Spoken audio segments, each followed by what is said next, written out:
August 31st, 2023, and this is a public meeting of the City of Portland Police Accountability Commission. Today is the last meeting of the Police Accountability Commission, so a few things will be handling different. If the Spanish language interpreters, either Ariel or Liz, can please give the information in the Spanish language interpretation, please? Esta es una junta pública sujeta a las leyes estatales de Oregon y las reglas administrativas de la ciudad de Portland y será grabada. Habrá interpretación disponible al español. Para poder escuchar en español, por favor, oprima el icono de globo, luego interpretación y seleccione español. Continuará viendo la junta, pero escuchará al intérprete. Por favor, denos un minuto en lo que se habilita esta función. Muchas gracias, Liz. You're welcome. The city also offers ASL interpretation, which is being provided. Oh, we don't have ASL interpreters today, I'm sorry. Please pin their video feed. No, we don't have it. Okay. The closed captioning is turned on in Zoom as another means of assistance, but please note that this is an automatic captioning services and it is not always accurate. This meeting is a public meeting subject to City of Portland Administrative Code and Oregon State Law and is being recorded. For this meeting, the chat function is enabled for commission members to communicate with each other. Members of the public will be able to ask questions using Zoom Q&A feature. As the commissioners are presenting and or discussing things, if attendees have questions, please feel free to submit them through the Q&A. We'd like to be clear that not all questions will be answering during the meeting, but if answered, both the question and answer will be visible to you and will become part of the meeting record. To access this feature, just click on the Q&A icon in the middle of your screen. Now I will pass it to the co-chairs for the land acknowledgement. Co-chair Dan? Thank you. Yes, I'm Dan Handelman. I use he, him pronouns. And I'm one of the three co-chairs of this last phase of work. And it started last night. I'm still going to be professional about this and read the city's land acknowledgement. Tomorrow I'll read my own. We acknowledge that the rivers, lakes, streams, and lands of the lower Willamette River rest upon the occupied territories of the Multnomah, Wasco, Cowlitz, Calumet, Clackamas, Chinook, Tualatin, Kalapuya, Molalla, and many other tribes. We recognize the many villages, traditions, cultures, and relationships that existed along the river since time immemorial. We recognize these tribes stewarded these lands and rivers since time immemorial for future generations. We recognize and undertake responsibility for the destruction of the river and land, of traditional food sources, sacred places, and multifaceted ways of life. We acknowledge the economic and social values that enabled the harm to the river, including systemic racism, classism, and other systems of oppression that perpetuated harm against Black, Indigenous, and immigrant communities along the river. With this acknowledgement, we commit to honoring and learning from the past and working towards a more equitable and sustainable future for the lower Willamette River. We commit to seeking solutions that acknowledge the inequities of past socioeconomic policies and the harm done to people and our relationships to these lands and waters. Thank you. Thank you, Co-Chair Dan. Now, our next item in our agenda, we're gonna review our community agreements. Remember, there is 3 pages, and we're gonna review it. Okay.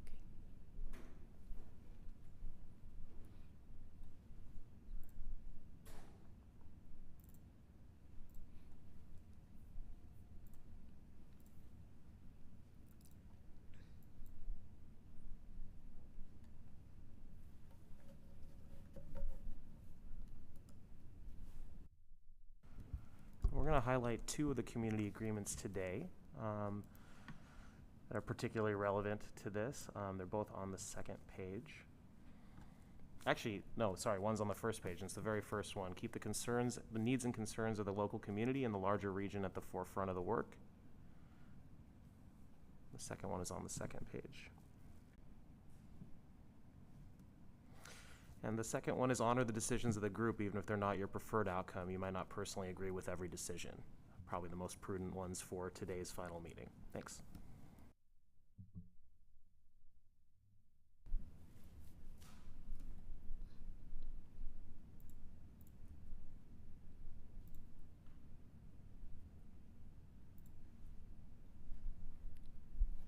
Okay, after reading all the community agreements and focusing on the ones that Samir described, I will ask the question, do we all commit to following the community agreements for today's meeting and to gently call in our colleagues and collaborators if needed? And if you can show me with your hands. Thank you very much. I will pass it to Co-Chair Sima to review the timeline.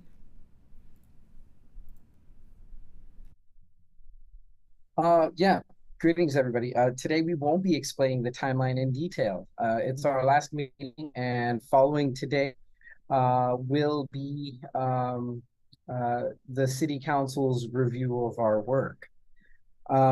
And once City Council, I believe, begins reviewing work, unsure if it's exactly from when we actually have a council hearing date or from now, but they have about 60 days to review our work and offer their changes and amendments and whatnot.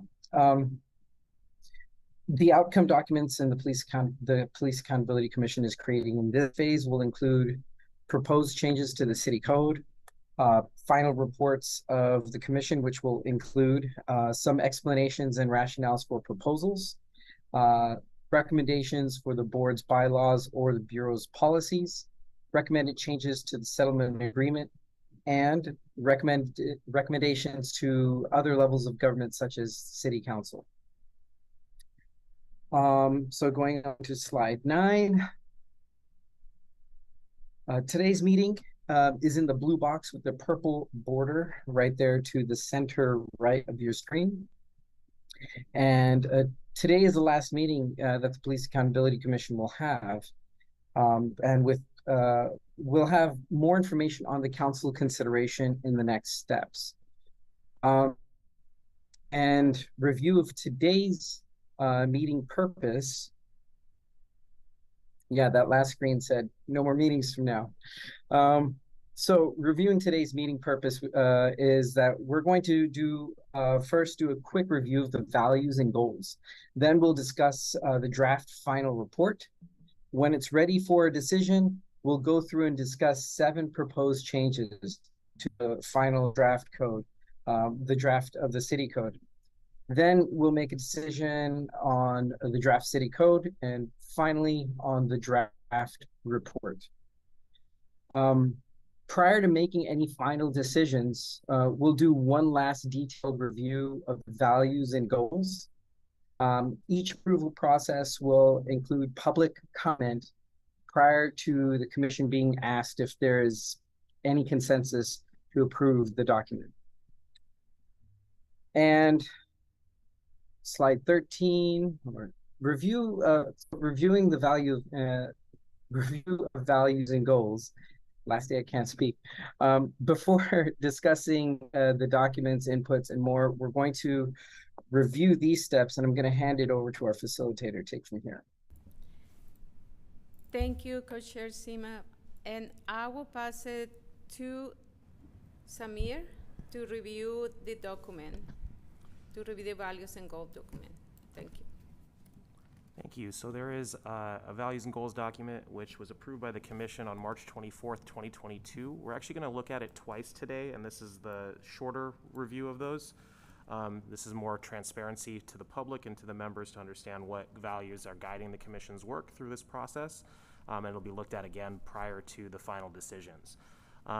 So it's a 4-page document. The first page is introductory, and then there are 6 values, 1 or 2 corresponding goals for each one, and then somewhere between 2 and 8 considerations or success criteria, and those are self-imposed metrics by which the commission will be evaluating its work before deciding whether or not to send it to City Council. As a side note, we've been saying that they will evaluate that before sending it to City Council, and it has been used on an ongoing basis. The later review today will be that final opportunity for the more detailed part. Scroll through this very briefly, and please note that numbers 3 and 5 are broken up by a page break, and then we'll go through it more in detail later on.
this is the end of the document. Once again, we'll bring it back up prior to making the final decisions.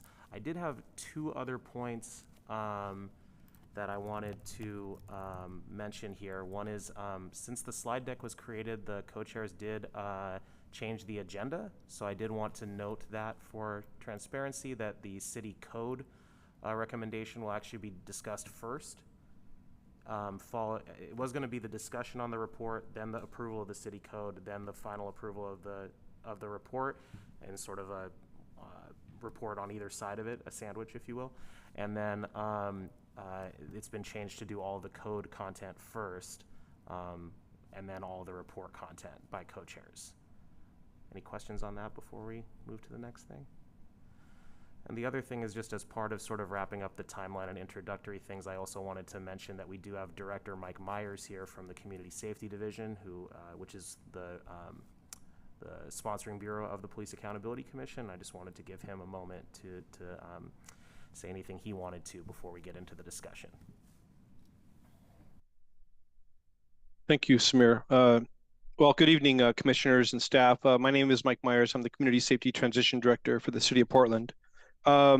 This past week, I have had the privilege and the honor to be reassigned out to the Emergency Operations Center for the working with the Unified Command for the Camp Fire. This is the fire that you're probably aware of. It's growing slowly, thankfully, toward the watershed and the heavy works out there for the water supply for Portland. And I've spent the entire week out there at the Emergency Operations Center. And as I looked around and was preparing today to, what would I say tonight to thank you for your hard work, I noticed that over half of the staff at the Emergency Operations Center were volunteers.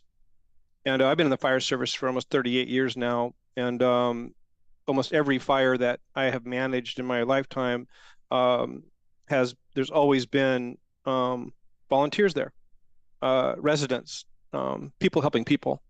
It's at every call, every major incident that I've ever gone on. And so I was thinking about that as I came in here tonight, and I was also thinking about Samir and the work that the teams put together. Back in with this referendum, I think passed in late 2020. I was hired away from the emergency management as the emergency management director to take over and start the community safety division in April of 2021. And my very first action, in addition to the regular work plan that I had, is the city said, we're going to move the police accountability work over to your area, and your job is to get it started. And I needed to hire somebody. And so we put together a job description quickly. We posted it for recruitment, and we interviewed candidates. And Samir Kanal was my very first hire. It was just Samir and I at the very beginning. And Samir went right to work. Samir, I think, September of 2021 when you were hired, and you seated the commission in December of 2021, and then work began. And I wanted to take the opportunity tonight, and I thank you, Samir, for giving me the opportunity to be here to tell you personally, on behalf of the city, our deepest and sincerest thank you for all of the hard work that you put in. I can only imagine that these Zoom meetings are always late at night. They're always very long. I'm sure you'd rather be someplace else. I'm sure you've passed up vacations, dinners, family, friends, spending an immense amount of time working here as a volunteer, bringing your professional acumen here, your personal traumas here, your all the background that you bring to this commission with your lived experience here in Portland. I see C-Mob's actually on his vacation, and but zooming in to do work, and it's just an example of what I see every day in my line of work. I've seen it all day long, all week long at the fire. I'm seeing it here tonight again, and it's just a constant reminder of civic duty and the amount of work that all of you put in. And I can't express to you enough my sincerest thank you. I know some of you have been chairs and co-chairs for various phases of this work. This is not easy work. I was so impressed when we hired Samir that he even knew how to do this kind of thing. I didn't know there were people out there that knew how to put charters together and commissions together. I I think we should take time to thank our facilitators and our interpreters, the community event coordinators. I mean, all these community events that were put on. I'd be remiss if I didn't thank Austin Foster, Jamie Ridgway, Emily Mann, and of course, Samir Yu for all the dedication and hard work as a staff person that you put in on this work. I couldn't have done it without you, or we could not have done it without you, I should say. So please accept my thank you. It is a privilege and an honor to work with you. You are building something that is extremely important to this community, and I think I'm hopeful that will endure. So thank you for your hard work, and thank you for having me here this evening. I really appreciate all of you. Thank you.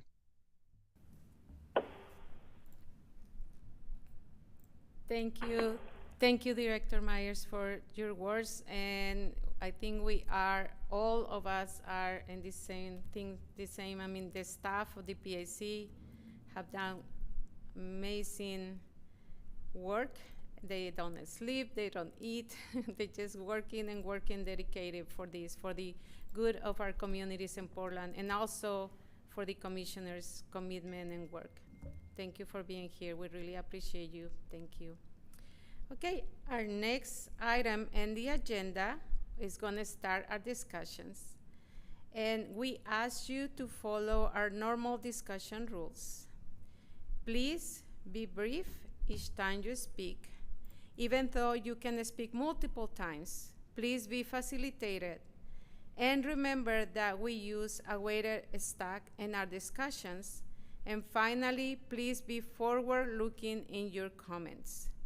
I'll pass to the co-chairs for any general comments, and then the walkthrough of each section that we can start. Co-chairs Dan or Sima? Thank you very much, and I echo everything that Director Myers said. Thank you to everybody. We'll have a time for going around at the end for more thank yous. So it may not be obvious without me saying this, but we don't have another meeting, so there's nothing to put off. And one of the things in the guidelines is to say that we should accept non-closure. To me, that means we might not get to every single word in this document to approve every single word today. We are trying to get things done between 9:30 and 10 if we can, based on the timeline we've laid out. The last 2 days, there were drafting sessions around the report, and we came up with a process that I'm going to ask you all to follow, which is that if you see something that's like a minor word change or a comma that's missing or something like that, I don't think we have the line numbers in the code, but if you can just at least reference what section it's in. In this case, we're looking at a very specific section, so it'll be obvious what we're talking about, I hope. But just put it in the chat, and then the staff will figure out whether or not it's something that was going to require a legal interpretation, in which case we probably won't be able to do it. Whether it's something that is a technical change, like, real easy, comma, add, and that might not happen right away because we need to get through the whole meeting, so it might be you won't see the change happen on the screen, but it'll be preserved in the chat, so it can be done later. And then the third option is we might have to discuss it, in which case Victoria will alert us that we need to discuss something. So that's the kind of the game plan so that we can make it through this meeting in a timely way. I hope everybody's okay with that. And I also put out an email this morning that said, really, really think about how important it is what you're going to say. I'm saying this to myself too, so that if it's not like the make or break for the whole project, then maybe we can just kind of let it go. And it's hard for me, you know that. You've known me for 18 months, 20 months, but we have to kind of just get through this. All right, so that said, staff, if you would pull up the draft city code, we have, I think, 7, or well, there's 10 changes and only 7 we have to discuss. There's chapter 35 of the city code proposed, and if you would scroll to the first change, staff, thank you. Yeah, so just a moment, gonna get that pulled up.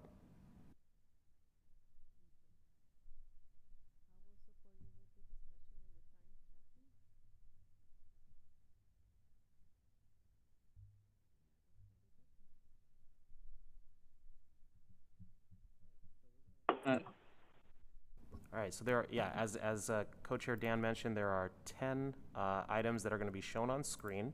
3 of them do not require a change. They just need to be shown for record. A couple of them were late technical edits, and the others were a section that just kind of didn't get reviewed in the last full review for the final code. So the first one is one of those technical edits. I believe, just going to verify that. Yeah, so, and it's across all of 35A.050, which is the section entitled Powers and Duties of the Oversight System. In the last meeting, it was announced that all the references to board that were using the word board to refer to the collective of the oversight system, the Community Board for Police Accountability and the Office of Community-Based Police Accountability, were updated in here. We caught a couple other ones throughout this where the use of the word board was just not ideal, so it was changed to board and office. And they're not showing on track changes here, but the version on the website that's marked technical edits has everything in track changes just for transparency. Okay, the first substantive change is under Q, which is the section on the written annual report, and it has a significant number of required components to that. This text was approved by the PAC pending legal review, the addition of this text on August 21st, and now there's a proposed staff edit to remove that text at this time. So, and the amount of time, the costs incurred by the city attorney, risk management, and other city offices for each settlement. Right. So just as a reminder, this was brought in kind of at the last minute from a community member's suggestion. Let's just say it's very complicated to add this in, so we're proposing just to take it back out. So it'll still say number, nature, and settlement amounts of the suits against PPU officers, regardless of whether the city is defendant in the litigation, which is the language directly out of the settlement agreement. Victoria.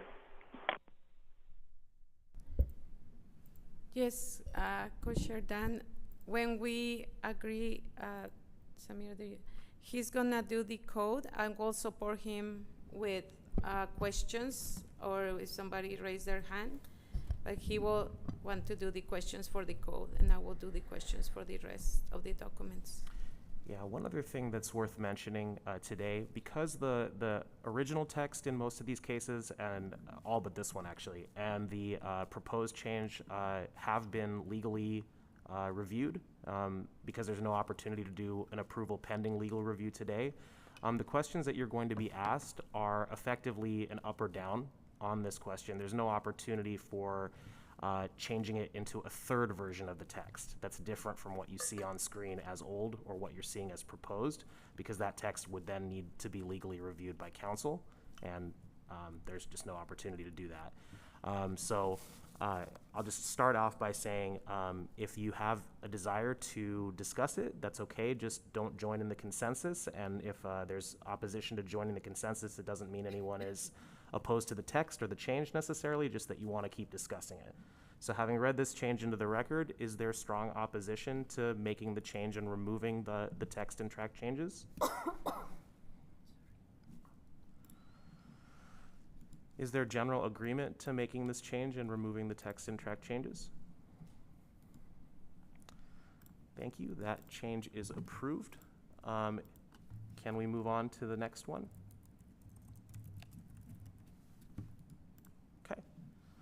So the next one is in line 608. It's in the same section, and it's on section Y of this.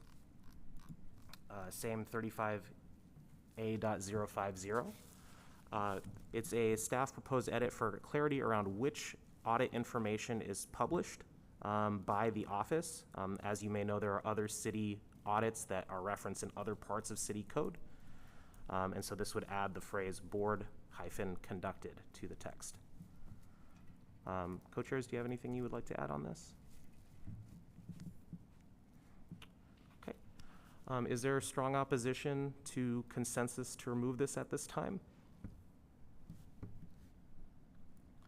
Is there general agreement to add this? Is there general agreement to adding this text at this? Sorry, Commissioner Connie, were you raising your hand to object or to? I was raising to agree.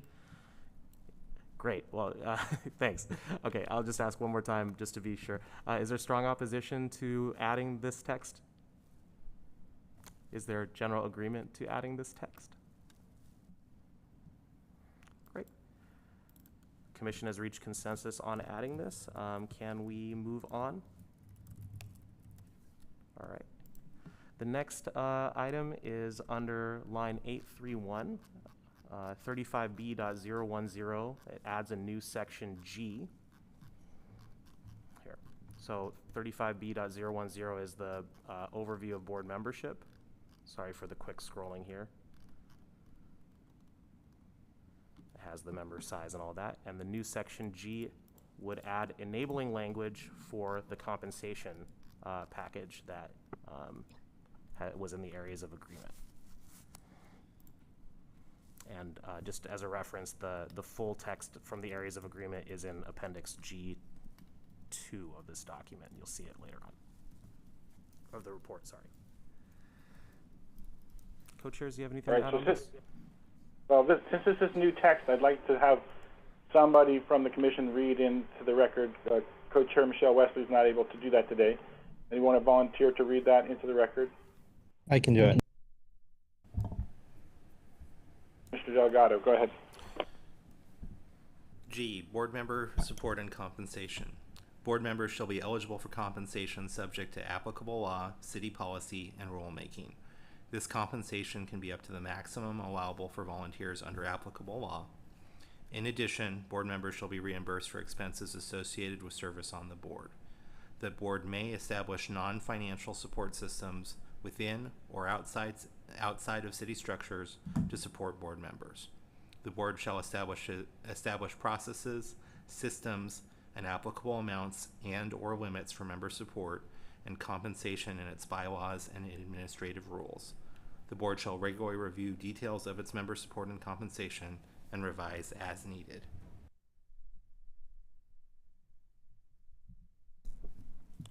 Co-chairs, would you like to say anything on this before we ask? Okay. Is there strong opposition to adding in the new paragraph G? Is there general agreement to adding in the new paragraph G? Thank you. I see consensus. Can we move on? Okay. The next one is in line 1206, and it is under 35D.010 on administrative investigations, and I'll pass it over to co-chairs to talk about this one.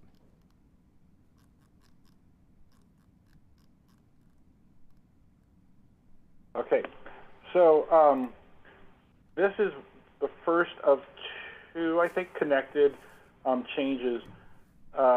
We modified this, I think, in a previous meeting and have more precise language to say, instead of saying that the investigation will be conducted in a manner consistent with applicable law and the officer's status as an at-will employee, it now will say, and the officer's employment status.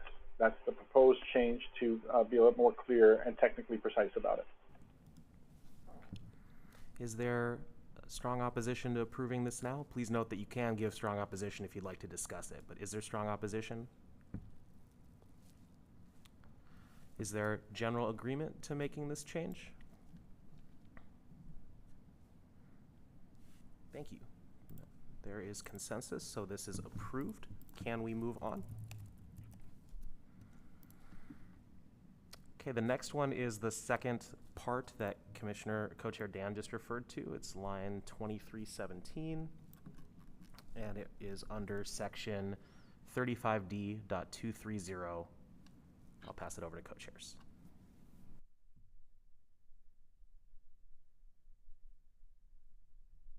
Co-Chair Dan, you're muted. Sorry.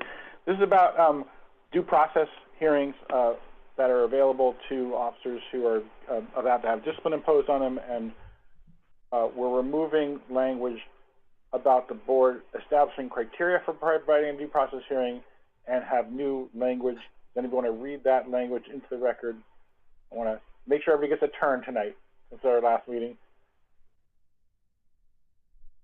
Commissioner Iona, you were raising your hand. Oh, Commissioner Ameche, go for it. Okay. Should I read all of B or just that last sentence? Just the part in purple. Okay, great. In the imposition of discipline of any non-represented sworn officer of the Portland Police Bureau, the board will comply with applicable city civil service rules and applicable law. Thank you, Commissioner Ajay. Is there strong opposition at this time to approving it? To approving this change? Is there general agreement to approving this change? Thank you. I see consensus. So this is approved. Oh, sorry. Can we move on? Okay. The next one, we went a little out of order just to keep those two on a similar concept together. The next one is line 1471. And there, it's in two parts, so we're going to show this in two places. If someone would like to read the first part and then add the second part, but I'll pass it to co-chairs to explain it first. So the issue here is that this section that just fell off the bottom of the screen talks about what happens when an officer wants to file a complaint with the board, and it was under a section that said items not under the board's jurisdiction. So the idea is we're just moving it up to be under the complaints within the board's jurisdiction. So I actually don't even think we need to read this into the record because this is like the text is just copied and pasted from below. We just need you to approve the relocation. And would you show where it is now again, staff, and then scroll down to where it used to be? Yes. So it is currently. I'll start where it currently is. It's currently under the following types of complaints outside the board's jurisdiction in kind of two parts here, and it references the below. And this concept is moved up to under the board may also investigate. And just as a quick note, Section A of this refers to required investigations. Section B refers to investigations of complaints of certain types. And Section C is remaining possible investigations. Jurisdictions. So let's put up.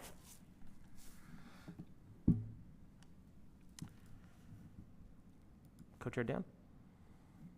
Yeah, well, unless somebody wants it read into the record, I'm looking to see people's faces. I can't see everybody. I think you should go ahead and ask the question. Okay. Is there strong opposition to making the proposed change of removing this text from Section F and adding it to Section C? Is there general agreement to the proposed change?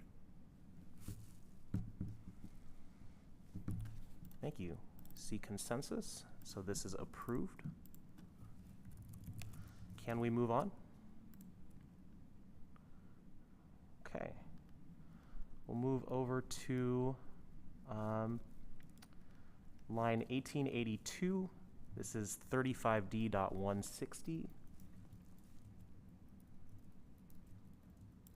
It's on subpoenas. I'll pass it over to co-chairs. Thank you. So we originally had language in the areas of agreement about when we subpoena, when the board, I made a mistake now. When the board subpoenas people, that they would take into consideration the impact of what would happen as a result of them not complying with the subpoena. Again, to be a little bit more technically precise, we have some new language. I'm going to see if anybody wants to read this new language into the record. Looking for a new hand for somebody who hasn't spoken yet. Okay, Commissioner Lewis. Thank you. 1, the board will make a case-by-case determination as to whether to pursue a contempt charge arising from an individual's refusal to cooperate.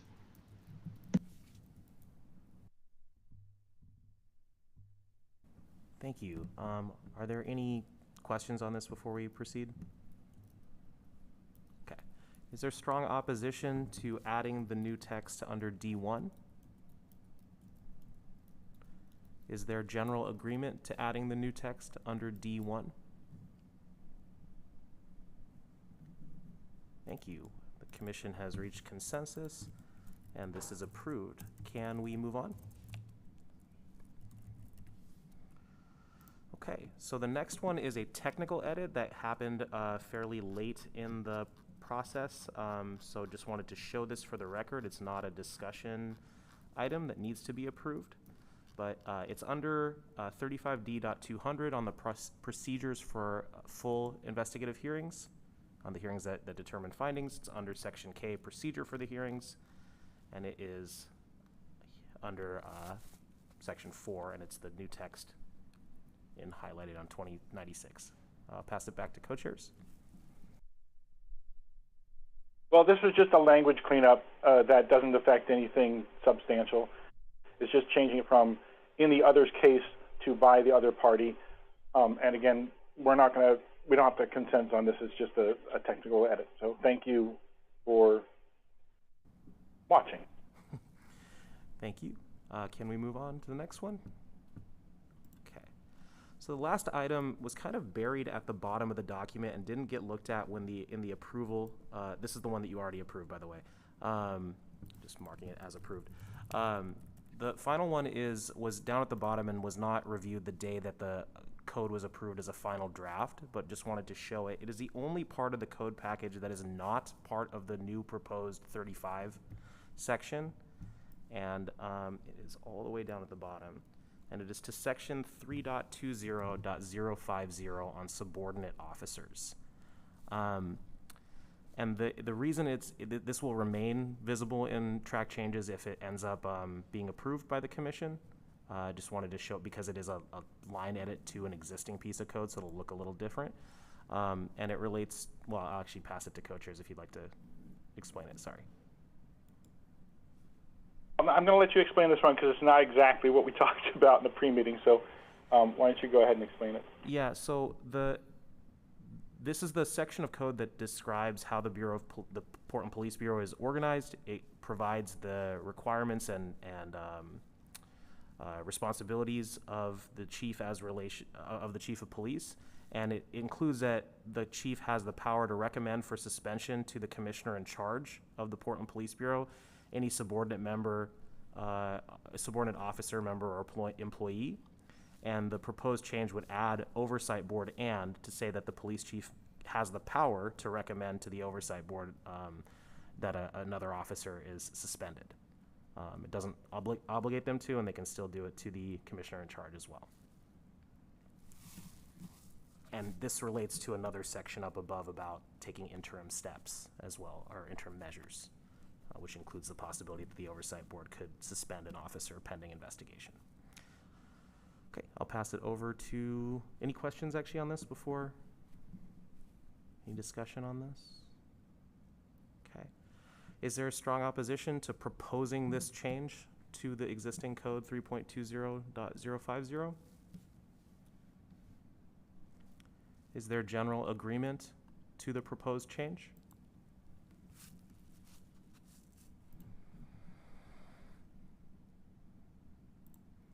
Great, thank you. The commission has achieved consensus, so the proposed change is approved. I won't make you wait while I type it in here. And that is everything in the proposed changes and technical edits to the final draft of the city code. Is there anything else anyone would like to discuss or mention prior to going into the approval process? Well, I'm wondering, staff, if we should just put off the approval process, read the values and goals after we're done looking at the report, and then approve both documents together. And that way we can do the approval process all in one big chunk. If co-chairs would like to proceed that way, that's your prerogative.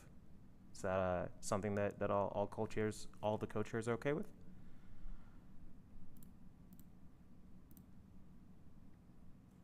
Seeing a nod here, I'm not sure if, yeah, okay. Great.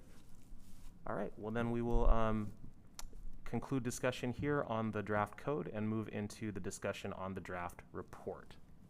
Just bear with us while we switch files. While you're doing that, I'm going to tell everybody we planned for this review of the code to take 20 minutes. We only took 23 minutes, so good job, everybody. We'll see how things go with this section. And so Facilitator Laura is going to time this section, and it's going to be kind of strict, and it's going to be kind of like 1 minute a page when we're just kind of scanning through stuff, and about 3 minutes a page when we're looking at stuff for discussion, which is a very, very short amount of time. So don't be surprised if there's a your time's up message that comes through. But there, there's a little leeway, but that's kind of the parameters that we're going to try to get out by 9:35. Okay, thanks. A small discipline I would ask is that, let's just make sure that we are very clear and concise with what we have to say, as well as quick.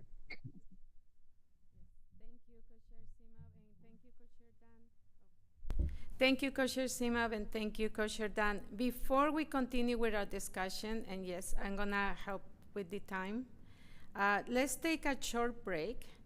It's 7:27. Let's come back at 7:33 and around 5 minutes, and then we continue with the discussion. Thank you.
No? Okay.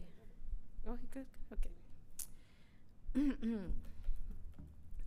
We're gonna resume with our discussion and resume the screen share, and we're gonna do every one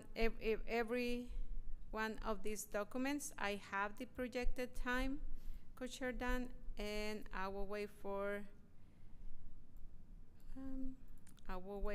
staff to put it on the screen, and then I will pass it to the co-chairs.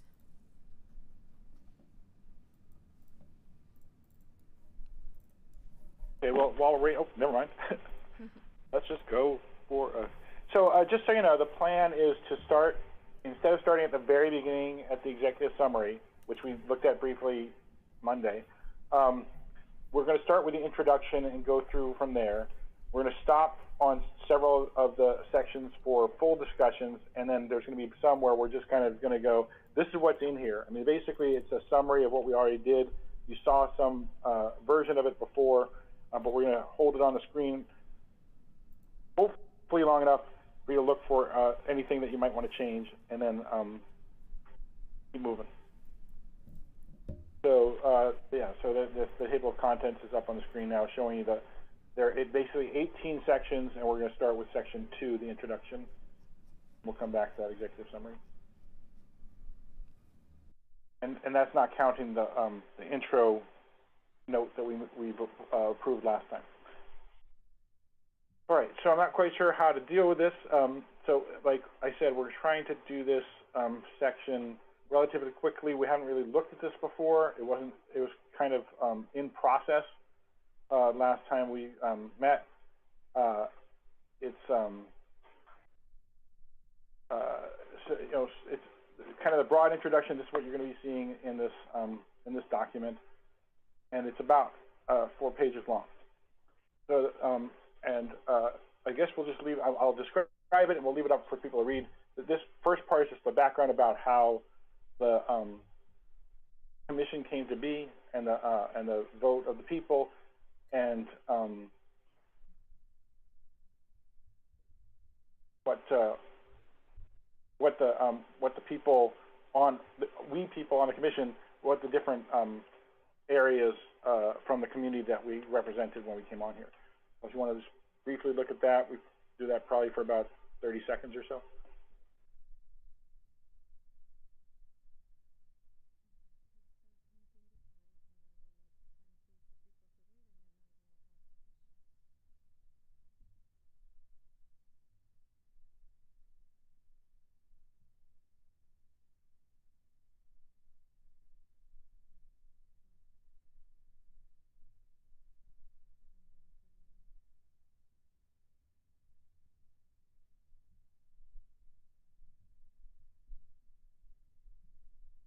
If anybody finds anything they want to put in there, just put it in the chat and let staff figure out if it's just a technical edit.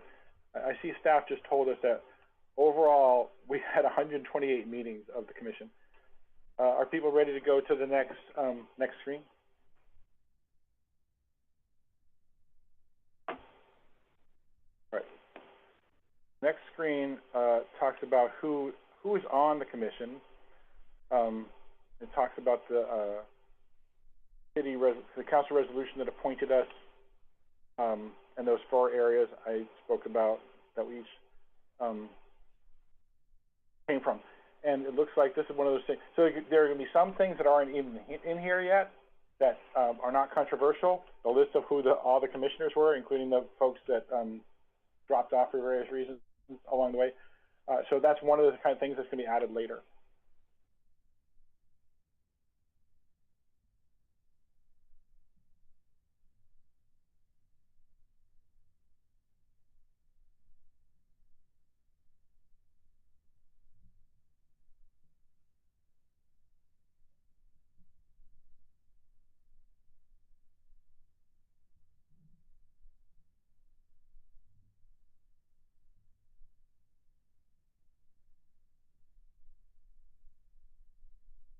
Okay, are people ready to go on to the next screen? Nodding head. Yeah, twinkle your fingers, nod your head, just something. Okay, thank you. Let's roll on to the next screen then, staff. All right. This next part talks about how we planned our work in 6 phases, and this is, of course, the 6th phase, and describes them briefly.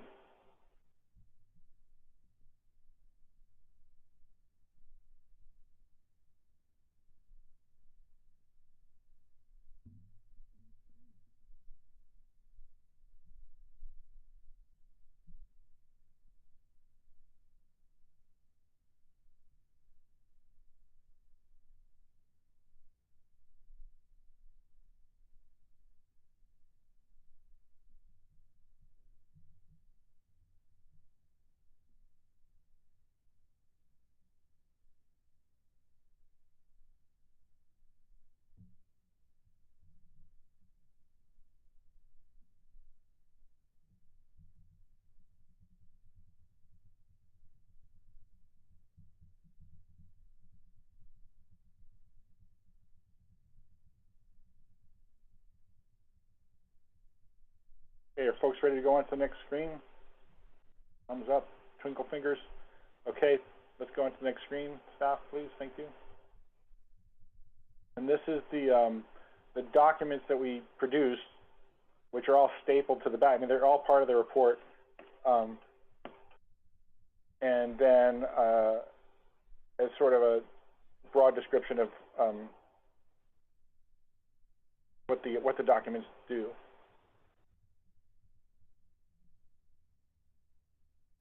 Staff, can you scroll up 1 or 2 more lines just to start with the areas of agreement? Maybe not. No, down then, I guess.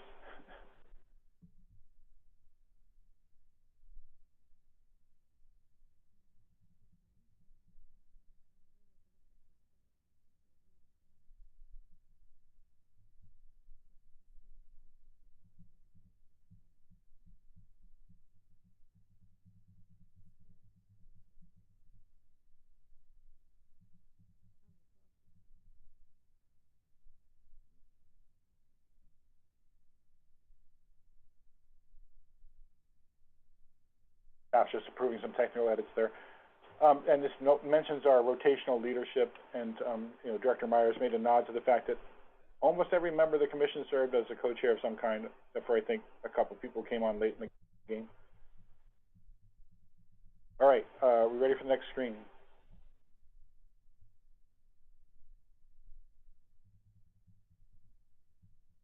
All right, so this is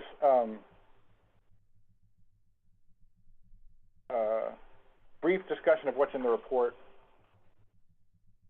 And it's basically very similar to the table of contents, but has a little bit more explanation. So it looks like we're just going to skip over that and go to the explanation of the appendices, which we're going to look at later tonight.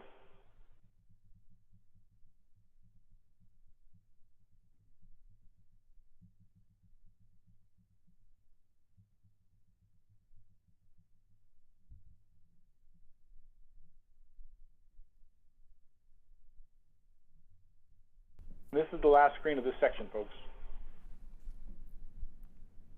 Is there anything on this section that you would like to discuss or add? No? Can we move on? Thank you. And we did it in a record time, Co-Chair Dan. Yes. So we have a little, don't tell anybody, we have a little slop left over for the next, for other sections.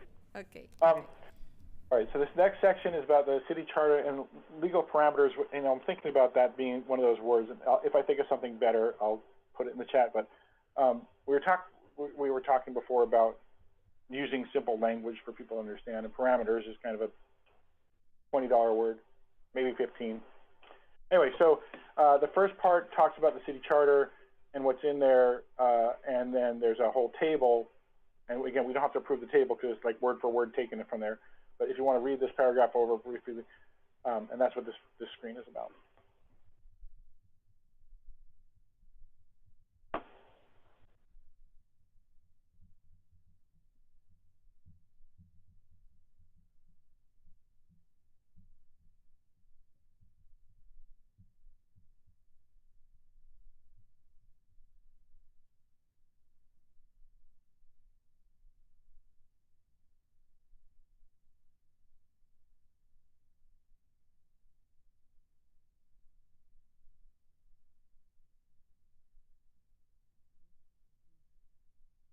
people ready to go to the next screen?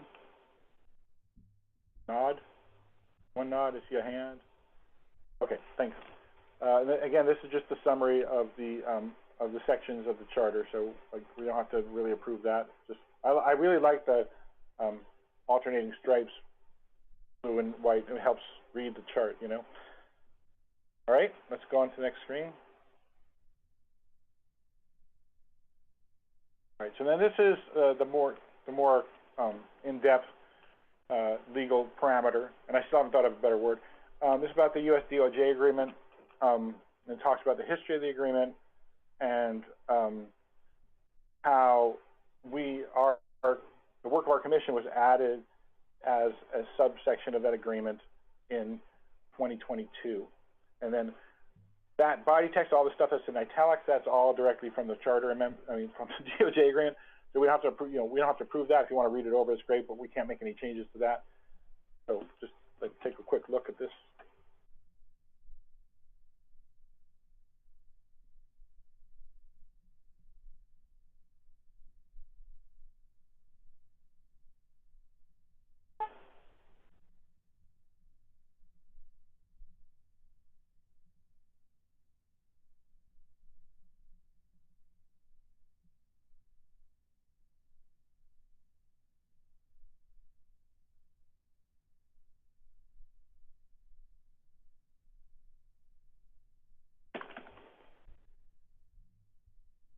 Okay, does anybody need more time on that? Okay, let's scroll on down. There's a little bit more explanatory stuff underneath the go. So the main part to review is just that last paragraph that you can't see me pointing at. Relevant sections of the settlement agreement include.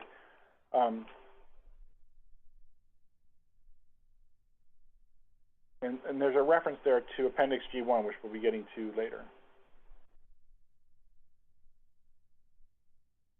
Everybody good? Oh, stay with us, Commissioner Pitts. Okay, does anybody need more time on that paragraph? Okay, let's roll to the next screen. It's taking slightly longer than we expected, but we have that built in. Oh yeah, it is F2. I think I made that note before. All right, federal and state law are the other parameters, and there's some new stuff in here from the last draft. That's why it's in different color. But these are the items that we had to abide by in order to make this the draft code. And I'll just read the headers, which is due process, just cause, Fifth Amendment protections against self-incrimination, state public records law, and state public meetings law. So I'll let you all read that through.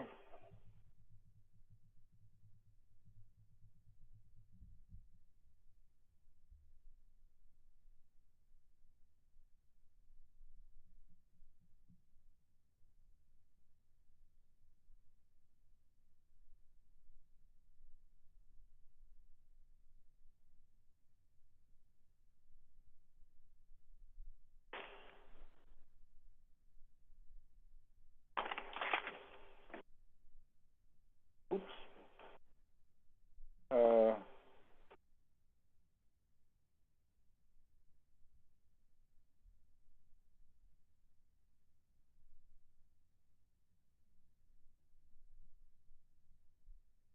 Sorry, yeah, that is they just were not separated. So there's actually a separate unnumbered point on Department of Labor guidance there. Thank you. Can you scroll down 2 more lines so we can see? Okay, thanks.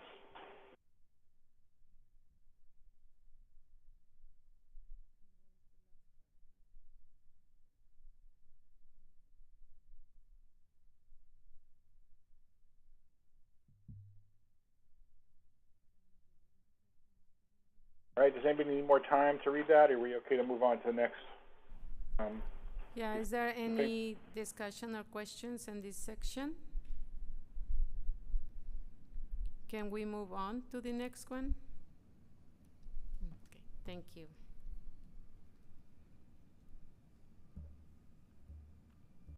All right, so this is our values and goals, which of course we were looking at again as we approve this document. Oh, the irony. So it's just a little description about why we came up with it, a table which summarizes the values and goals, and then a little bit more about how the values and goals were laid out with subcategories for us to evaluate and how we use them.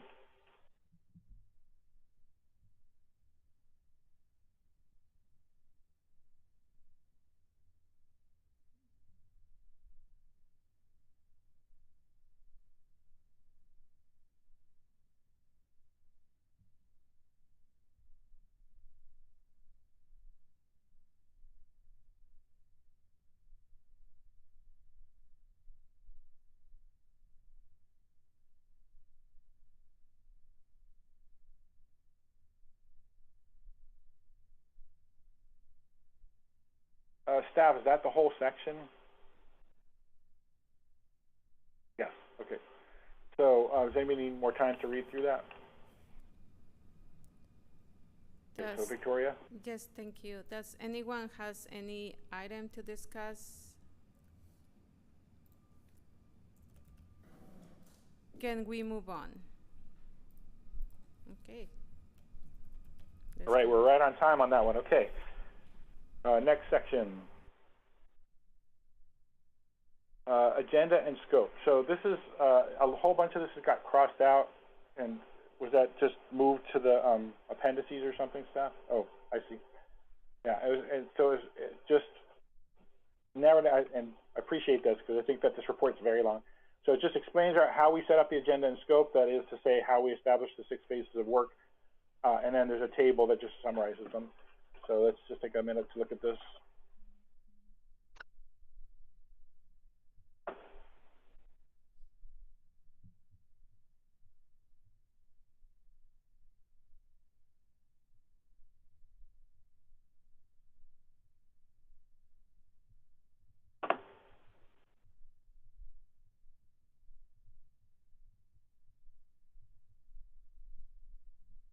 Oh, yes. As it mentions, the entire agenda scope document is in one of the appendices. Anybody need more time to read through that? Are we ready to move on? Okay, so I'm going to ask Facilitator Lara to ask the question. Sure. Is there any questions or edits? Can we move on? Thank you. Let's go to the next one. Okay, the next one is the broad header for this section is called Community Input and Guidance, and it contains, I think, 2 different things. One is about the community engagement framework, and then one is about the actually community engagement that we commission did. So the framework is a summary of our community engagement document that we approved early last year, March 2022. It's just a summary of stuff we already have, but please take a look at that for a moment. And we'll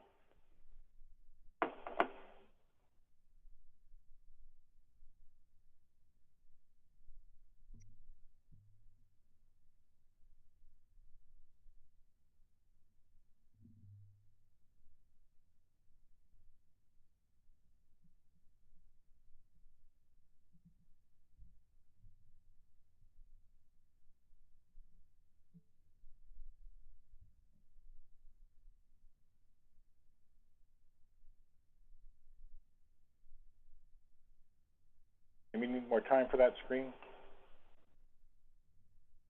Ready to move on? No. Okay, I should ask, are we okay to move to the next screen? And I can see you wiggle fingers. Okay, let's do that. I'm feeling pretty good that we did a lot of these things. Okay. So then the second half is about, it's still more about the, our framework.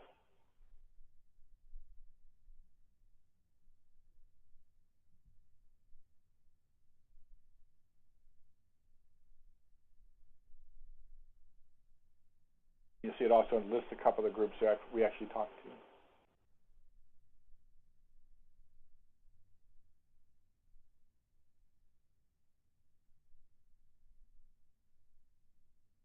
Okay, are people okay with having finished reading that section, I turn it over to Facilitator Laura.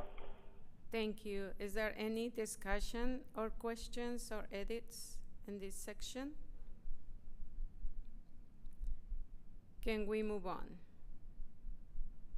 Thank you. The next section, I haven't actually seen this in its current format. It's community engagement report back, and a lot of stuff got moved into the appendix. So this is a summary of the the community forums and community discussions that we had, and those research group community meetings that happened. It says we engaged with over 1,500 community members. That's pretty impressive. So this is, again, just take a moment to read through this. I think we gave a little extra time for this because this is the first time a lot of us are seeing it. Yeah, I just wanted to flag that we're trying to get an exact number for that. It's definitely above 1,500, but it may end up being a little bit higher, and so that's something that staff would be updating once we get the final notes in.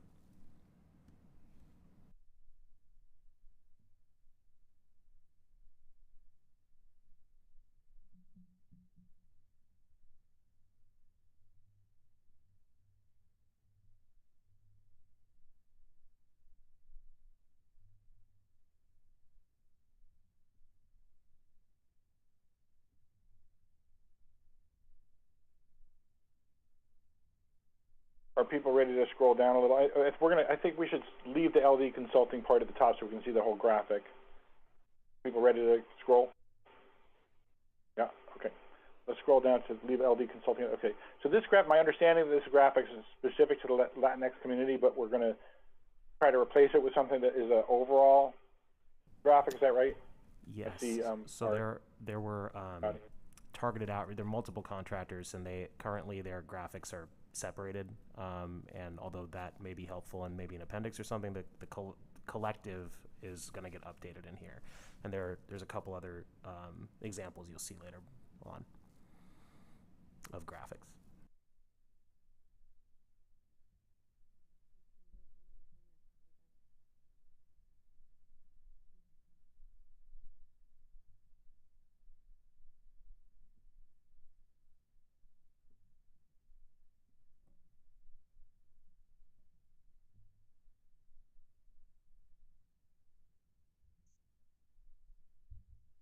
Okay, are people ready to scroll down to the next screen?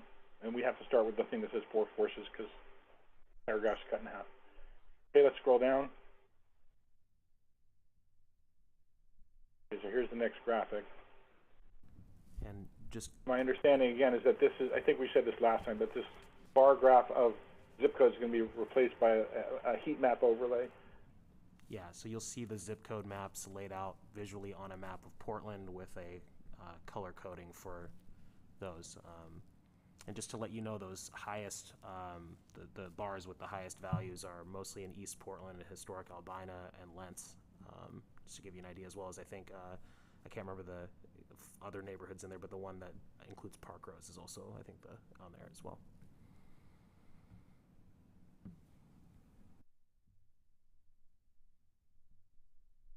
And this also reflects just one, so that the other contractors will add to it, and that might change the relative balance, but yeah.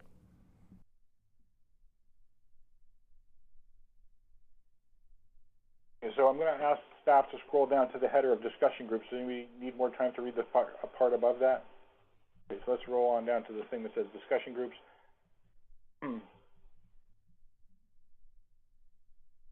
Right. Oh, good, that's the end of the section.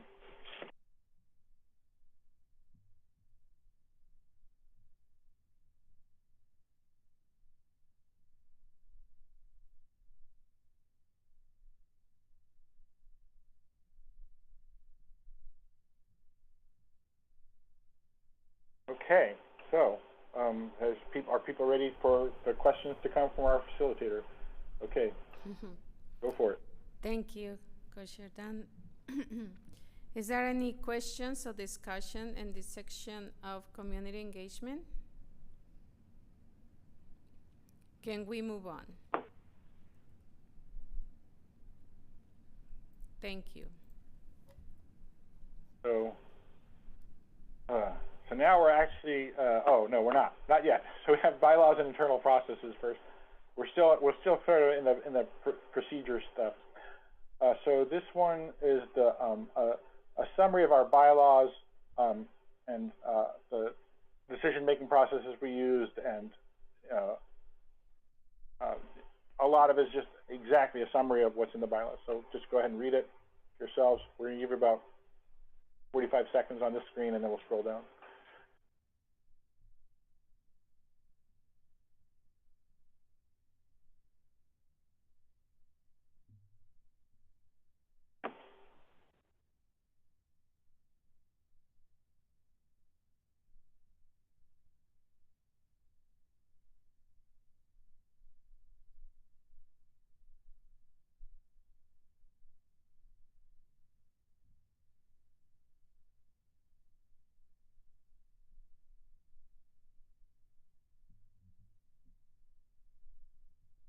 All right, people ready to scroll to the next screen? Okay, thank you. Next screen, please. And people who I can't see, if you want to raise your hand, well, you don't know who I can't see. Never mind. If we move too fast and you raise your hand, we should be able to see you. Okay. So then these are this where we yeah. Okay. This is just the end of that. Oh, wait. Scroll back up. Let us finish reading the last paragraph there. And yeah, thank you. Okay. Anybody need more time? Or are we ready to go? Okay, let's go, facilitator Laura. Thank you, Co-Chair Dan. Is there any discussion, questions, or edits to this section of PAC bylaws and internal process? Can we move on? Thank you. Okay, so this is another complicated one, the fact-finding phase, because this is kind of a new section that we only got to see in the last couple of days. There are some tables in here which will help us get through this quicker. So this sort of talks about how we did our research, and that wasn't just the research we did in other communities. This is who we invited to speak to us, and that's what this first table is. So let's read through that, and we'll talk about the next screen in a second.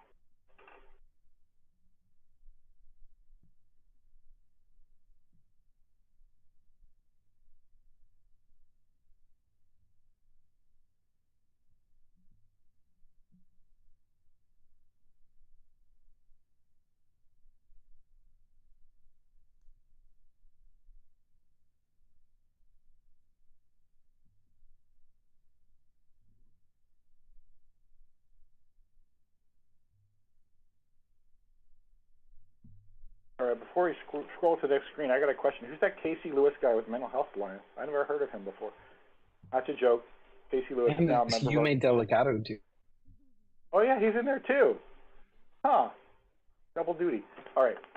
Staff, will you scroll down? And I believe that jurisdictions table is another one of those things that hasn't been filled in yet. And we're going to trust staff to find all the jurisdictions we researched and all the subject matter experts we quoted in our research. And that'll go in here. Delegado was with the Citizen Review Committee, and I believe Casey was an attorney representative speaking on behalf of the Mental Health Alliance. That's correct. And Albina Ministro Alliance, am I right, Casey? Yes. With the DOJ summit. Just MHA for me. All right, so let's just read these paragraphs, which are about what we were supposed to do to find out what's wrong with the old system and try to find out expertise. Just to clarify while you're reading that, the table that's empty in here, that comment relates to that. So where that information is going to be sourced from is very clearly defined in here. It's not something that staff is exercising a discretion on, just pulling from the spreadsheet that you made back in the summer of 2022 and then the outcome documents.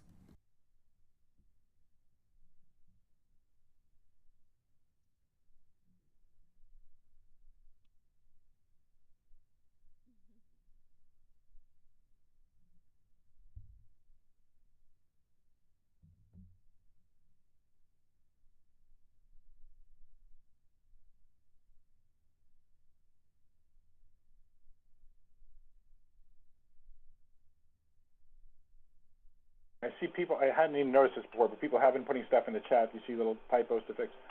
Are people ready to go on to the next screen? Okay, let's roll on to the next screen. All right, so now this is, what we're about to get to is an example of how most of the rest of these sections are, where it says key findings. So there's going to be a bunch of stuff that highlights the output of our phases of work. So this one is the key findings that we did from the subject matter experts and the beginning of the part about the other jurisdictions.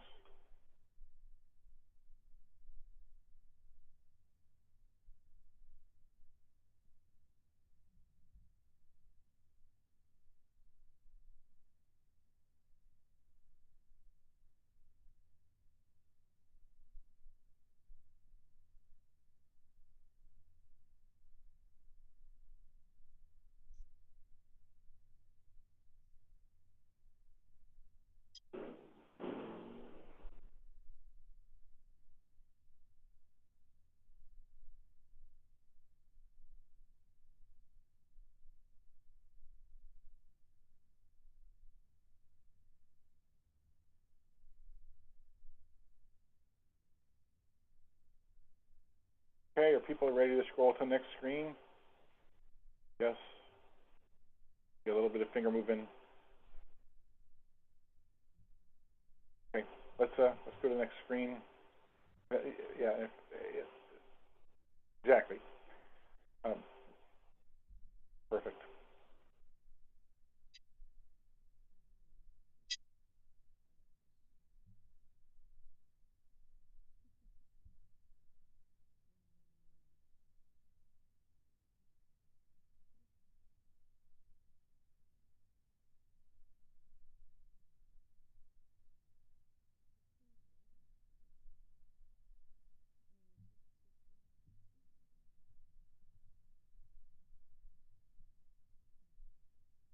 I think there's 2 more screens. Are people done reading this one, or are you ready to move on to the next screen?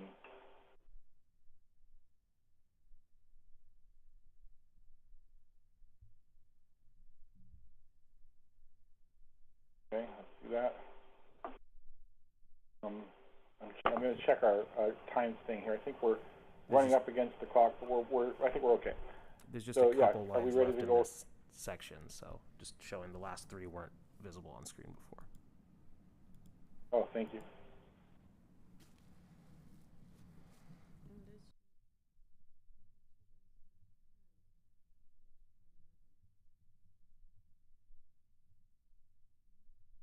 Right, so now we're ready to move up to the next screen, starting with finally the PAC's findings.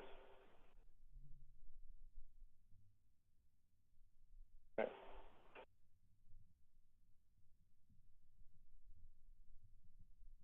Oh, so it looks like another table that's going to get filled in later with the barriers So just that we found in that first phase. Yeah, just to clarify, the last draft of this did have it written out in list form, but just to not have it be a lot of listings, that was suggested to make a table out of it. So you may recall in the areas of agreement on barriers and best practices, there were overarching themes like complexity, for example, and then within that there were specific bolded numbered items. I'll have it open. I'm just going to pull it up on screen to show, and that's going to be the distinction between the left and right columns of this chart, the way that it's currently written, unless you'd prefer it to be done differently.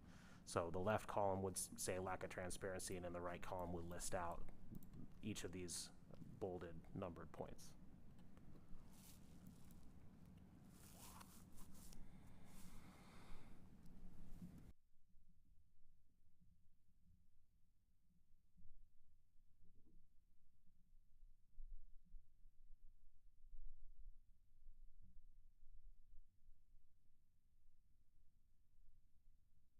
All right, so those of you who are down at the bottom of that page see the next thing is going to be the good parts of this current system. Are you ready to scroll down and see what that says?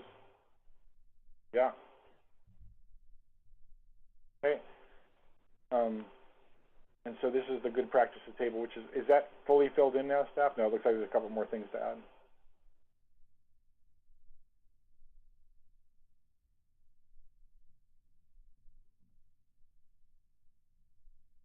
And just to clarify, we'll run through everything just to transparently say what staff's going to update post-approval prior to you being asked to approve it or not, so that it's clear what that will be.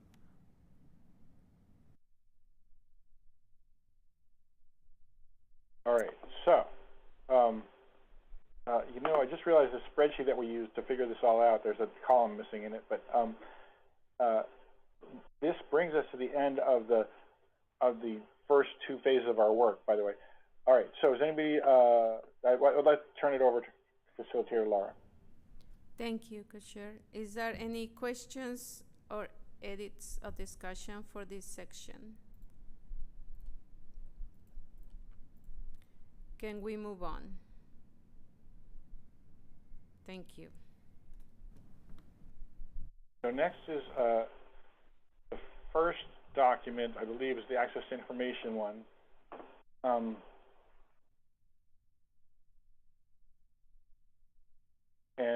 So this is, you know, the big header is about so that we're now entering the powers and duties phase, and the system's can and will do. And you'll see that that's a lead in to the next phase where we said how they're going to do it. So the access to information subcommittee summary is here, and this is a little bit more about what I was talking about before, where like kind of an overview about why this is important, what the City Council asked us to do. Then there's a list of decisions, and then there's further down a list of key decisions. So let's just read through this for a while.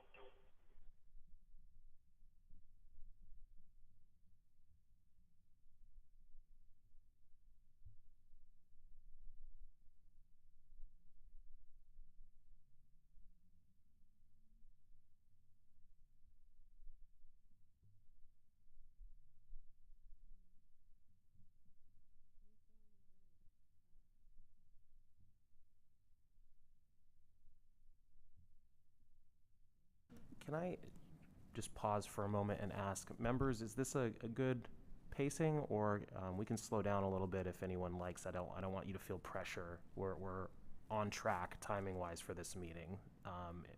So if you'd like it to go slower, please feel free. This is your last chance to do it, and we would hate to have anyone feel rushed. So yeah, please feel free to express that in, you know, the chat or or verbally. Or by raising your hand. Right, thanks.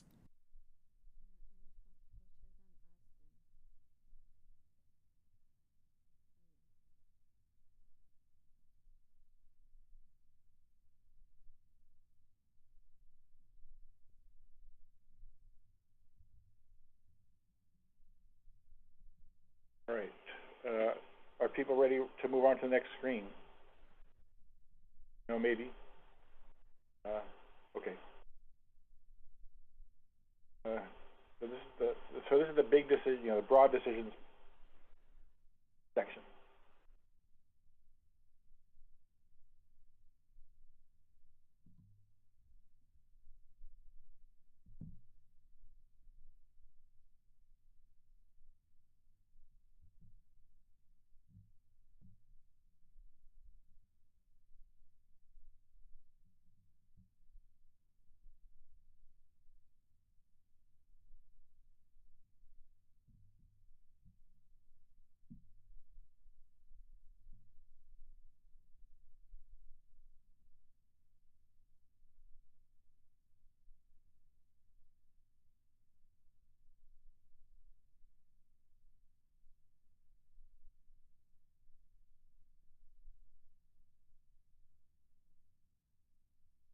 Okay, are people ready to move to the next screen? Yeah, okay. Go on to the next screen, please, staff. Thank you. Here are the key decisions. So each one has its own more detailed section, each major one. Staff is just getting rid of some technical edits.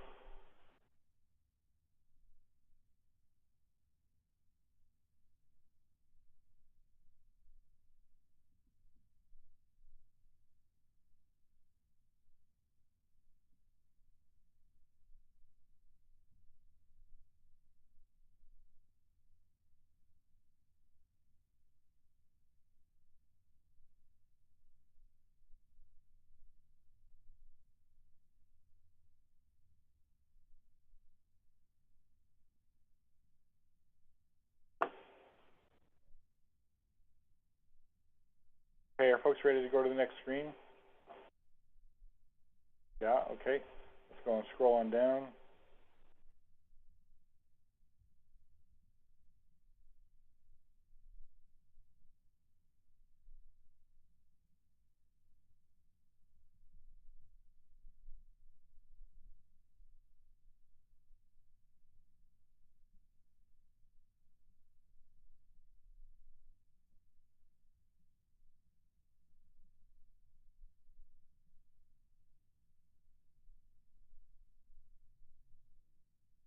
All right, so there's one more section after this. Are people ready to go to it? Yeah, yeah, okay, let's go on. The power resizing screen, thank you.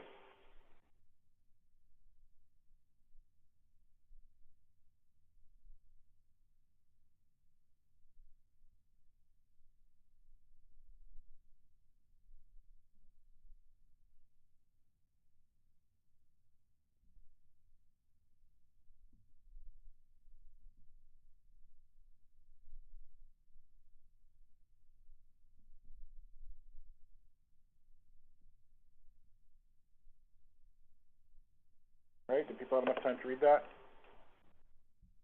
Yeah, okay, I'm going to pass it on to facilitator Laura. Thank you.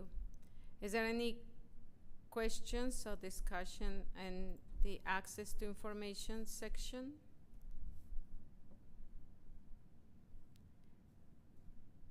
Can we move on? Thank you. All right, so now this is like the heart of how the new system is going to work, the officer accountability section, and it's basically the same setup with the background and the requirements and decisions and key decisions. So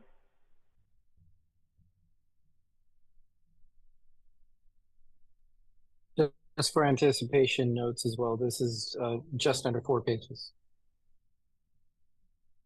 Thank you, co-chair.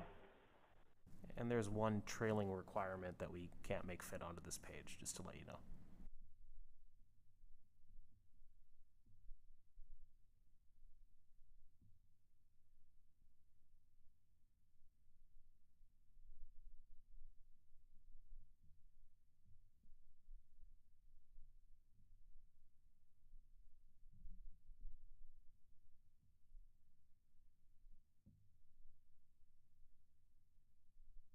Okay, are people ready to scroll to the next screen? A yes, another yes. Okay, let's scroll to the next screen, please.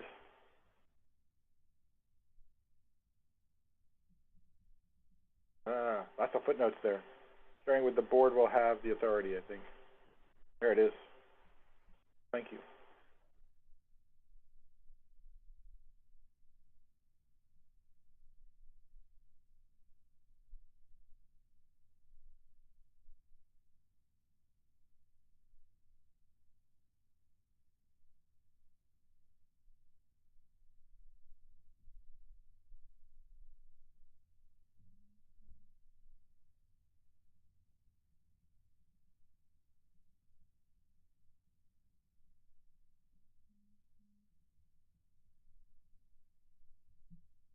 Staff, you want to scroll down like 2 lines to catch that last dot? Thank you.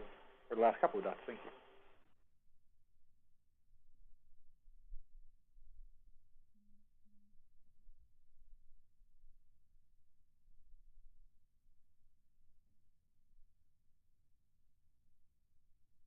Okay, are people ready to scroll on to the next screen? Next full screen? Nod, nod, nod. Okay, let's go on to this complaint navigators. Commissioner Delgado had a note for line 722. Yeah, so the staff will decide whether or not that's a discussion point.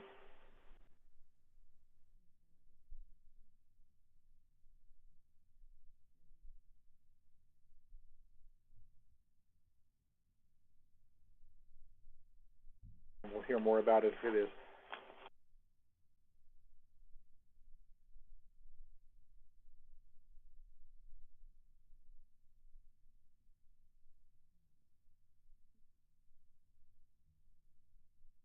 ready to go to the next section? Yes, no, maybe? Ready? No nodding, one nodding head. Ready? Okay, let's go on. Yeah, I think everyone's fingers are going to get tired today from all the different asks. Just fair warning. Hope you all have ice or gloves or something. I did want to just flag to circle back before on that one. The text, the phrase "as they see fit," actually, this footnote is to Charter 2-1008, which actually has that phrase in there. So you're welcome to change it. It is a discussion item if so. If there's a proposed change, we can talk it through. Just wanted to flag that. And leave it to Commissioner Delgado if you want to just leave it since it's the original language. Yeah, I withdraw. All right, so where were we? Findings and determinations, thank you.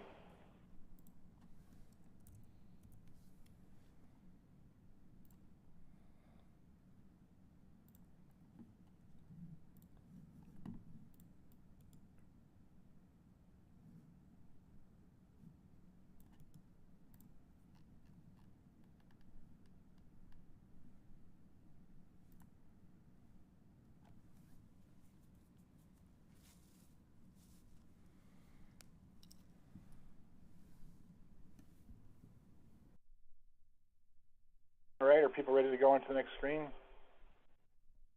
One, yes. Yeah, okay, thank you. Let's go on to the next screen. Okay, appeals, and then can we fit the mediation in there too?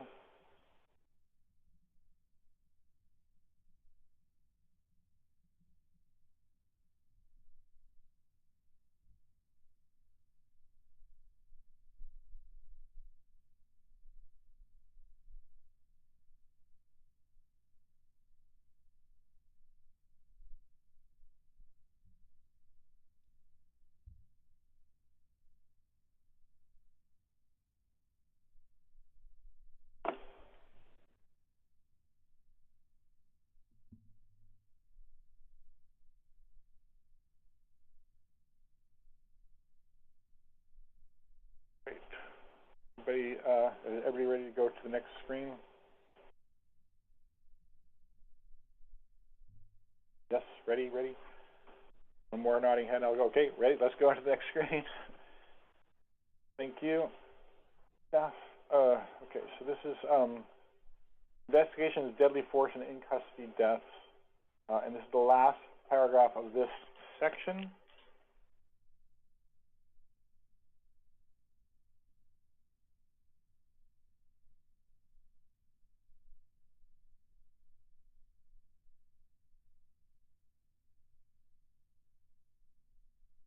And Facilitator Laura, would you like to ask some questions to us? Sure, thank you. Is there any questions or comments in the section of officer accountability?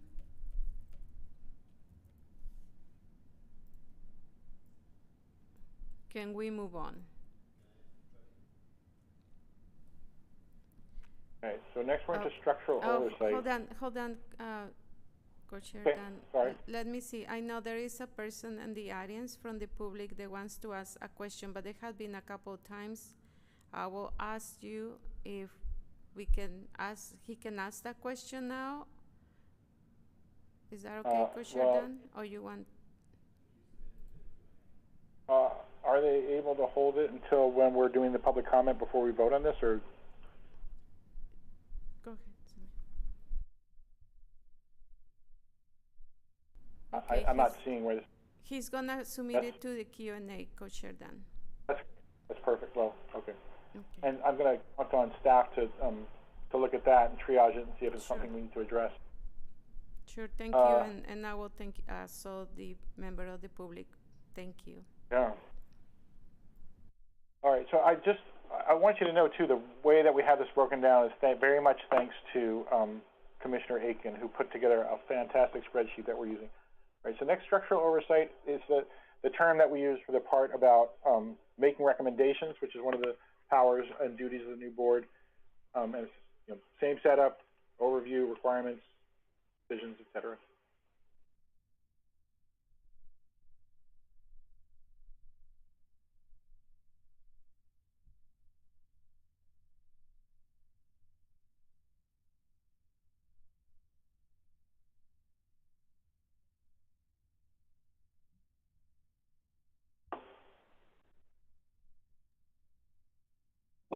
This is also going to be about 2.5 pages that we're reviewing, so we should be able to get through this pretty easily.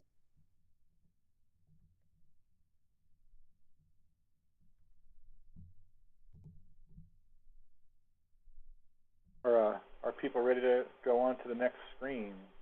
Oh, I've lost a couple of faces here. I'll scroll down and see if are people ready to go on to the next screen? Yeah, okay. Thank you. Let's do that. Staff, if you would.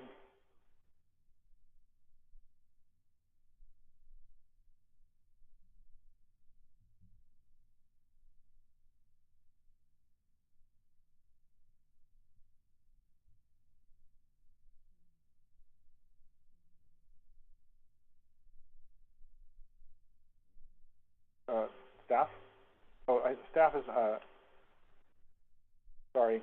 I responded to staff in the chat. We're trying to help this person ask their question. All right, decisions.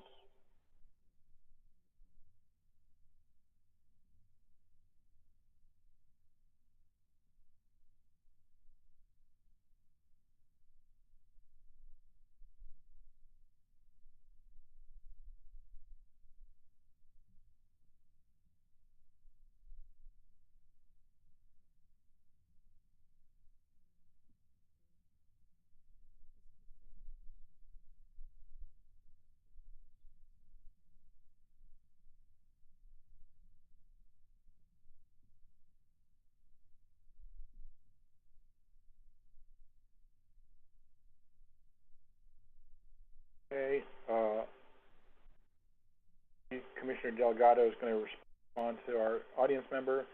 Are people ready to move to the next screen?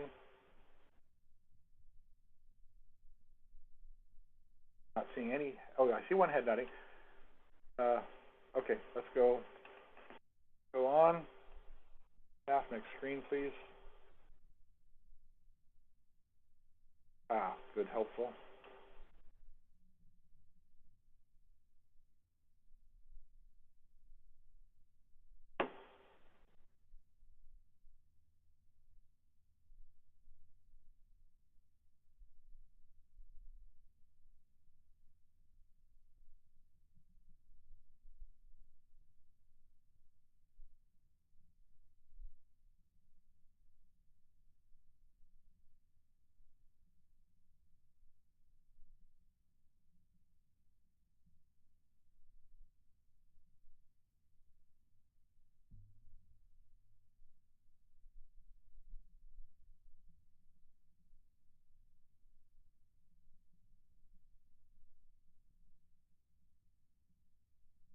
Okay, I think there's 2 more screens. Are people ready to go on to the next one? Yeah? No? Okay, let's go on to the next screen. It's a pretty long one.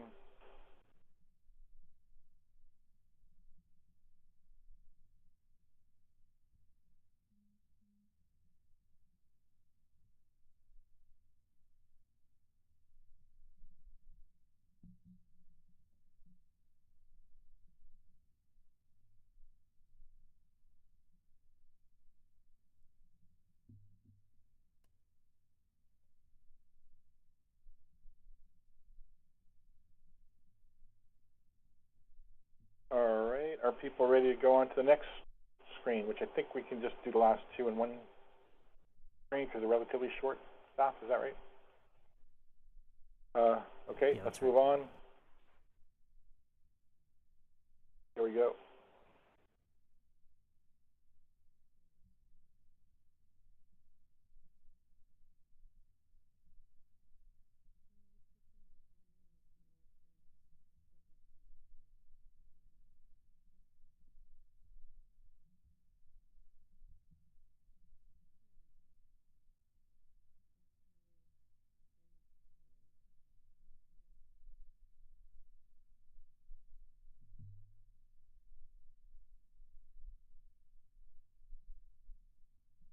Okay, I'm going to turn it over to Facilitator Laura. Thank you, Co-Chair Dan. Is there any questions, comments for this section on structural oversight?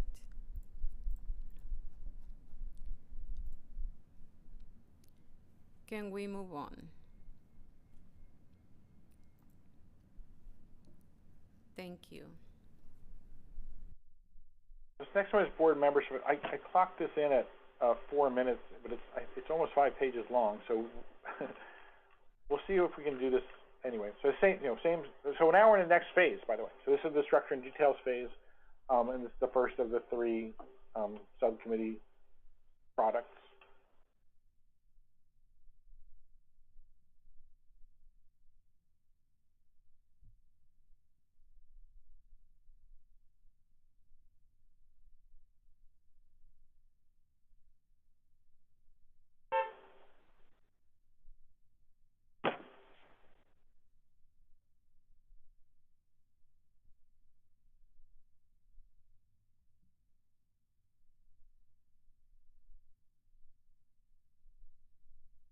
Okay, we ready to scroll down to the next screen? Yeah, okay, let's go.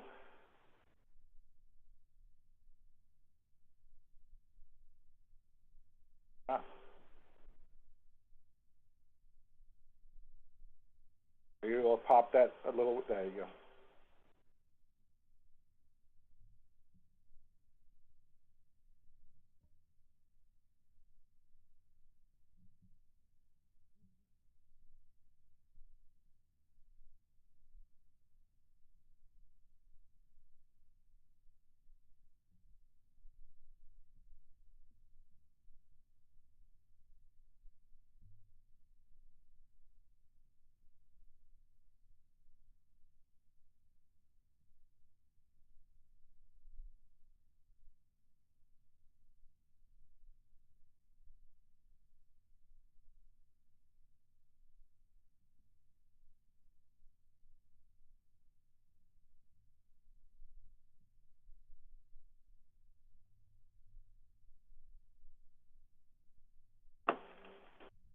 Okay, there's a little bit more in this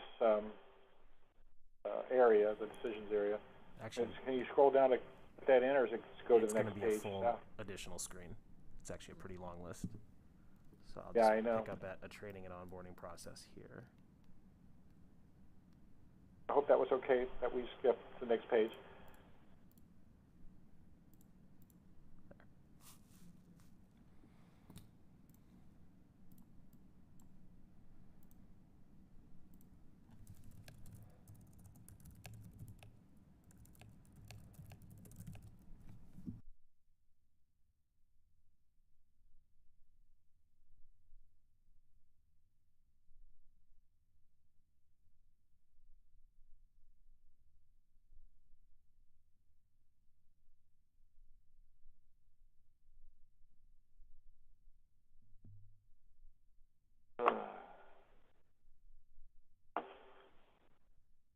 Are you just cleaning something up there, staff?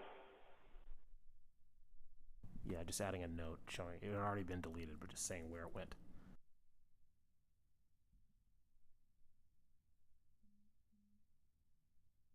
Okay, so are people ready to move down to the next screen? Not seeing any hands or nodding. You ready? Thumbs up there, nodding. Okay, let's go down to the next screen. You would? Okay.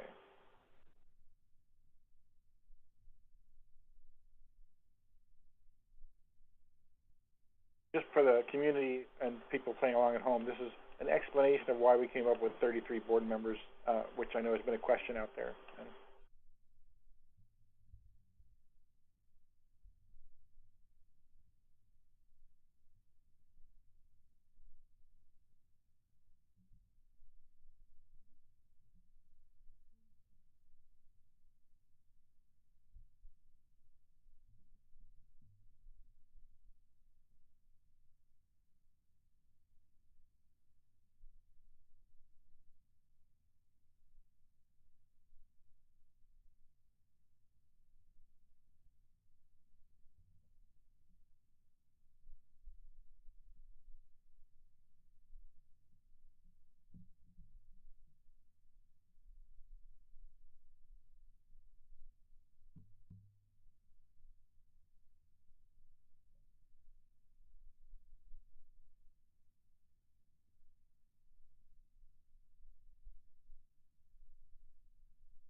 Okay, you all heard me clickety clacking. Are people ready to move on to the next screen? I know there's a lot of text on there. Ready? Anybody? Yes, nodding, nodding. One head going back and forth, still reading. Okay. Okay. This is about panel sizes.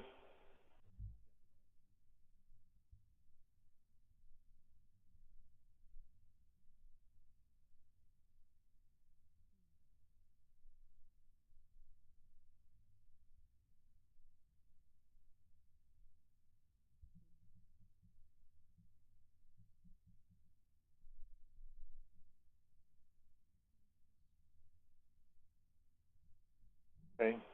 I did grossly underestimate the time on this one. Are people ready to go to the next screen? Yeah. Okay.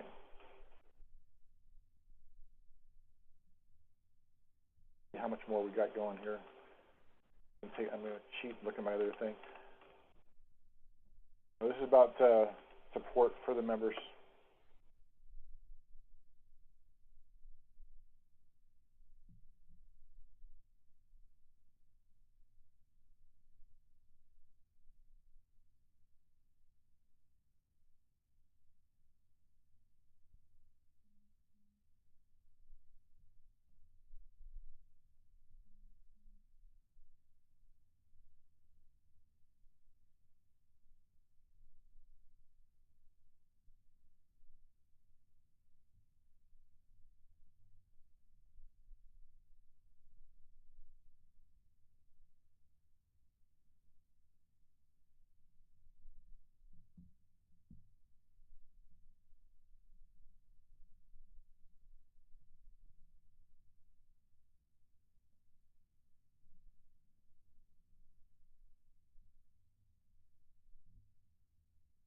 Hey, are people ready to scroll down or not, or yes? Okay, let's go on down to the next screen. There's like a page and a half more of this, I think. Okay.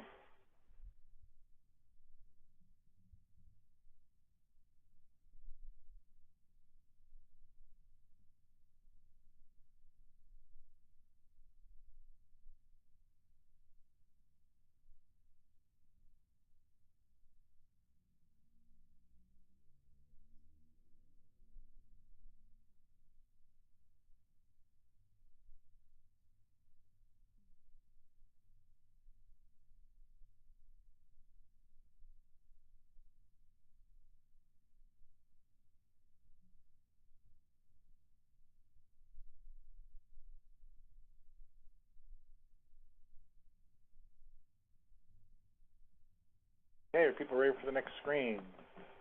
Okay, let's go. Are these the last two? Yes, they're the last two items.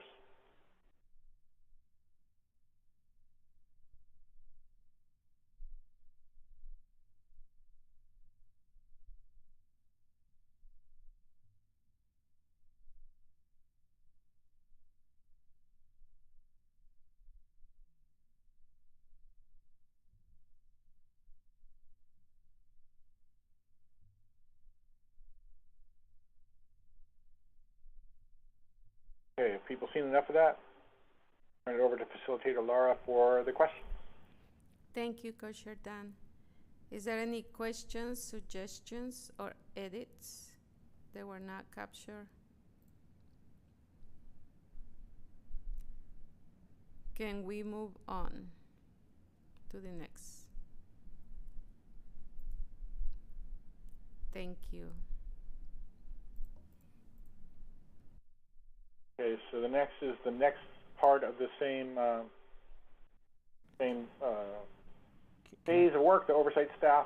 Can I jump in on something really quick, Co-Chair Dan? Oh, yeah.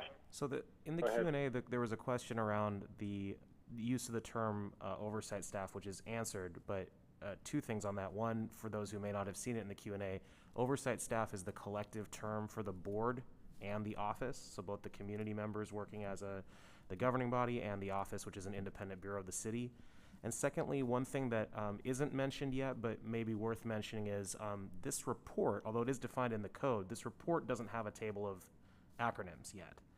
And so I just wanted to flag that's probably something that for accessibility reasons should be added, just to ensure that, and a definition of terms table. So just going to add that to the list of things that, if you're okay with staff doing, express that please during the final approval, or not, as the case may be.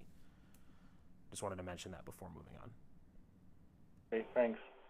So did we already get the answer for both here, Laura? Yeah, okay.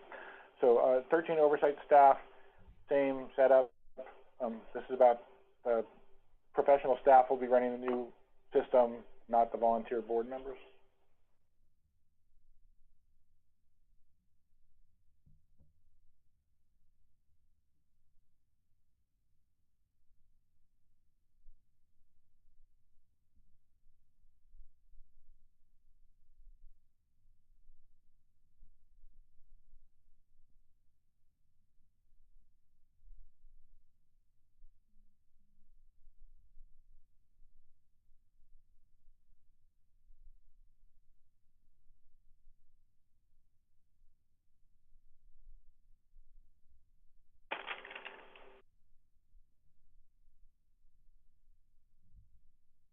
Okay, people ready to move on to the next page or next screen?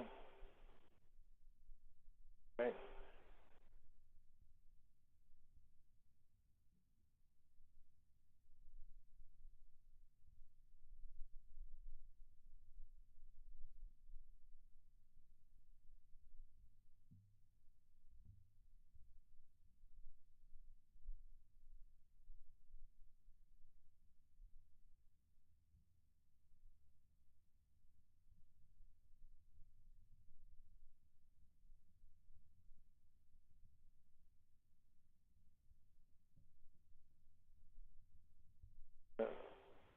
Type something in the chat, and then is everybody else ready to move on?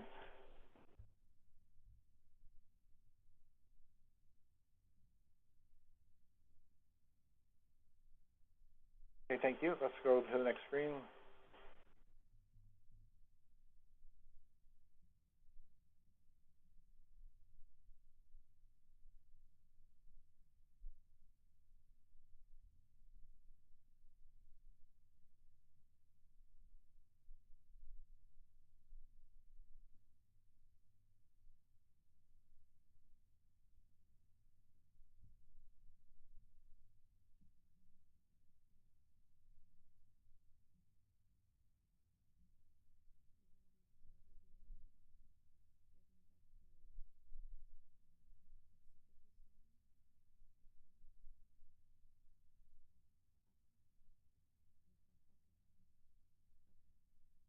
Okay, are people ready to go to the next screen?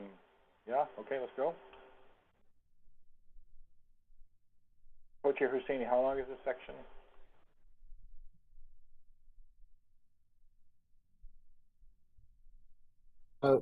This next section, we're looking at about a couple pages, so we should be able to get through this in just over a couple minutes.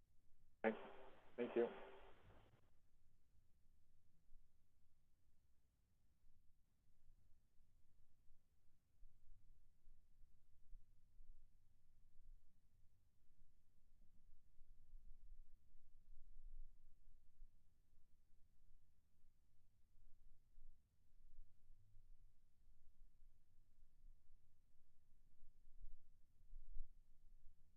Okay, people ready to move on to the next screen?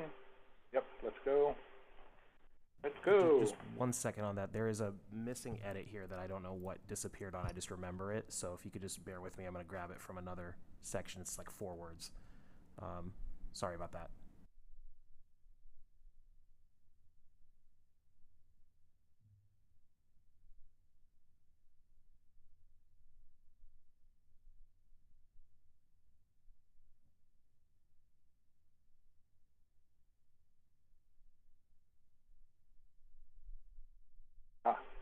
Well, more like 8 words, that's okay. Which are similar requirements to that for the director of IPR. Okay, let's scroll down to the next screen.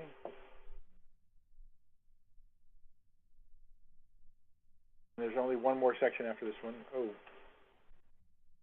Are you able to grab the bottom of that section somehow?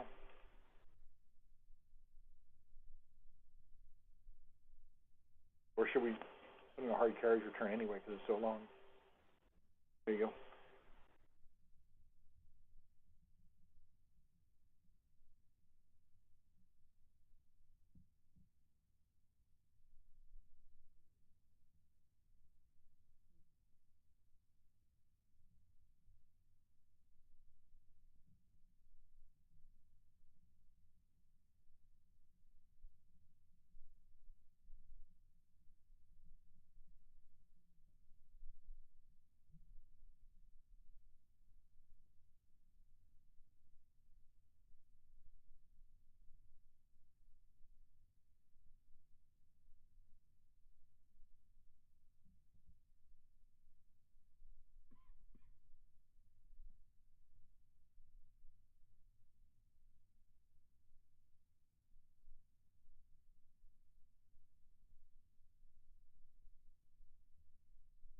people ready to go down to the next screen? And we may have to figure out how to speed things up. Okay, thank you. Let's go to the budget. And this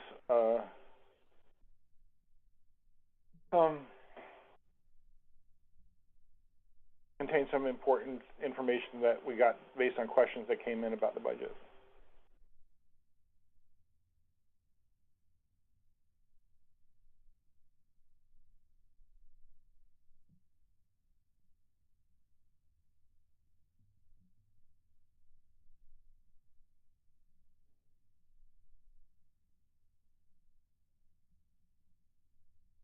Okay, so are people ready for Facilitator Laura to ask the questions? Yes, I just. Oh, sorry. Oh. Sorry.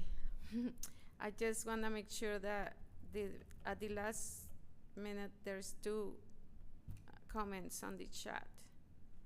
Okay. Yeah. Commissioner Pitt, very funny.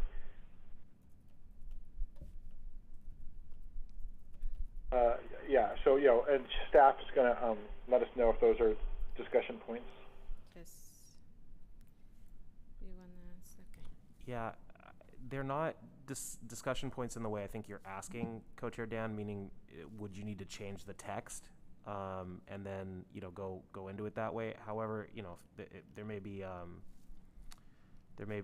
some information, in particular the question around can individuals being investigated ask for different board members on the panel that a member may want to answer verbally. Yeah, I'm not sure. Okay, just real quickly, a lot of the sort of mechanical procedures of the new board will be outlined in the board's own bylaws, or I think there are ABRs, the city's administrative guidelines, right? In terms of board selection, I think the intent is not to allow sort of cherry picking of your panel. However, if you choose to appeal a finding, that will be heard by a separate panel in most cases. So there is some built-in addressing of that consideration. Hopefully that answers your question. Thank you, Commissioner Toomey. Then, is there any discussion or comments on oversight staff section? Can we move on? Thank you. Now, lose Commissioner Amechi. I'm wondering, you're doing all right? You got perked back up? Okay. Let's go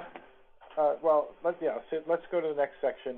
And I don't know if we have, if we take another break, it means we're going to have to stay a little later, but it might be worth it because I'm seeing that people are starting to fade. So maybe we should just get through reporting and transparency, which is the end of this phase, and then we can do that.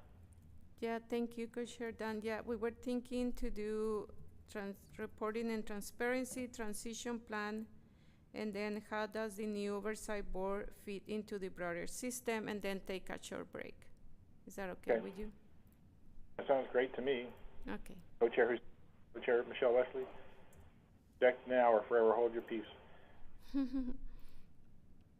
Okay, let's go on to reporting and transparency. Same deal. This is the background of reporting and transparency and the overview and the requirements, decisions, and key decisions.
people ready to go to the next screen? Okay. Lost some of my little windows. Okay, let's go on to the next screen, starting with decisions. Okay.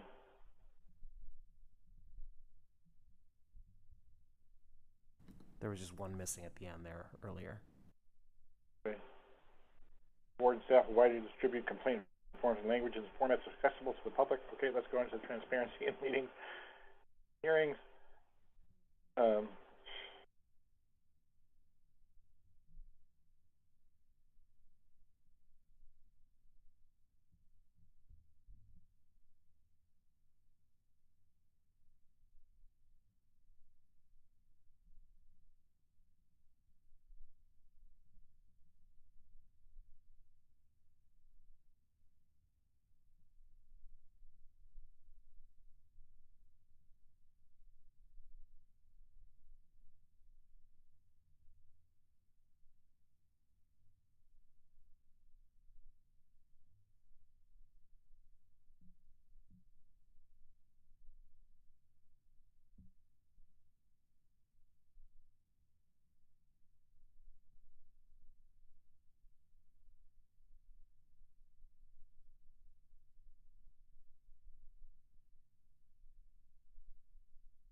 Okay, are people ready to move on to the next screen?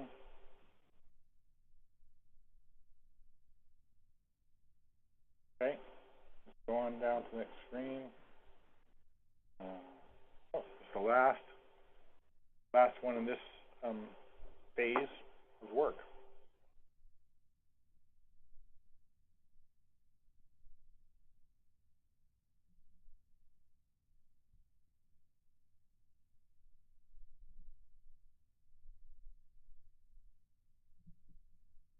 Alrighty, so are you ready for Facilitator Laura to ask her questions? Sure, thank you. Thank you. Is there any questions, comments, or edits to this section of reporting and transparency? Yes, Commissioner Aji.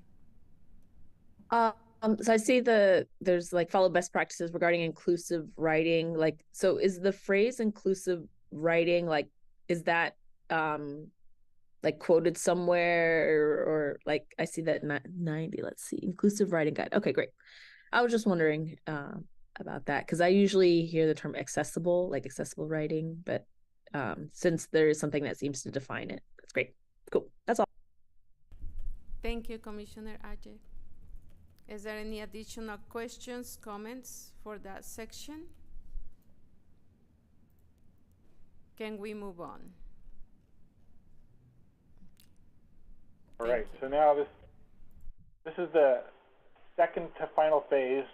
And obviously, the report doesn't cover this final phase because that's what we're doing now.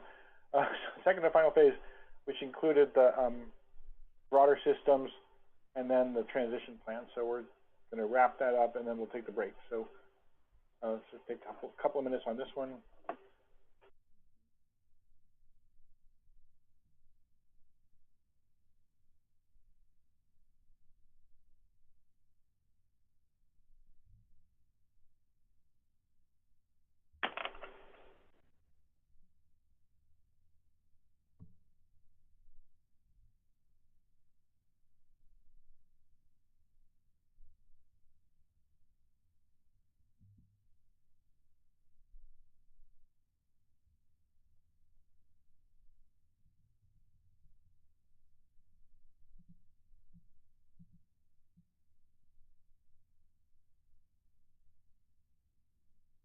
Right, ready for the next screen? Just want to point out that this consolidates a lot of repetitive stuff that was in the Bears of Agreement, or yeah.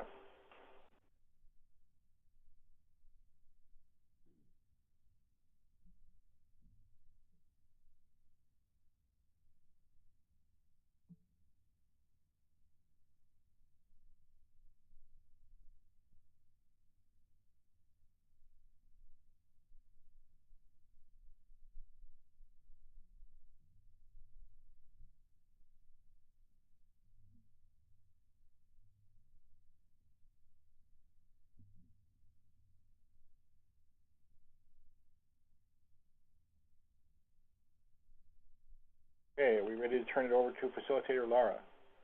Yes, okay. Yes, thank you. Is there any questions, comments, or discussion for this section? Can we move on? Thank you. All right, so this now we're in the transition plan, and this section wasn't here before, but it's just summarizing the transition plan that we reapproved the other day.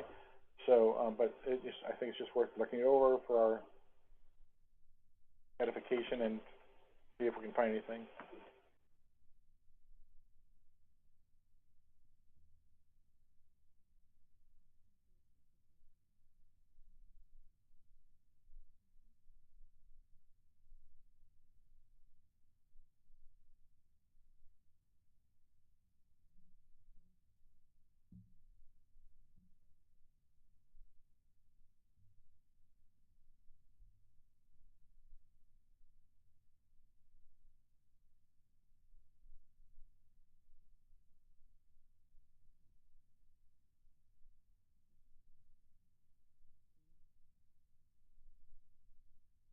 Okay, everybody got to splash cold water on their face during the break, right?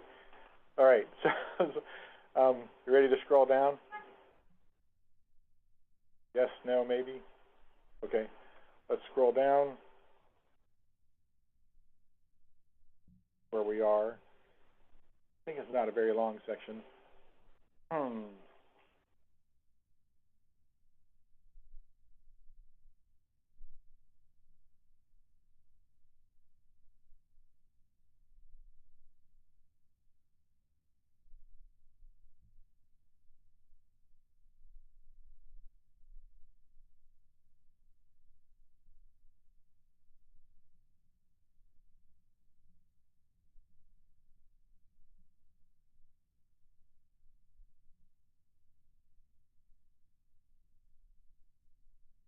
Okay, are you ready to scroll down, folks?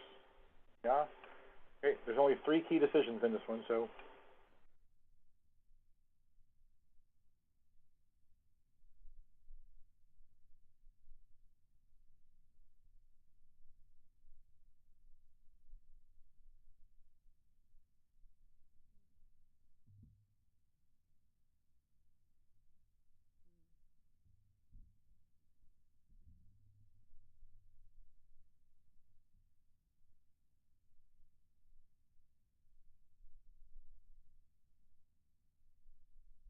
Are you all ready to scroll down again?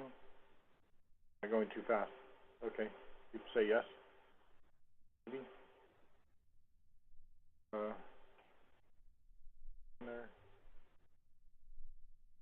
Okay. Can we scroll down, staff?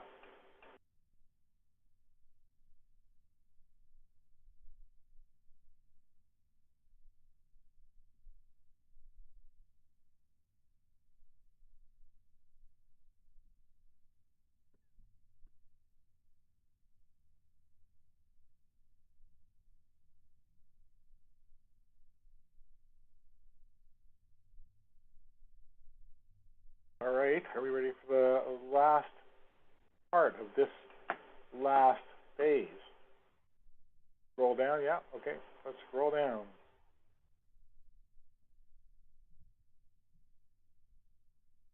There it is.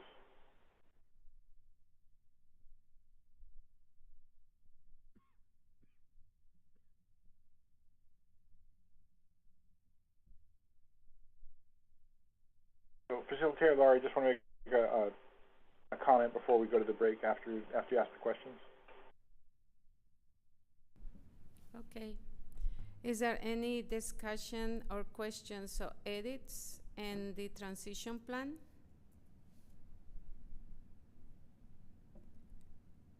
Can we move on?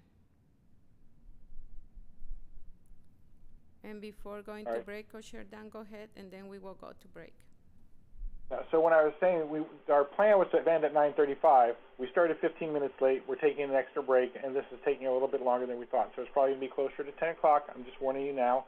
and I asked this morning if anybody has a hard out, please let us know, because we want to make sure all of us, as many of us are here as possible, right to the very end, and this is our last meeting. So please let us know if you have to leave before 10, but right now that's the best guesstimate of when we're going to be done. It depends a lot on these discussions that are coming up. All right, so I'll let you call the break, Facilitator Lauer. Thank you. It's 9:02. Let's come back to 9:08. Thank you.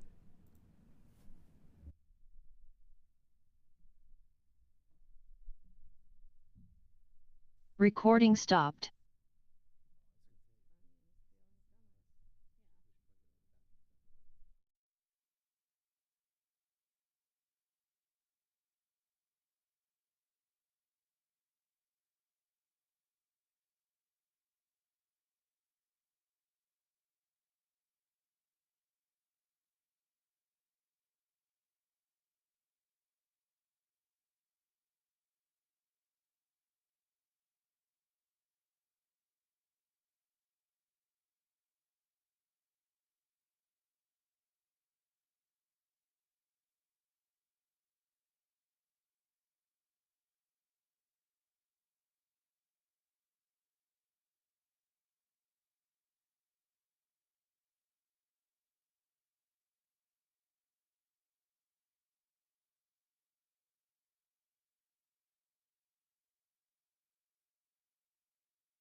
right, so the next section is made up of things that seems to jump out at people from what was originally the minority report. I'm going to turn it over to Commissioners Aiken and Delegato, who did a redraft of this, and I'll have them explain it, read it into the record, and we'll do the old-fashioned questions and discussion, since this is kind of entirely new thing. That's okay. Hi, good evening. This is Faith Aiken. I use she, her pronouns. Commissioner Yume, how about I will read what I can see on my screen and then we'll just take turns.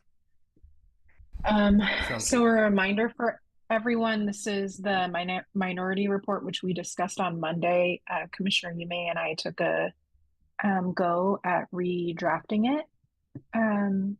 I will read out loud. So 17, context and considerations. The Police Accountability Commission is pleased to present their findings and recommendations unanimously. As such, we do not feel a need to present a minority report in the manner allowed by City Council. However, mindful that consensus is not achieved without discussion, compromise, and grace, the Police Accountability Commission would like to highlight several challenges that we faced in our deliberations, which we have agreed may provide some context for our final recommendations. These points are illustrative of the PAC's effort to weigh public interest against the need of all affected parties and the various constraints we faced. The opportunity to close out this work by acknowledging a small subset of these challenges provides the community and decision makers a glimpse into our thinking. Furthermore, while the PAC was provided with independent legal counsel beginning in May 2023, the constraints of attorney-client privilege prevented us from discussing legal advice at public meetings. We recognize that this may make it hard for the public to understand the rationale for some of the PAC's decisions. Recording stopped. Bear with us a moment, sorry. Recording in progress. We're back, thanks. Facilitator Lara, shall we go section by section, or do you think it's helpful for us to read the whole, or I guess co-chairs, for us to read the whole thing into the record and then discussion? It's up to you or the co-chairs. If we go section by section, I can ask the questions. It will take a little longer, but maybe it's the way that they prefer to do it. If it's edits or discussions, what would you prefer? Well, I'm thinking that if you read the whole thing, then people have the whole context, and then we can go back for the discussion. Yeah, okay. That sounds good. Thank you. So the next bit you may will read. Compensation for volunteers. While determining the makeup of the new board, we were forced to maintain the balance of relying on community volunteers while attempting to avoid placing an undue burden on said volunteers. We know that the new board will require long hours, commitment, on reviewing potentially harmful and re-traumatizing materials. Board members will come with lived experience, diverse perspectives, and insights into community, and these insights deserve to be compensated so as to remove barriers to participation. We designed a system that provides compensation, reimbursement, and benefits, but we're limited by laws surrounding compensation for volunteers. Quorum considerations. Community volunteer boards have historically had difficulty maintaining membership, which can result in an inability to meet quorum. The PAC's areas of agreement initially included that the new board's quorum would be based on a majority of seated members. While current interpretations of existing state law do not seem to support this proposal, room exists for future volunteer legislative bodies, I'm going to make that a line edit, to propose a remedy to this dilemma. For the time being, this challenge further highlights City Council's obligation to be an active partner in maintaining the membership of its volunteer bodies.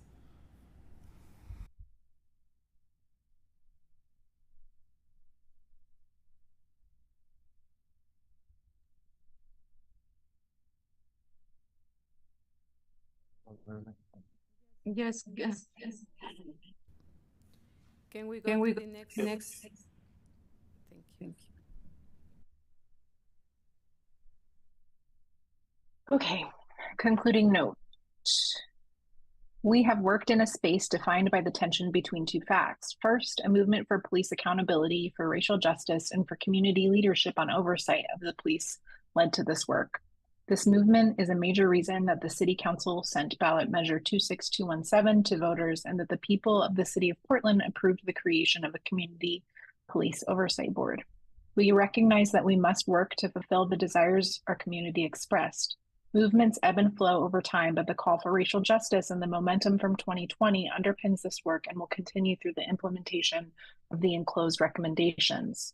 Second, there are various systems in place which uphold the status quo, including the inequitable structures of governmental systems and the biases we identified during our research, which not only favor the police in the current system of cases of alleged misconduct, but in the process of creating policy, including the city code that council will eventually adopt based on our recommendations. The barriers we identified to police accountability broadly also were barriers to improving police accountability. This tension is reflected in the work of the PAC and in our proposals and recommendations. Thank you, Commissioner Fate. Is there any discussion, questions about the challenge and context section? Yes, Commissioner Ajay. Where was okay, can you go back to what was it? The barriers, the accountability phrase. Where was that? The barriers we identified to police accountability broadly also were barriers to improving. I guess I don't know what that's like. That just seems redundant. Like I'm not sure if I understand what that's trying to say. Thank you, Commissioner Ajay. Commissioner Fate or Commissioner Jumi, would you like to answer or review that? It probably means that Commissioner Faith and I were tired. Let me take a look at the language and we'll try and clarify. I think that's a right response. You may.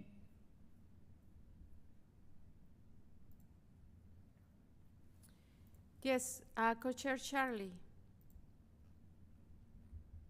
Was that it in its entirety, or did I miss something about the white supremacy phrase? So that part's in the conclusion that we're going to get to next. All right, so I thought we were reading through the whole thing first. So okay. Yes, no. Thank you, go ahead, Co-Chair. Yeah, Co-Chair Michelle Wesley. There's a separate entire section that's called the conclusion, and that's in there. And there's also material from Commissioner Amechi in there. So, I mean, unless the two of you, Commissioners Delgado and Aiken, think we should read the conclusion at the same time, no, just do this one at a time. Okay. Okay. Is there? Okay, go ahead. Yes, Commissioner Tim. Yeah, 1377 on the barriers to police accountability. I think what you were trying to say is that basically what you thought had prevented police accountability in the past was also preventing it from being fixed for the future. So perhaps maybe saying the barriers we identified as having historically prevented police accountability also were barriers to the efforts to improve police accountability.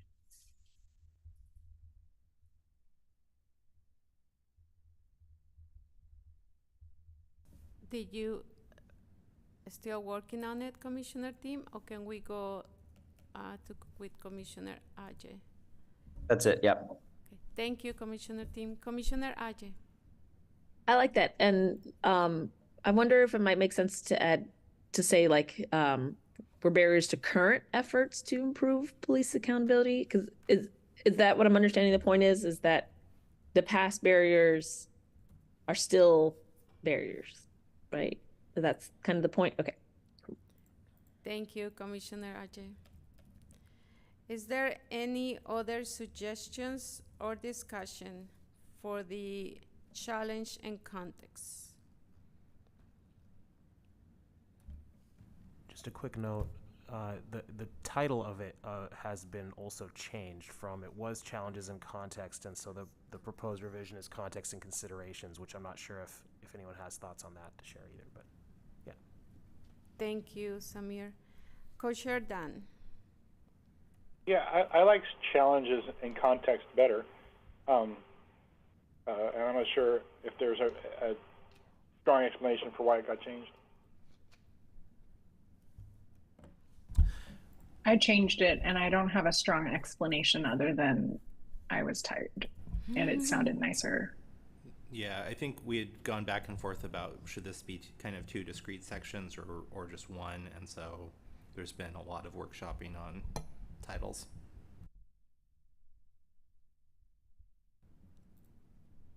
Thank you, Commissioner Faith and Commissioner Jumi. Is there any, yeah, I guess people, commissioners like the word challenge better. Yeah. Okay, let me ask the question. Is there a strong opposition to approve the section of challenge and context? Is there a general agreement to approve this section of challenge and context? Great. Can we move on? Okay, let's go to the conclusion then. So the conclusion, a lot of this also came from those two commissioners. Are you willing to lead us through that as well? I can't see you anymore. I can do it since Faith is okay. working on the Q&A. Thanks, Commissioner Delgado. Thank you. Okay. I guess I'll go down to and stop before the blue. The Police Accountability Commission was tasked with crafting the new police oversight system authorized by voters at the November 3rd, 2020 general election. The commission was tasked with ensuring an inclusive, diverse, community-driven process, a lengthy involved process where consideration is given to the complex topic of police accountability and the various impacts of a police oversight system. Our mandate was to ensure that the requirements of the framework within the city charter are met. The City Council took the time to develop this process and choose the members of the PAC to entrust this task to, and I just lost my place here. Thank you. We are grateful for the opportunity to work on such an important set of issues. We believe the work of the Police Accountability Commission fulfills the tasks the City Council gave the PAC, develops a system that meets the requirements of the Charter, and crafts a new system that voters authorized. We did so in a way that was rigorous, community-driven, and inclusive. We are proud to present this work for consideration and implementation by the City Council to create the Community Board for Police Accountability and an Office of Community-Based Police Accountability reporting to it. We know that the PAC's recommendations cannot solve every problem that has been perceived or identified, and our recommendations reflect that knowledge. In approaching our work, the PAC's intent was to reflect community input and views to the degree allowable by law, and where not allowable, to note that for future leaders, including the City Council and the board itself, so that they can work to overcome the barriers we were required to work within.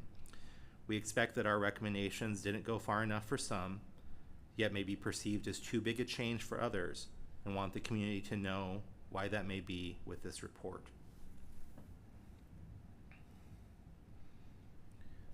Should I continue?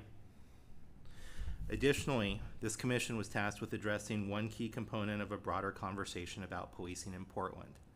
The PAC's scope of work did not include items related to day-to-day management of the police, nor does it directly engage with issues such as civil lawsuits or criminal prosecutions.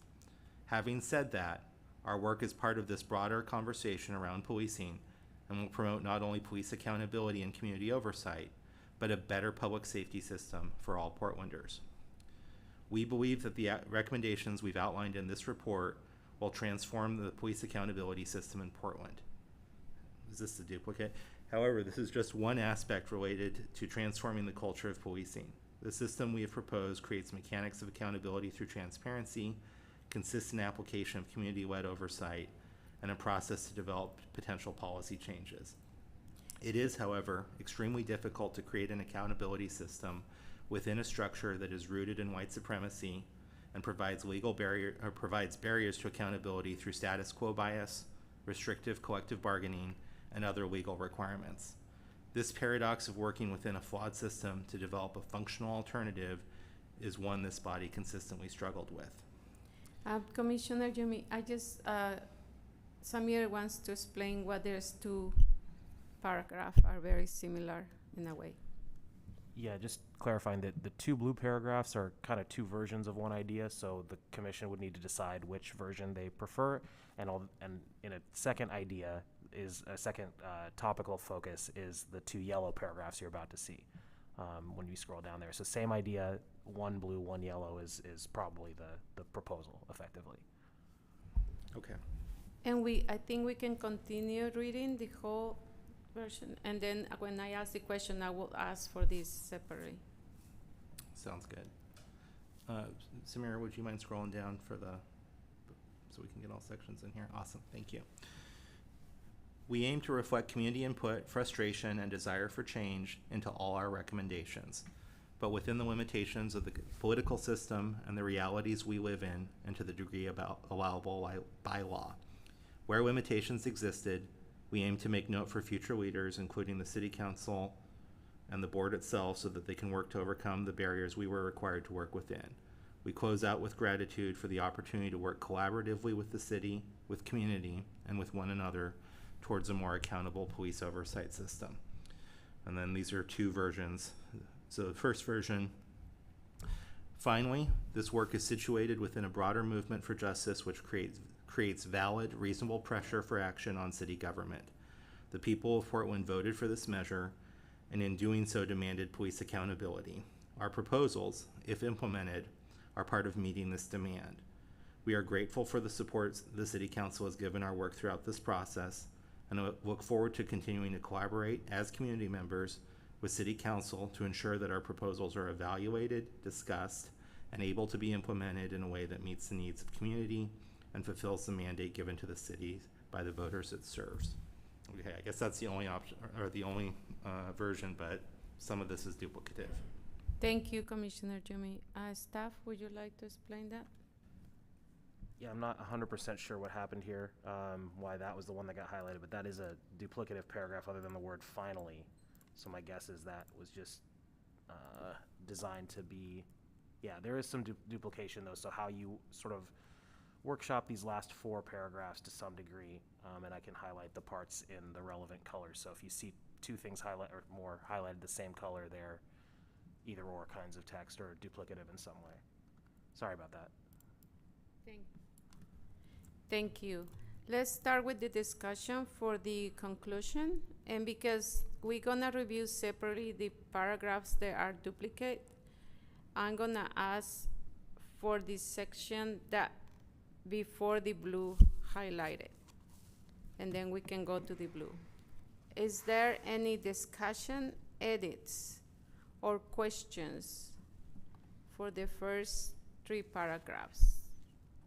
Yes. Okay, I see the Commissioner Monica also is putting some in the chat.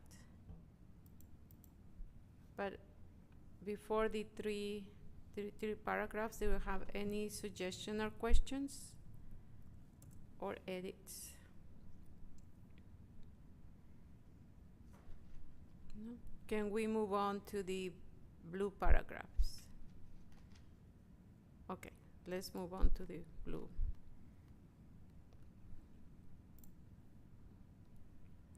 Okay, we have these two paragraphs that is either or.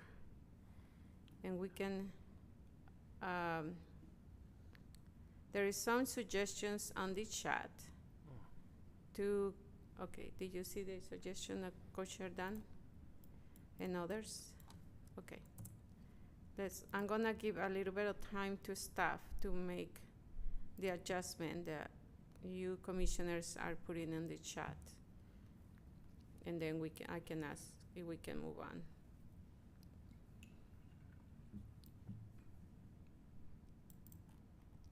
Yes, Commissioner Fate, and then Commissioner Ajay. I wanted to check in with Co-Chair Michelle Wesley, as I know you're resting your eyes. Did your section was it captured the way you wanted it to? Thank you, Commissioner Fate. Thank you. Yes, it was, but I was wondering if someone could read what we're talking about right now because I can't see it. Sure. Commissioner Fate, would you like to read it? Sure. Thank you. Okay. Just from 1413, right, y'all? Yeah. Okay. Okay, we believe that the recommendations we've outlined in this report will transform the police accountability system in Portland. However, this is just one aspect related to transforming the culture of policing. The system we have proposed creates mechanisms of accountability through transparency, consistent application of community-led oversight, and a process to develop potential policy changes. It is, however, extremely difficult to create an accountability system within a structure that is rooted in white supremacy and provides barriers to accountability through status quo bias, restrictive collective bargaining, and other legal requirements. This paradox of working within a flawed system to develop a functional alternative is one this body consistently struggled with. Thank you. And are we comparing this with something else now? Are we having to choose here? Sorry, I've been kind of laying back and It's okay, Coach Charlie. No, we are not comparing them anymore. There is a whole section. There was the one the Commissioner Fay read, and there is another one before that. Would you like one of the commissioners to read the part before the ones the Commissioner Fay read to you? No, I just wanted to make sure that this gets included. Yes, of course. Thank you, All right, thank you. Charlie. Thank you. Is my hand still raised? I can't see. Yes, but don't worry about it. And you can just speak anytime and interrupt me. Thank you. Commissioner Ajay. I was just wondering if we could also see the paragraph after this, because I remember I like all three of them on one page, because I remember reading it feeling like something was very redundant, but they were never all three on the same page, so it was really hard to know that. So I just would like to see them all on the same page. Sure. We're gonna give time for commissioners to read the 4 paragraphs. Oh, yeah. I meant wait, I think, is this the one? Yeah, okay.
Thank you, Commissioner Ajay. Is there any additional questions, edits, or suggestions for the conclusion section?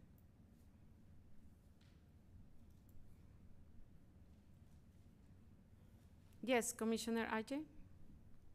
Just one more thing. I was wondering, for that last paragraph on this page, I wonder, I think it would be useful to mention that this was overwhelmingly voted on by the voters. Is there a way to do that? Talking about the fact that, 82% of folks voted on this. Yeah, voted overwhelmingly. Great, perfect. Thank you. And where would you like to add this? At the end? It was just added on 1431. Okay, perfect. Oh yes, I saw it. Thank you. Any additional questions, comments, or edits? Okay, I'm gonna, oh, I'm sorry, staff. I will pass it to Samir. Yeah, so two things. One, there was noted that this, within the limitations line 1424 is redundant. The other one is there is a bit of redundancy in a different way here with this sentence and this one, although it's kind of current, past tense and present tense, or present tense and future tense. So I'm not sure if commissioners have a desire to remove the first, remove the second, alter them in some way. And that I have two questions. This is the first one. And Commissioner Jimmy has a comment on the chat about it. I think it's always nice to end with gratitude, so perhaps we can put that at the end, and maybe that makes it a little easier to trim the final paragraph. And Co-Chair Sima is agree with that. Is any additional comments for that particular issue? I think that we're cutting right. We're cutting the duplicate. Okay. Great, thank you. Thank you, Co-Chair Dan.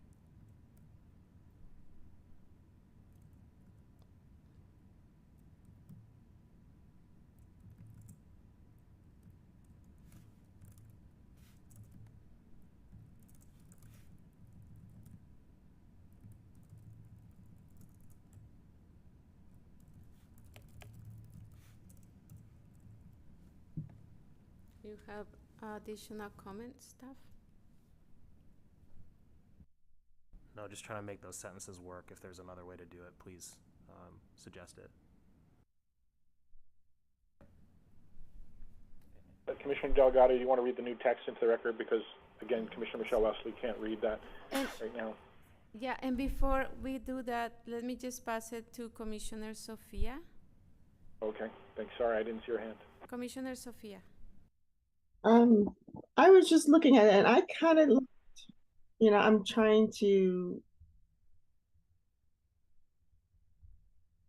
I like the thought that we would like to continue to collaborate with community members and as community members with city council. I don't think the last paragraph really says that quite the same way, but I do like it.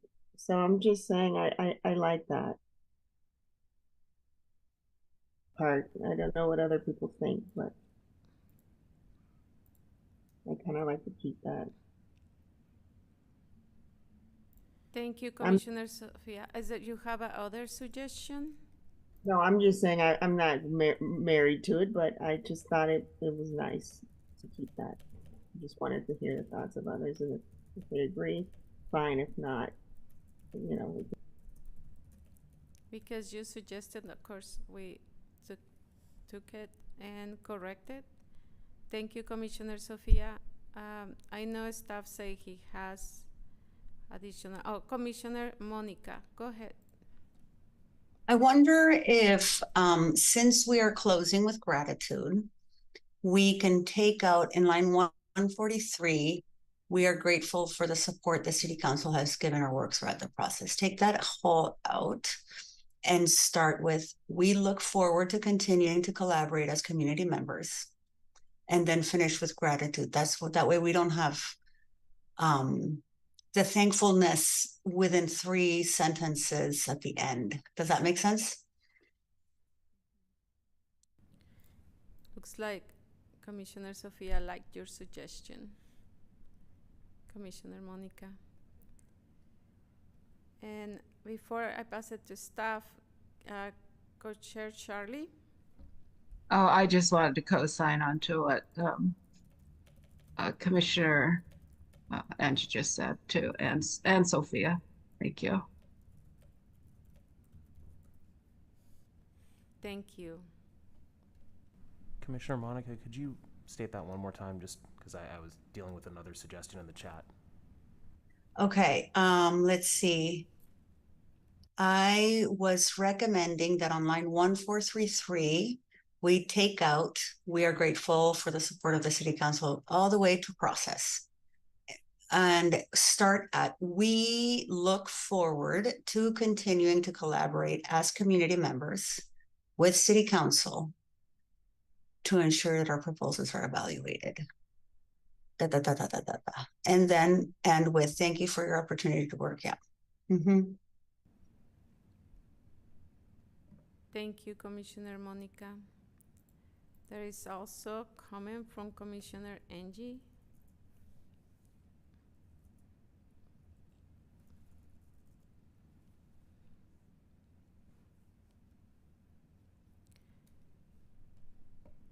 Is there any additional suggestions, edits, or comments?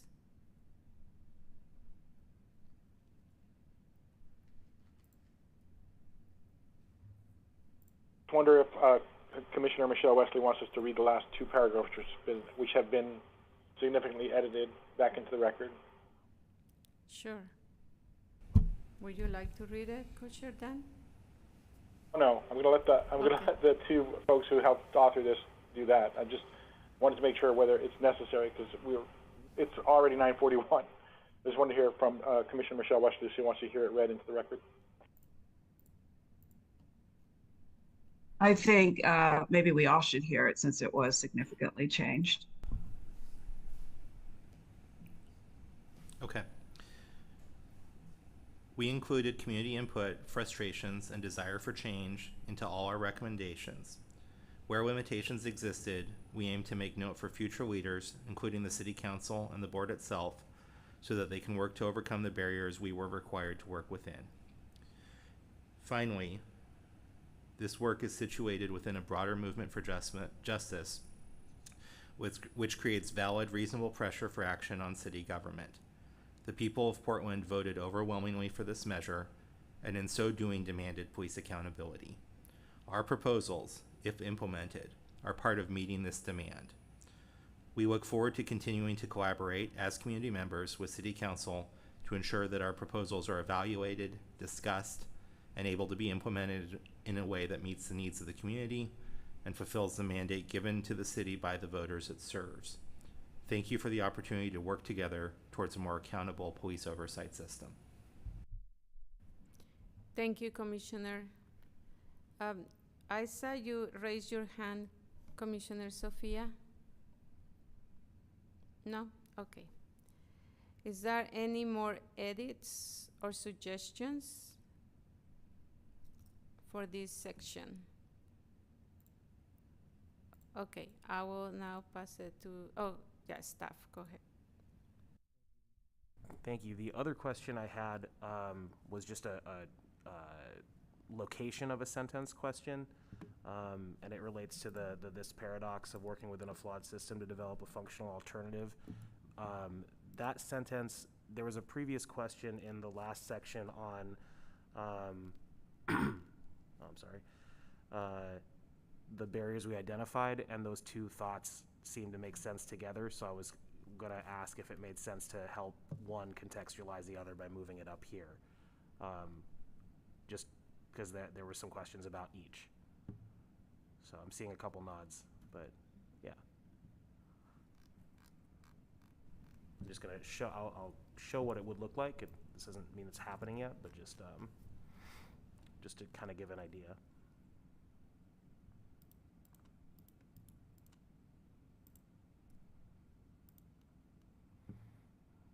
Let's see the three sentences together here.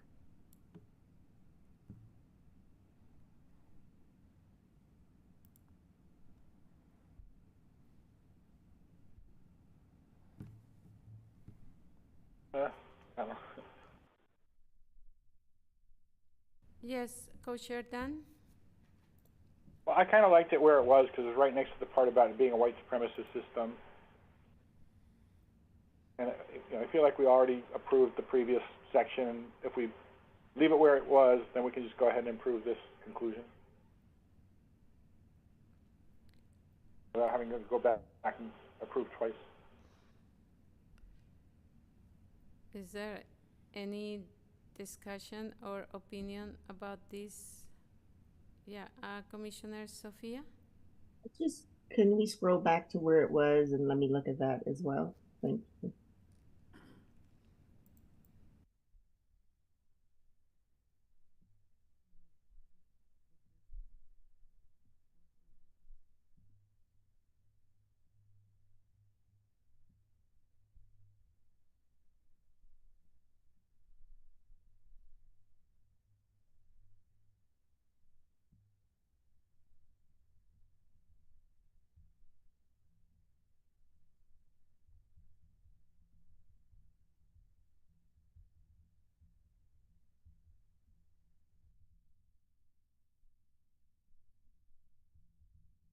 We'll go back to the other one too, the previous one. I'm sorry, I'm just trying to. It's okay.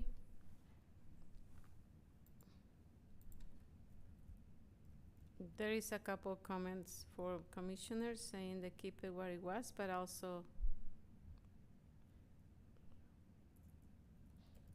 I'm agreeing. I think I like it better where it was. You as well. Thank you. okay, we're gonna leave it as it was before. Okay, is there any additional questions, comments, or edits for the whole area of conclusion? Okay. Is there a strong opposition to approve the area of conclusion? Is there a general agreement to approve the area of conclusion into the document? Thank you. Can we move on? Great. Now we're gonna come back to the beginning. No? Okay. Appendices. We need to review appendices. Yes, I will pass it to co-chairs. Go ahead. Yeah, thank you. No, thank you, Facilitator. Now, before we do that, we're going to talk about the appendices. Staff, I don't know if you saw my question to you a while ago, that we have the code, which we just got very close to approving. It's going to be Appendix A.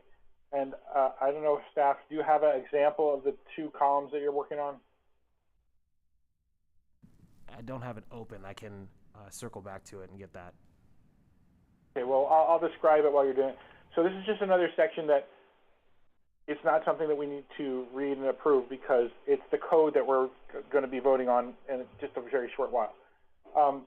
We have, the staff is working on making, I think you've heard this described before, two columns, one that's the existing code or the research that we did to support our insertion of the things into our code, or whatever basis in the charter that we relied upon, or whatever, in that column, and the other column is the code.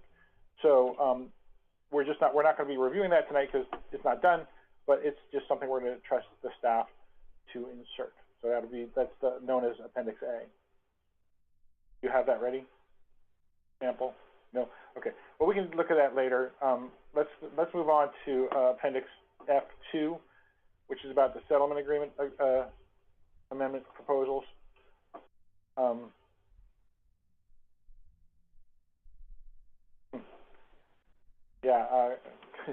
Co-Chair Husseini points out that we have 24 minutes scheduled for these appendices. I think what we'll do is I'll try to summarize them, and if anybody has any questions, we can pause.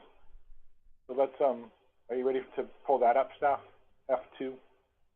I do want to say that 24 minutes is what we exactly timed, but, I'm hoping to budget 30 minutes into this. Realistically, it may go over. Sorry, Word crashed on me for a second, but it's back. We're good. Great.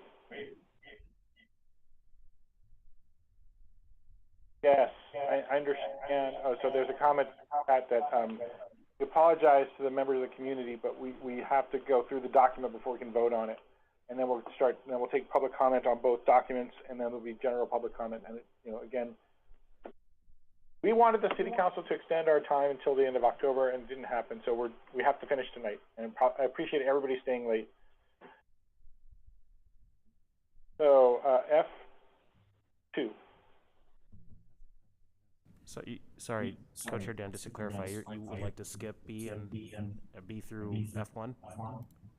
Yeah, I think those are, I mean, that's just very simply, that's existing documents we've all seen already, and they're just pasted in here for context. There is one change. It's not new text. It's just a placeholder. But at co-chair's request, there is going to be an inclusion of the timeline comparison between the different phases of the officer accountability process in the current system and the new one. This is a document that was discussed, I don't know, back in January, February. And so that's going to be a new Appendix E7 right next to the flow chart.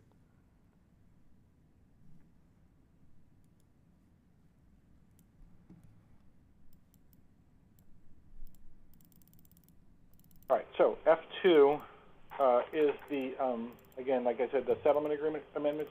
And we sort of dropped hints about these throughout our work. We didn't really come up with a whole series of specific proposals, and we were told that, you know, the city has to prepare these to give them to the DOJ, the formal ones. But what we came up with, just based on what we've already done, are a series of things that they need to review to make our proposal work. So, and we noted that during the period when the DOJ and the court are reviewing the changes to the settlement agreement, we asked the city attorney's office to let members of the transition team participate in a mediation. And so that's about the process more than the agreement itself, because the agreement won't be finished until those mediations are over. And then the recommended changes for the settlement agreement have to do with making sure that the transition can happen the way we want it, because right now the IPR would have to stop all its cases exactly 1 year later, and we're trying to figure out a way to make sure that they can hand off those cases to the new board, and that's not really envisioned, so we're just suggesting something to be done to make sure that can happen. Okay, next page. Staff, if you would. We talked about how in the definition sections, they have to add definitions for the new board and office at the very minimum, and that the auditor is not in charge of oversight, which was true up until 2022. And then officer accountability, anything that has to do with our system has to be changed. And there's a whole section about agreement implementation that there's at least one paragraph that specifically says officers have to be held accountable when they violate policy, but there's other stuff in there, and rather than try to go through it and find the individual things, we just said broadly they should look at that. And the last one is something that actually we did have in an areas of agreement to change the timeline for investigations to be 183 days instead of 180 days. And I thought there was one more about finding other ways to communicate with people. Oh, there it is. It just didn't get its own carriage return. There we go. And that came from another area of agreement where we're talking about that it should be more than just mail, email, text, and fax, because it's the 21st century. All right, so does anybody want to go through this in any more detail, or should I just turn it over to Commissioner Lara? I've just promoted you, Facilitator Lara, to ask our discussion questions. Thank you, Co-Chair Dan. Is there a strong opposition to approve F2 as it is now? Is there a general agreement to approve F2 as it is now? Thank you. Can we move on? Thank you. All right, so now we're going to the G's. And thank you so much. That was very well done. And I really want to thank Commissioners Delgado and Aiken for taking on those two sections we just approved a minute ago. So G1 is about the recommendations about the bylaws, and it just sort of highlights that first of all, that we said the transition team is going to make suggestions about the bylaws, although I don't see that in there now. And there's summation of some of the, there we go, a summation of some of the key issues that the board will be able to adopt through bylaws.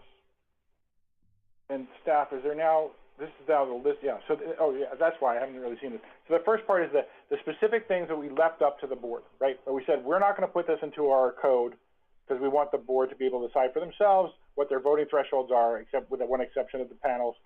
So that's what that first section is. And then the next one is about how many people should be on a subcommittee, which we suggested should be at least 5 members of the board. And then the next part is about the things, other things they can address in the bylaws about procedures and details about training. Can you scroll down a little? And then giving them the authority to draft their own bylaws using ours, and this is where the transition team is mentioned to. So again, if you recall, the plan is for them to use our bylaws that are recommended by the transition team, so they have some way to vote in order to hire the director, and then they can change them to their heart's desire. And then just an explanation of what we did, and then underneath that, the bylaws are pasted in. Okay, phew, that's a high-level review. Facilitator Laura, we can invite discussion before asking for approval, since I kind of rushed through it. Okay, thank you, Commissioner Dan. Is there any discussion for G1? No? Okay, I'm gonna ask the question. Is there a strong opposition to approve G1? Is there a general agreement to approve G1? Thank you. Can we move on? Thank you. All right, so let's just go to G2. And this is a little bit more complicated. And again, I don't feel like we need to go line by line and read every single thing in here, but these were a lot of things that we put forward in the areas of agreement that didn't really fit into the code. So we're suggesting that they adopt these in their rules, or what's called the administrative rules adopted by bureaus, or ARBs. We have so many acronyms. So these are some of the recommendations that we pulled out of those, and staff mostly did this, pulled out of those areas of agreement. So, and we broke, what the co-chair Michelle Wesley and I did was we actually kind of broke the ones that staff pulled out into several different areas. So the first one is about the staff and its role in training and bylaws development and staff support. The second one is about records. The third one is about member support, and that's a lot of the details about member support that weren't in the code that we went through in board membership. The next one's about peer training. And then one about policy recommendations and member recruitment. Remember, we detailed all the places that we wanted the board to go out, and well, not all, but a healthy list of places the board should go out and try to recruit people. So that's what this is. Again, same thing. I'll ask the facilitator to ask for discussion if people want, or approval. Thank you, Co-Chair Dan. Is there any discussion or questions on J2? Okay, I'm gonna ask the question. Oh yes, Commissioner Jimmy. I think there had been some discussion about jail outreach and some of our prior things. I'm not sure if that was included.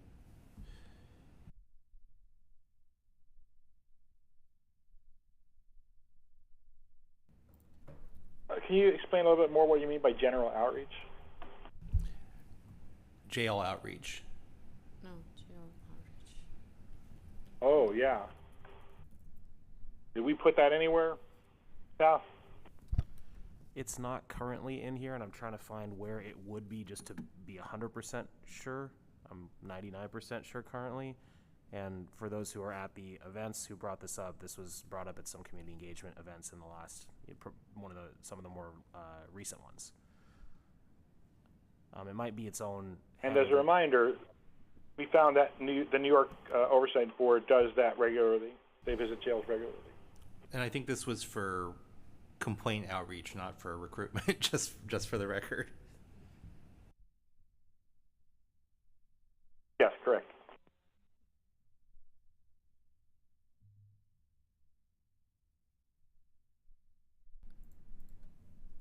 In the meantime, the staff is working on it. Is there any other additional comments or edits for this appendix?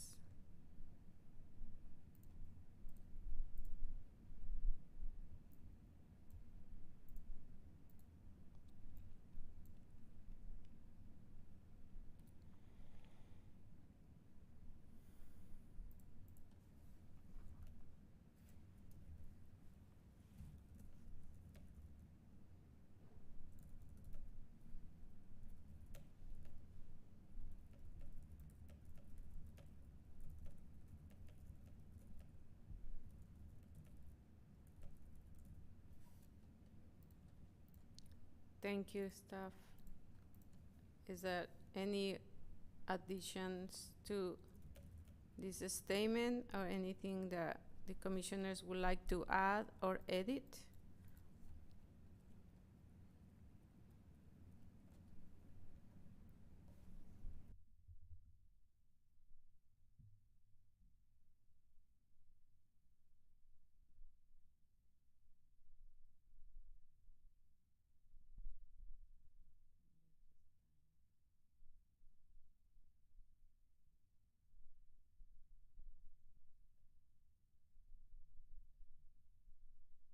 Sorry, just updating that language to the text that you've previously approved in other contexts, jails, prisons, and detention centers. Thank you, staff.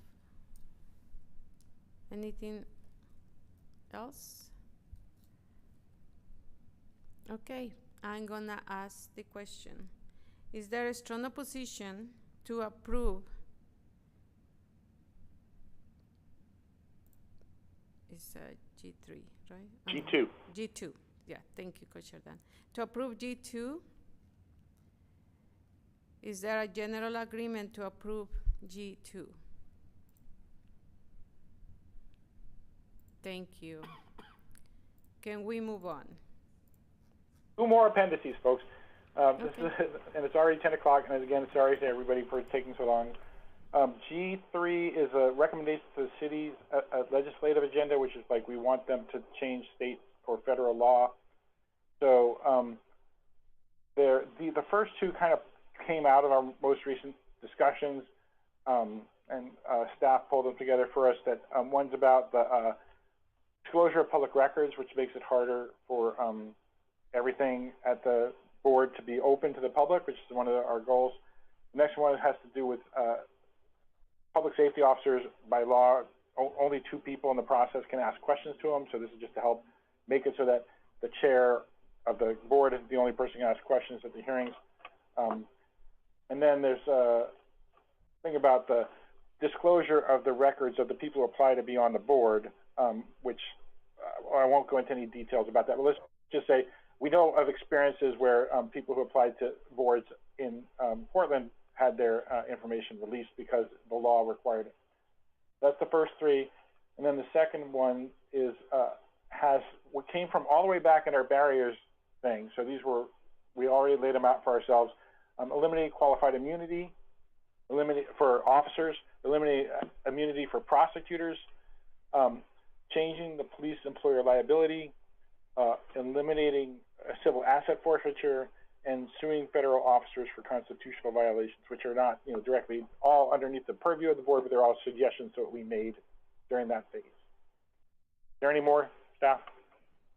Yeah, Commissioner Sophia wants to make a comment. Commissioner Sophia? Can we scroll back up to the those were currently public records law.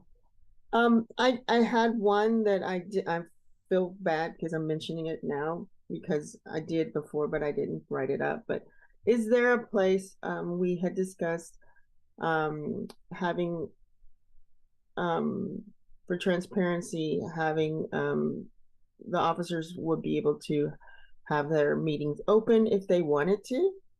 And I also wanted to propose that if a complainant wants it closed, that they should have that option too. I know we discussed it in one meeting and I apologize for not writing it down, but I don't know if this is the place for it or not.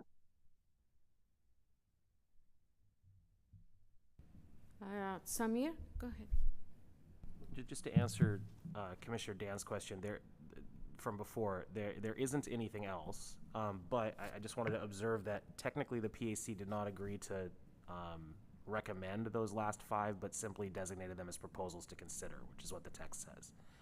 And then to Commissioner Sophia's question, the first half of that is reflected in the code that an officer can request the hearing be open to the public, because that is the current law.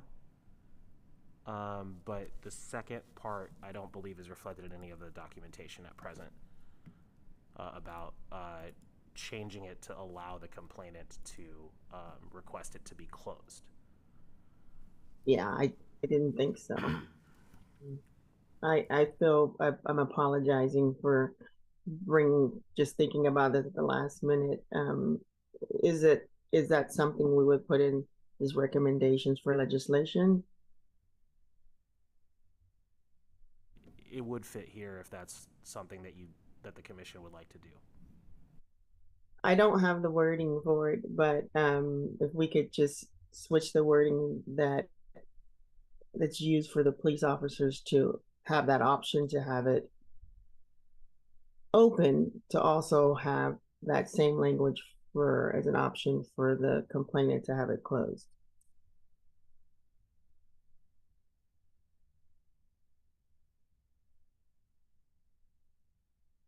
I just don't know what that language is. And before you go through all that, I guess I would like to hear what the commissioners think before we even go any further.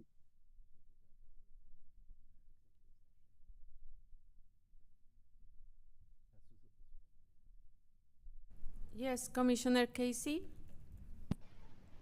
I mean, without sort of commenting on the merits of that, it seems pretty substantive for the point that we're at right now. It seems like it could be potentially pretty impactful, and to put it in without an opportunity for public comment or legal advice, or even really us to have a conversation about it, given the time constraints we're in, like, I think that it's potentially a good idea, but it just seems too late. Thank you, Commissioner Casey. Commissioner Angie? Thank you. I remember talking about this about 3 weeks ago, and I do not I'm sorry, it's very late, and I do not remember which areas of agreement it was, but it wasn't recently, but it was within the last month, because I remember talking about giving that equal opportunity. So I'm sorry, I don't remember exactly which document it was, so it might have, Samir, you know this document back and forth, in front, I know, but I know that we talked about it and we wrote about it. Thank you, Commissioner Angie. Commissioner Sophia? Okay, I understand it's late and I will withdraw it, but having mentioned it now in this meeting, it's enough for me at the moment. It was my fault for not following up. So thank you. We'll just move on. Thank you, Commissioner Sophia.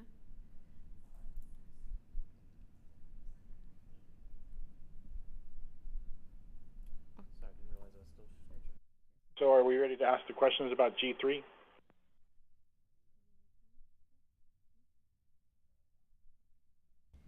Okay, we're ready to ask the question.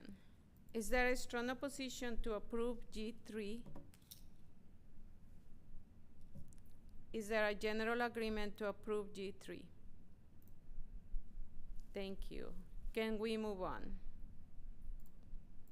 Thank you.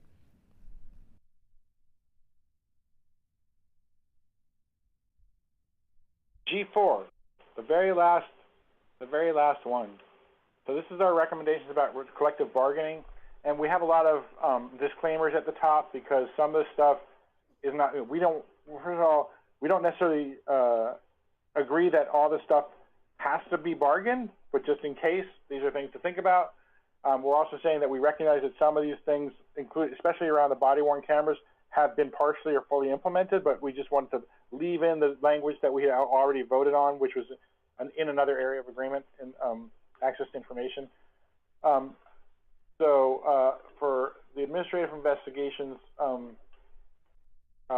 collective bargaining points, we put in a few things that, again, that came out from previous documents about New York can put an officer on probation and have compensation time, which one of the collective bargaining units here can do and the other one can't. Then things about the stipulated discipline not covering if report writing, and our point was that if report writing is part of a cover-up, that it should be something that they can't be under stipulated discipline because it's much more serious. I hope I said that correctly. The next one is about community members who aren't paid for their interview. We wonder if maybe officers have to get paid, and that's kind of a long odds one, but we put it in there because that's what we had written down. Conducting interviews in police facilities could specify it's only for when the community member is not involved in the complaint. We propose the city renegotiate to make sure the board can address deadly force cases because that's prohibited technically right now by the collective bargaining agreement. Okay, the next part is about the transition of active cases to the oversight board. So we contemplated this when we were thinking about our number one idea, which is that the old cases come to the new board. We'd rather not they have to use the old system, but it's more likely than not the officers will not like that.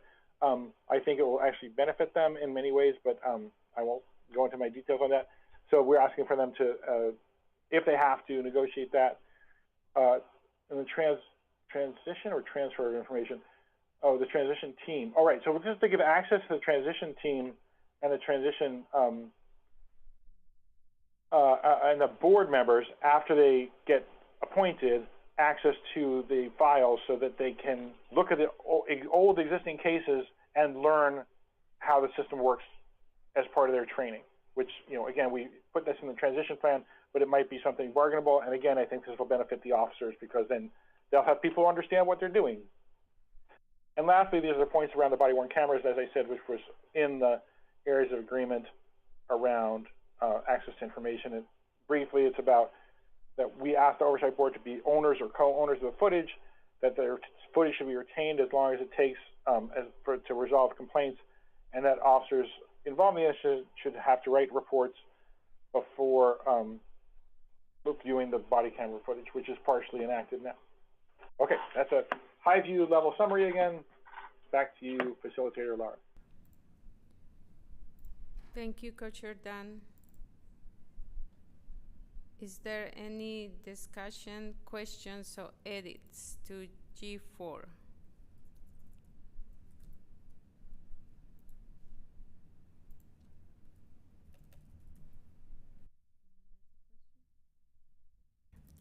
Is there a strong opposition to approving G4? Is there a general agreement to approving G4? Can we move on? Thank you. I'm gonna pass it to Co-Chair Dan. I think we're going to executive summary. You're on the right track. We're gonna go back to the beginning and back to the future. And this is the last section of the report, folks. It is the executive summary that has been substantially changed since the last time you saw it. So I think we should look at it. Staff wants to say something. I was going to say I think we should look at it in the same way we were looking at the other ones, but I'll let staff say what they want to say. Staff, yeah. Yeah, and just as a flag, there were a couple items that now that you've seen the other sections, It may help in determining, where is that particular item in this? And the answer, now you know the answer because you've seen whether or not it's in one of the other sections. The other point is that there were some of the changes were proposed by members. There were a couple things that were moved, and there's a comment saying this was moved out of the executive summary that you saw in the preceding sections, and that was just to try to meet the sort of goal that members and co-chairs have expressed in various places of having this be an actual summary, a shorter portion. So about 3 pages was the limit to that was suggested by several members. So just wanted to flag that as part of this process. Thank you, Steph.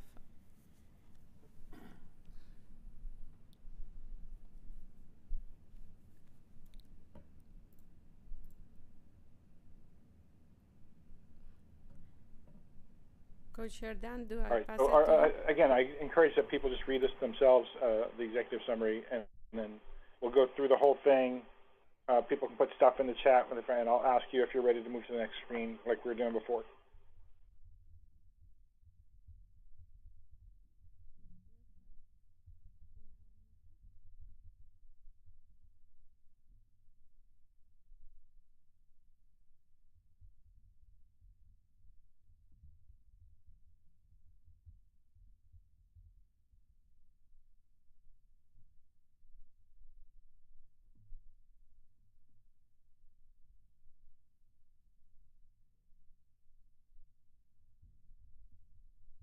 So are people ready to scroll down to the attributes of the new oversight system at least? I can't see anybody again.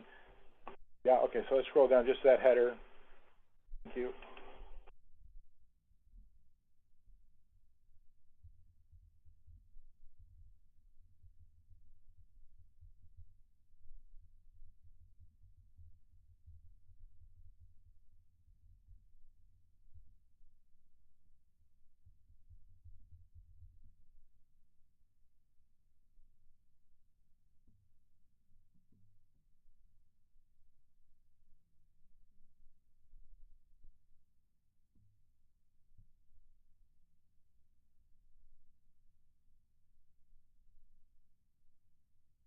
People ready to scroll down to elements of the proposed oversight system?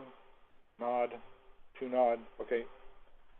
Go down to elements of the proposed oversight system.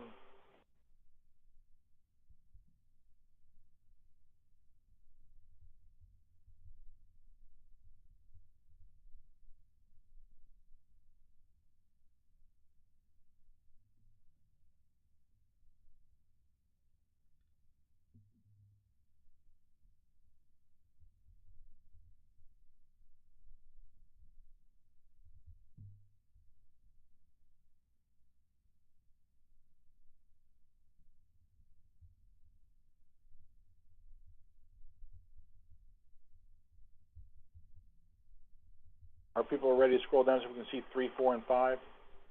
Down with 1 and 2. Yeah, okay. Let's go down to 3, 4, and 5. South.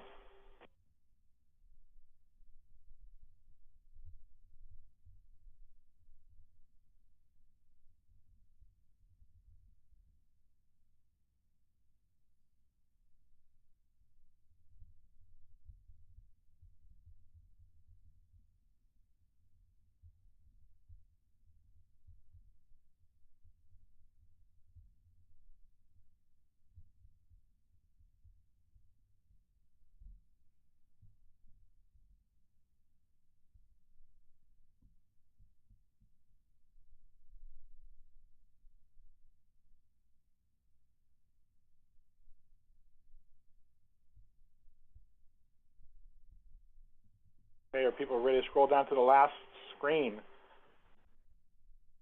Yes, yes, okay. Whew. Oh, wait, there's a lot more here than was in the draft that you sent us. Uh-oh.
All right, we ready to turn it over to Facilitator Laura for our discussion and decision? Okay. Thank you, Co-Chair Dan. Is there any discussion, questions, or edits for the executive summary? Okay, I'm gonna ask the question. Is there a strong opposition to approve the executive summary? Is there a general agreement to approve the executive summary? Yay. Congratulations. We have finished Hooray. the approve. Okay, now we're gonna move to the next item on the agenda. The next item on the agenda is move into the decision-making process for the draft city code recommendations. These include potential approvals, draft city code, and review the values and goals. I will now pass it to staff for a detailed review of the values and goals.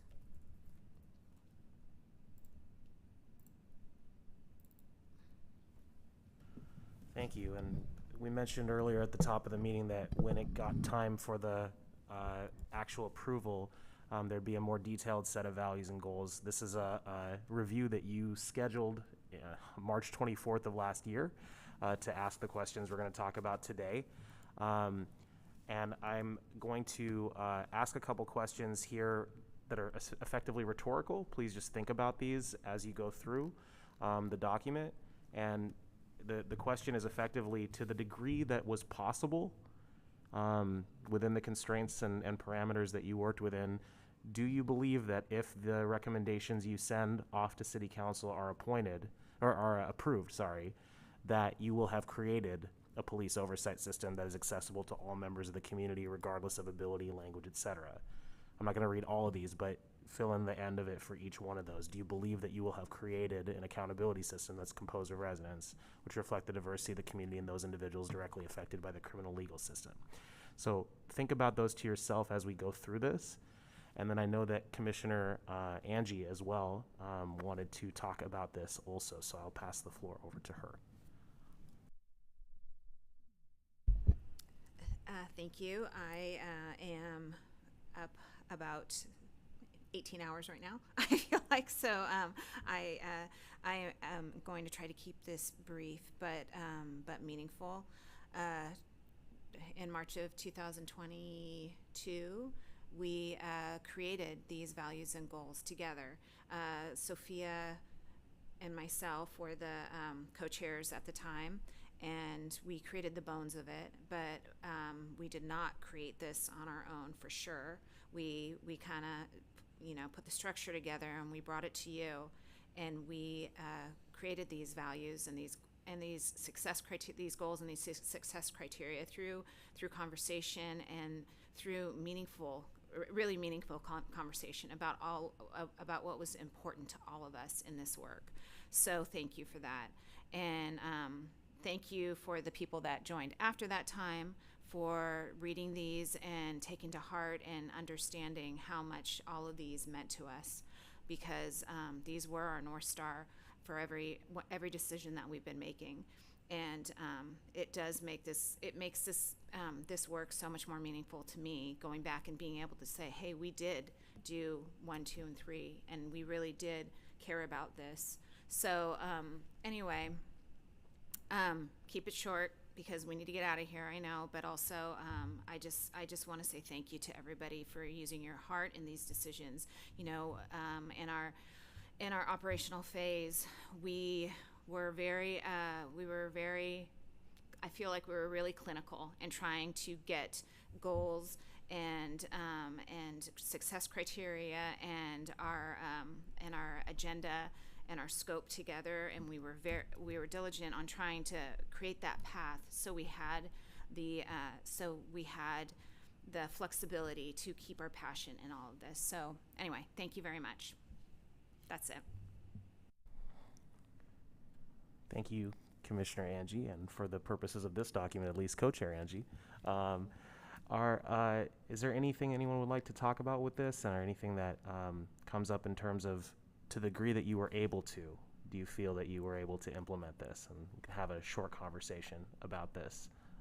But again, to the degree that you were able to, do you feel that the proposed system, if implemented, would create insert success criteria in here?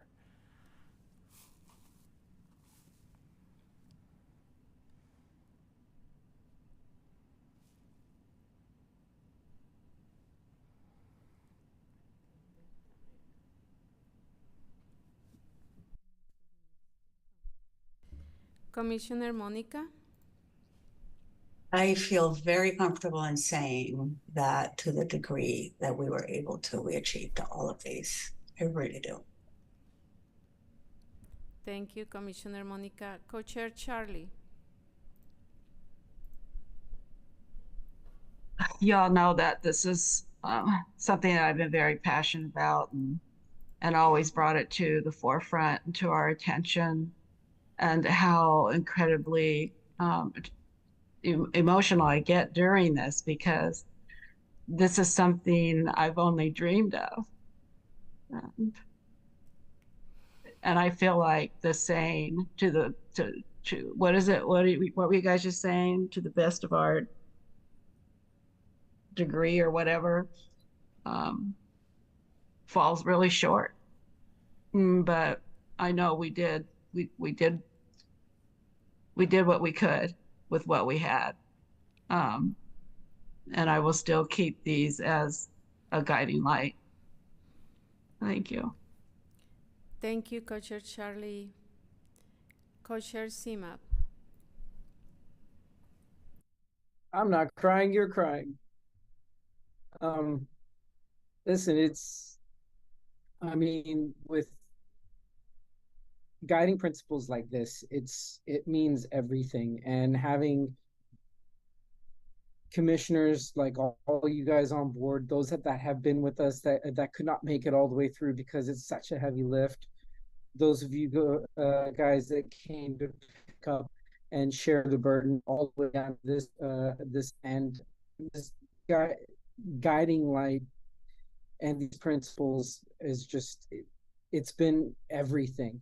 And I feel Commissioner Wesley when they speak about, you know, the importance of these facts, because, you know, I see Commissioner Wesley out on Fridays in front of City Hall, you know, reminding people about these core values in a very, very grounded and just an important way, is being present in community through all the vulnerabilities, through everything that they have faced. So I appreciate you all. I appreciate these guiding values that we've had that's carried us all the way through the end. I would like to highlight number 6, where continual effectiveness. We not only have had these guiding principles, but we have now created something where we've also built in the ability to be able to continue to evolve, to be better, to utilize the information, the data, and the input to affect systems, not only ours, but affect systems broadly within our state and even beyond. And having that power, the ability to be able to wield that, is incredible. Thank you, Co-Chair CMAP. Commissioner Sophia? Thank you. I'd like to just say a couple things and thank Commissioner Angie for, when we were working on this, she's like, we have to have success criteria. And for, you know, keeping us in this format that we can hold ourselves accountable, because that's what she kept saying. We need to have success criteria because we need to know if we're doing what we say we're going to do. And I work with her on that, and all the rest of you did as well. I would like to point out the harm reduction. The harm reduction, you know, all of these, if you could just reduce the harm, you know, the poor policing, bad policing, unaccountable policing, whatever term you want to use, it is harmful. It is harmful to everyone. And it's not just to the individuals, it's just to the community. So I do I believe to the best of our abilities, we have done all 6 of these things, and just thanking you all for that, and thanking Commissioner Angie for her like pounding success criteria, and it's really been helpful. And all of you guys have helped us fill in the gaps, right? Because all of those little blocks were blank almost, some of them. And thank you all for helping us fill those in. Thank you. Thank you, Commissioner Sophia. Okay, then we're gonna go to our next item and the agenda. I'm gonna read what it says, a public comment, but I'm gonna read. The Commission has completed discussion on the document, and next on the agenda is discussing whether the Commission should approve the City Code recommendations with all the changes we have made today incorporated into the text. There is a potential agreements document that was circulated that gives some context as to this decision. Before seeing if there is a consensus around approving this document, we're going to hear from the public. We then ask if members want to make any final tweaks, and they ask if they are ready to make a decision. Now we ask members of the public to keep their comments to 2 minutes in length and keep their comments focused on the draft document. Please raise your hand in Zoom, or people, there are still participants here, if they like to be called on, and there is somebody here at the audience that would like to make a comment. Go ahead. First. Hello, can you hear me? Yes. I'm Dr. Jim Gaudino. I'm a prevention and public health physician specialist, so I'm not an expert at all on policing, but policing is the end cause of some of the issues that we see in health and disability. I want to thank you for all the great work you've done. You've really this is a masterful document. I know you feel that some things are not in it, and there's some specific risks and that kind of thing, but I personally want to thank you for that. Couple of things. There's a risk in this transition from the work that you've done to the City Council and the next phases, and I was hoping to see in the document some discussion of what that risk is, or at least a warning from this group, the last thing that you can say as you pass the torch. Another thing in the executive summary, my understanding is that that there are some things that can't be changed because it's authorized in statute, and other things that can be changed by the City Council and in this next transition. That would be, unless if it's not in there, I would really encourage you to be explicit about that, because the public needs to know that. I think another thing, the issue of quorum, I know that you couldn't solve it, but what happens if the commission or the board becomes dysfunctional and can't do its work? What happens then? And I think we need to know the answer. The public needs to know the answer to that, because that puts the public at great risk.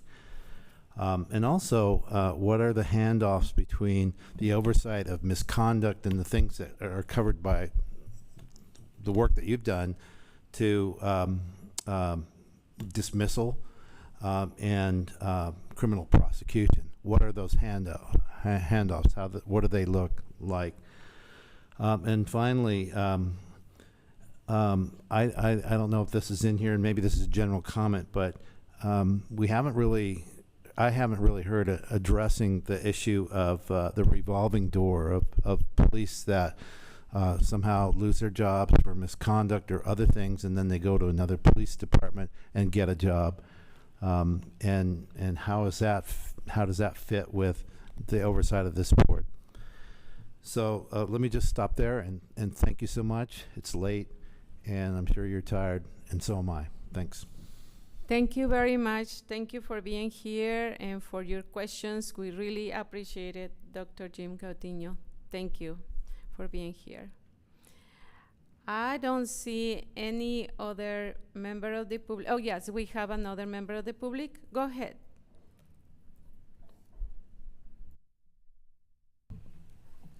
I just wanted to reiterate a question that I posed a little while ago. I don't know that it was addressed in your final draft, but there's kind of a contradiction in the way that it's written, especially including city HR and as like the disciplinary, or the person, or sorry, the bureau enacting discipline if for whatever reason the board can't.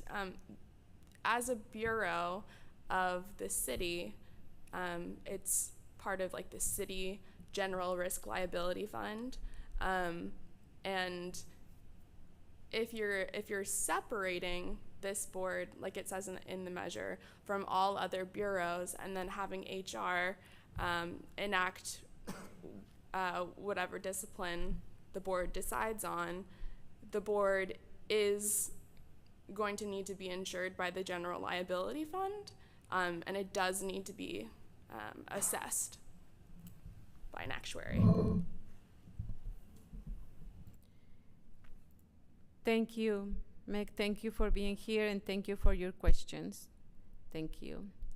Next, I'm gonna pass it to Babs. Go ahead. Hi, can you hear me? Yes, we can. All right. Well, it's a good thing you can't see me because I am like laying in bed, which I am sure that all of you are going to be doing soon. I am just in awe of all that you have done. Your determination. I put this in earlier. Your dedication, your commitment, your courage. I'm 75 years old. I've lived in Portland my whole life. And I have been heartbroken at what's happened in our city over the last 20 years. But what you're doing, what the districting commission is doing, this whole process of a transition that we're going through over this next year gives me hope. So thank you to all of you. And I'm hoping that all of you get the rest you need after all that you have done. Bless you. Thank you. Thank you very much, Babs. Thank you for your question and your comments.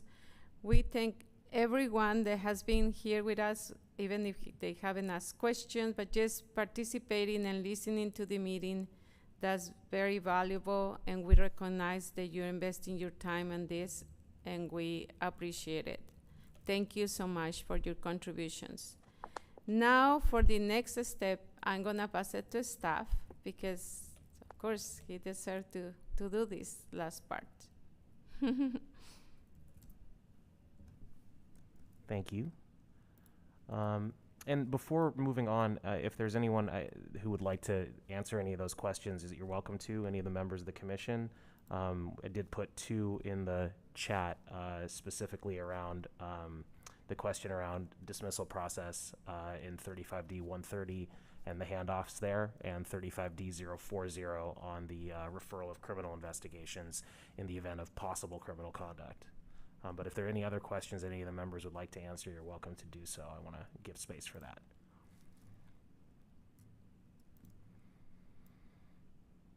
Doke. All right, so the commission has completed discussion on the draft city code recommendations to city council. Next on the agenda is discussing whether the commission should approve the draft city code recommendations with all the changes that you've made today incorporated into the text. There's a potential agreements document that was noted there. Based on the public comment and the values and goals review, would any member of the commission like to revisit any portion of the PAC city code recommendations to city council?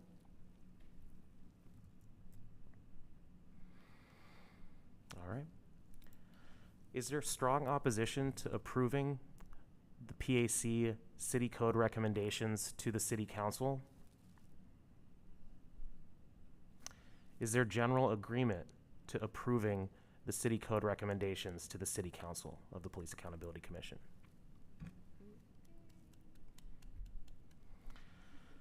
I see consensus. The city code recommendations are approved. Congratulations to all of you. I just want to, staff, I don't not think just consensus. I think it was unanimity. Yeah, I think that is a fair assessment. Yes. Before we go on into public comment and consideration of just to close the loop on this, this document has been approved and now will be sent on and implemented to send on to City Council in the way that is described in the potential agreements document. Before moving on into the next step, which is the final approval process for the draft final report of the PAC, given that we just finished the city code recommendations, I want to take the opportunity to thank Jenny Marston and for all of her work as outside legal counsel to the Police Accountability Commission, as well as the support offered by Sarah Ames and the city attorney's office as well. The lift that Jenny in particular put in has been really great within the time constraints of the PAC, and you were very appreciated. Okay, with that, I'll pass it back over to Facilitator Lara to address the draft final report. Thank you, Samir. Okay, next item on the agenda is the draft final report.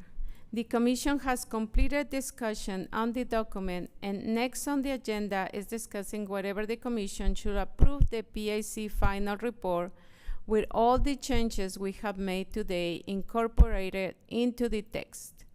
There is a potential agreement document that was circulated that gives some context as to this decision, including what the staff will be updating after this meeting. Before seeing if there is a consensus around approving this document, we're going to hear from the public. We'll then ask if members want to make any final tweaks and then ask if they are ready to make a decision. We ask members of the public to keep their comments to 2 minutes in length and keep their comments focused on the draft document. You can raise your hand in Zoom or participate here when you like to be called on. Okay, go ahead. Welcome, Doctor. Go ahead. Just a comment that some of the comments that I made earlier fit more with the report rather than specifically with the code.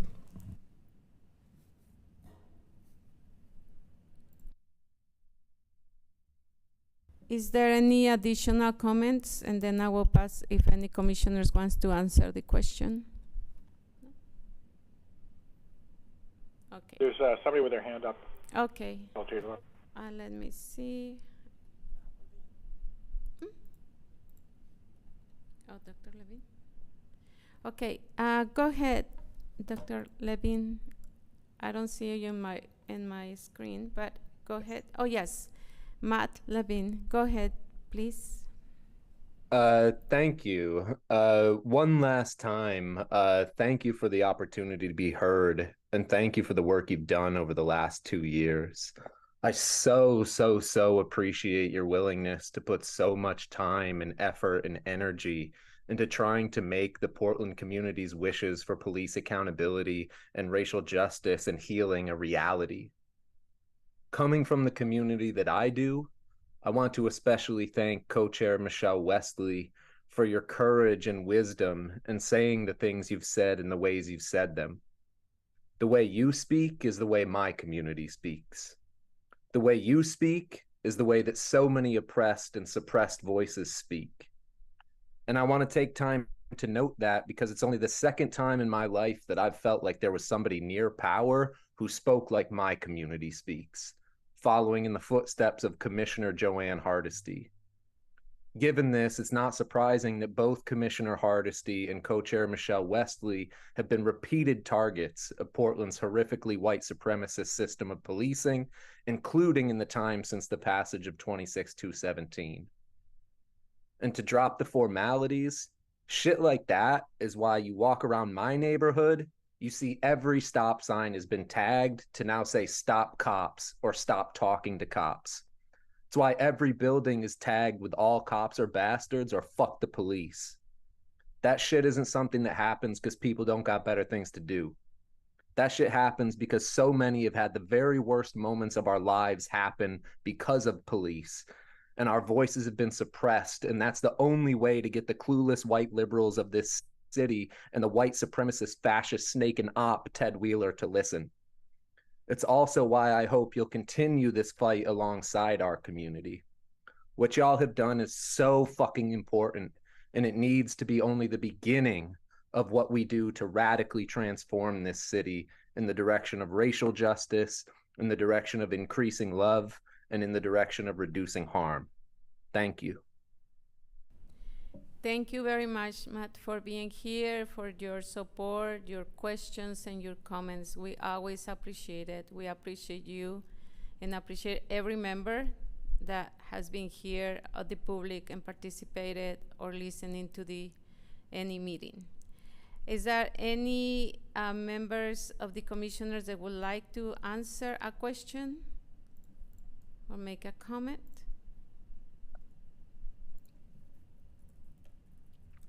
Okay, then I will pass it to Samir for the next item on the agenda.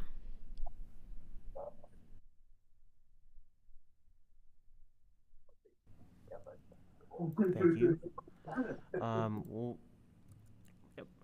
Following the review of values and goals earlier, as well as hearing public comment, would any member of the commission like to revisit any portion of the draft final report?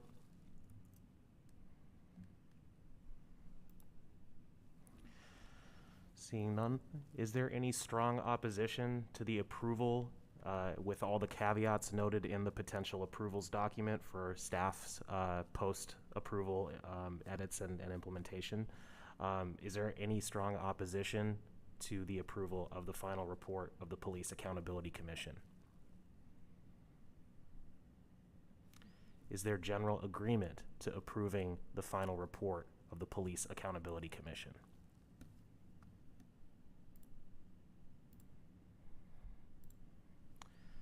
Thank you. I do see consensus, and I believe it would be accurate to call it unanimity once more. Congratulations, you have approved the final report of the PAC.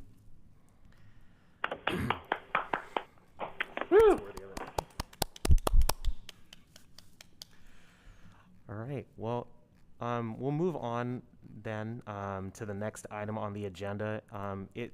It's said that there are, this was asked earlier if there was public comment and a general public comment window, and it was written as effectively time permitting. Co-chairs, is that something you would like to, you think is possible to do, just to give one more opportunity? Well, I think it's, I got to ask the other commissioners if they're willing to stay to hear it, if there's going to be, I guess we can ask two questions at the same time. Are commissioners willing to stay if people have something to say? And is there anybody in the audience that needs to speak that wants to speak? Yeah, if anyone would like to raise a hand, just to kind of signal that, either live in person or on Zoom in the public. I see members seem to be very open to sticking around to hear it. So if anyone else has anything they'd like to say.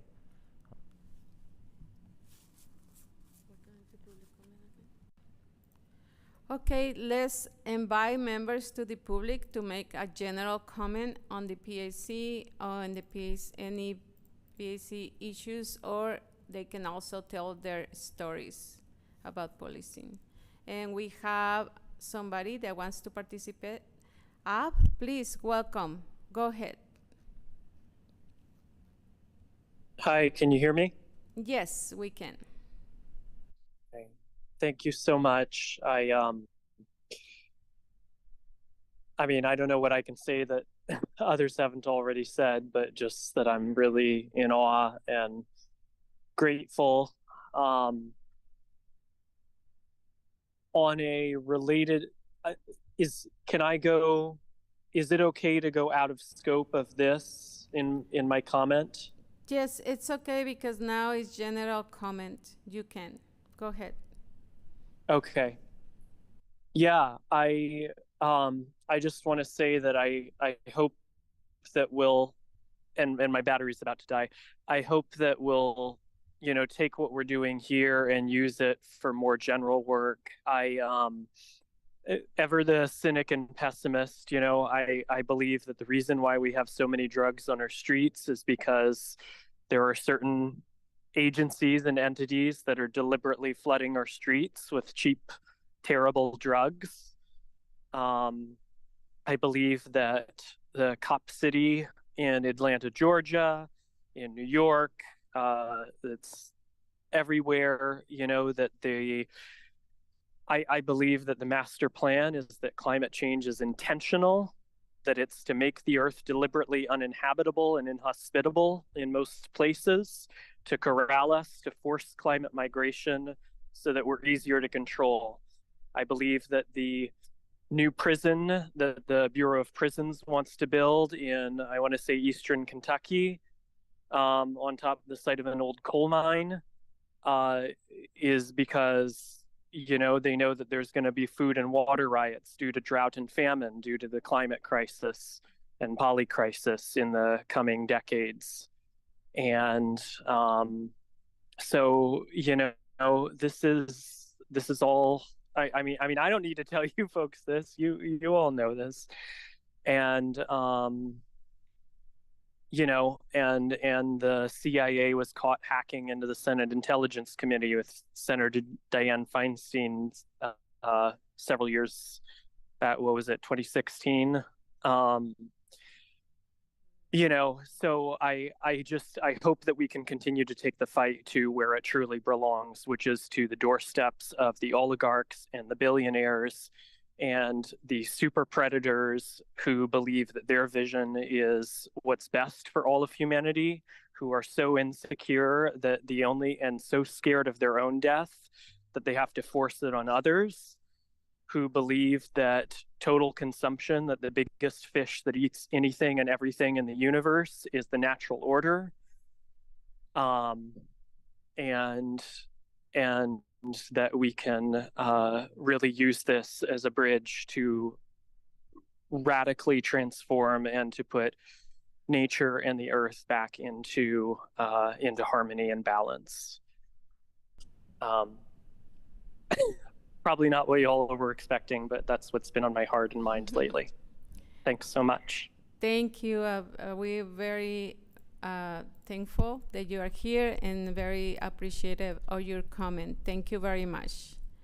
Now, our next item on the agenda, I will pass it to staff. Oh, I'm sorry, there is another comment. Go ahead, Dr. Godino. Go ahead. Dr. Godino again. I've been working in the prevention public health system for over 35 years. And most folks are not aware, and certainly the police are not aware, that the allocation of funding that police are used to in Portland, some over 250 million, amounts to about the total general fund investment in this public health system of the state. And we're talking about the need to prevent the incidences that lead to policing and violence by police and by other individuals, and to basically stop the blood that flows from gun violence and that kind of thing. And I'll just say one last thing. A recent study showed that less than 5% of federal health dollars are spent on our public health system. So we do have a crisis. And I want to, again, thank you for your work, because some of this hopefully will lead to prevention of incidences by police misconduct. Thank you. Thank you, Dr. Godino. We appreciate all your comments. Thank you very much. I don't see any other comment. No? Thank you. Okay, then we go into the next item in the agenda, this next steps. And I will pass it to staff for updates on the next steps for this process after the PIC adjourns tonight. Thank you. Thank you. And this is the first time Next Steps does not include when the next meeting is. And so, but there are meetings coming up that'll be relevant to this work, and I'm happy to be able to talk a little bit about that. The PAC will be presenting its final report, including its code, to City Council for its consideration. The City Council, as you know, has 60 days in which to evaluate the recommendations of the Police Accountability Commission for City Code and forward on their version of it, as well as settlement agreement amendment proposals to the U.S. Department of Justice and the U.S. Court for its review. And that process, one of the big milestones within that process is the presentation by the Police Accountability Commission to the City Council. It hasn't been put on the official agenda yet, but it is, I think, almost certain to be Thursday, September 21st, starting at 3:00 p.m. At City Council. That will be a public meeting of the City Council, open to public testimony, and the decision that the council will be making on that day is not about the exact text of the code. Their decision will be whether to accept the report of the Police Accountability Commission, and then later on, again within 60 days, they will be doing what I believe will be a City Council resolution to forward on the city code proposal of the city, which may be, identical to or adjusted from your recommendations to the DOJ and the court. We don't have a date for that yet, but that'll be something that gets published. And please sign up for email updates still if you aren't already on it, and that list will still be used to give updates on the City Council review. And certainly members should try to keep that date open of Thursday, September 21st at 3:00 to be there if you'd like to be. So that is the next step, really the only one. So I will wrap it up here. Thank you, staff. Now we go. Oh yes, Co-Chair Dan, go ahead. Sorry, staff. So we had a couple of questions that were pending, and I don't know if you have the answers, and hopefully you can get them to us, since we're not going to be commissioners anymore in 63 minutes. But can we be involved in any, like in reviewing the pieces of the documents that you're filling in between now and when it goes to City Council? And you don't have to necessarily answer that tonight, but just one of those questions that is pending, and that kind of thing. Like, what can we do between now and then, since we're not officials anymore? In brief, you will get, we're figuring out the nature of the involvement that's allowable in that context, and just has been kind of on the back burner till everything related to tonight's meeting was done. So hopefully very soon we'll have answers on several questions related to that. But it is true that your obligations as public officials end with the conclusion of the PAC, except for those serving on other city advisory groups. Or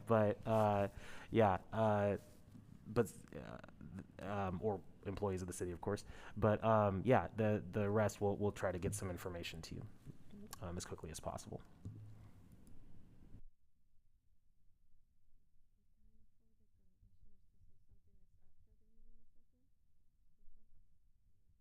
Okay. Okay, thank you very much.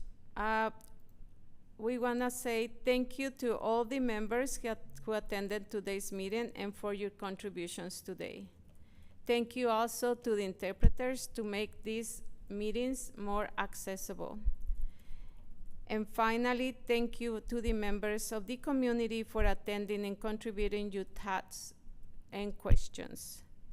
The email list will still be used to give updates on the PAC process, so please sign up if you want to know what's happening next. Before we adjourn, and before I pass it to staff, I want to say that I really admire you work, and I'm very inspired for each of you. I have been the privilege to be the last facilitator and continue with the whole process with you, and it is an honor, and I'm an hour to be here among you, being here in person. I know that other facilitators have their last meeting, and this is the last meeting for me.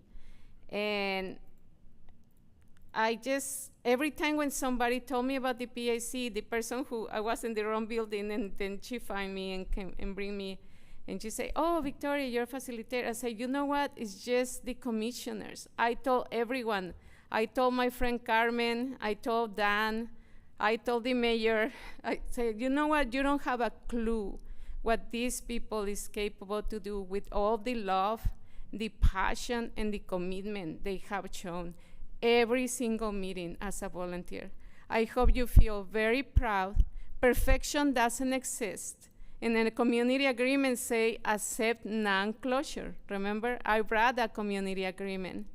Perfection doesn't exist, and you're imperfectly perfect. And this is imperfectly perfect. I told you before, I have a 17-year-old this much taller and darker than me. And I know because of you, he will be safer.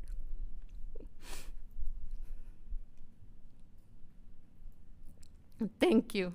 I will pass it to staff.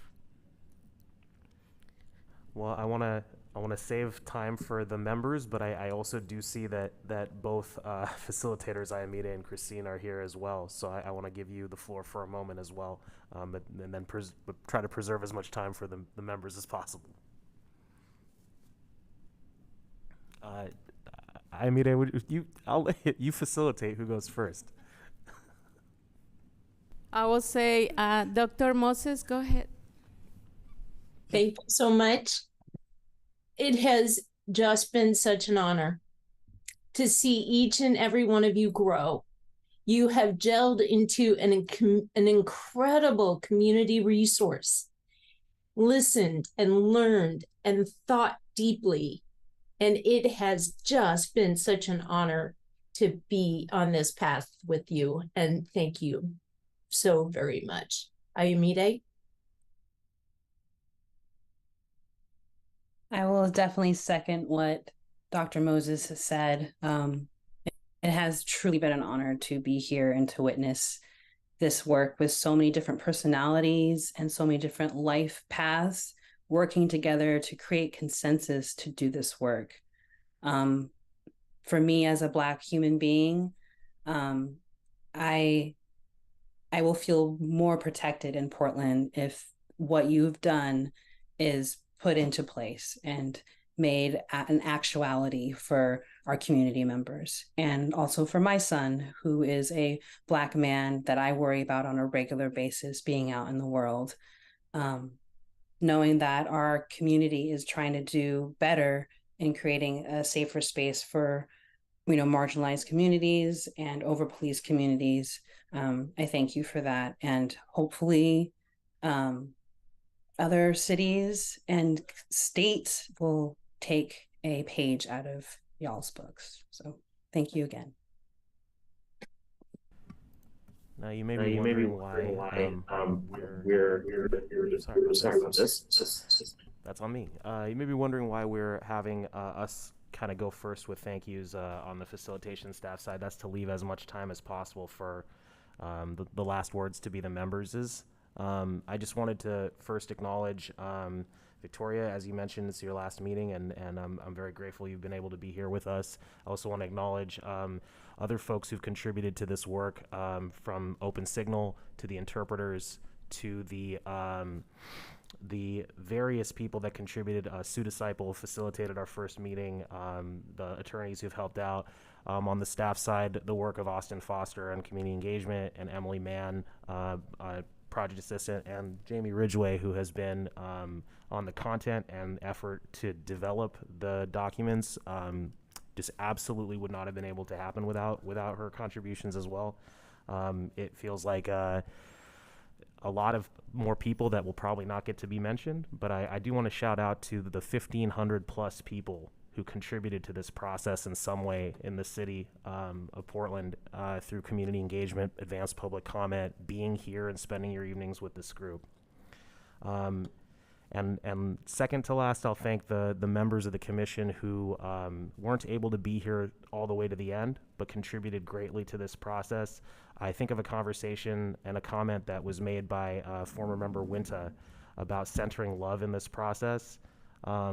Almost every time that there's something that's going on that's challenging or that seems to be tricky between the members, that's something that you've all maybe not cited or remembered the exact words, but referred back to very clearly, because it is absolutely incredible to be at the end of this process and have, you know, everybody still here and everybody still able to adopt something unanimously. So with that, I will also thank obviously thank the members who are here. I want to say that explicitly and not implicitly for all the work that you've done. It is bizarre to get criticism directed at you and sometimes praise directed to the work of the staff when, frankly, the opposite is true. We get to look good because volunteers are so profoundly committed to this work that you do all of this work without pay. And you know, me and my team, we're always inspired by that, and we never forget that. So with that, I'm going to put the order in the chat, give everybody some time to talk, give your reflections. There will be an opportunity to do some private communication with each other afterwards in sort of a community preserving session, and there'll be a wrap party. But anything you'd like to say in public, please feel free to do that. We've got an order I'll drop in the chat for that. And when the last person's done, we'll just say the meeting is adjourned at that point and officially wrap up the meeting. Is that a question, Commissioner Monica? I just got a call. I have a patient that needs to be checked and I need to leave. Do you want to go first? I just need to let you guys know that I'm really, really proud of what we've done. Well, thank you. Thank you for the opportunity. I have to go. And we'll see you soon. Thank you, Commissioner. Thank you, Commissioner. We'll go to the co-chairs at this point and let you start. I don't know what order you'd like to go in, but co-chairs Dan and Charlie and CMOB, whoever would like to go first, I give you the floor. I'll go, because I'm eager and to be able to just jump out my skin and tell you guys how much I sincerely love you.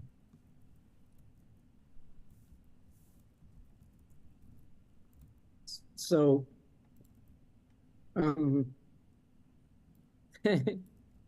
yeah, no, I do.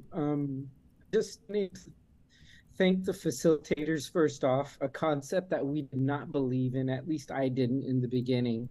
And now I can't imagine getting to where we are without them.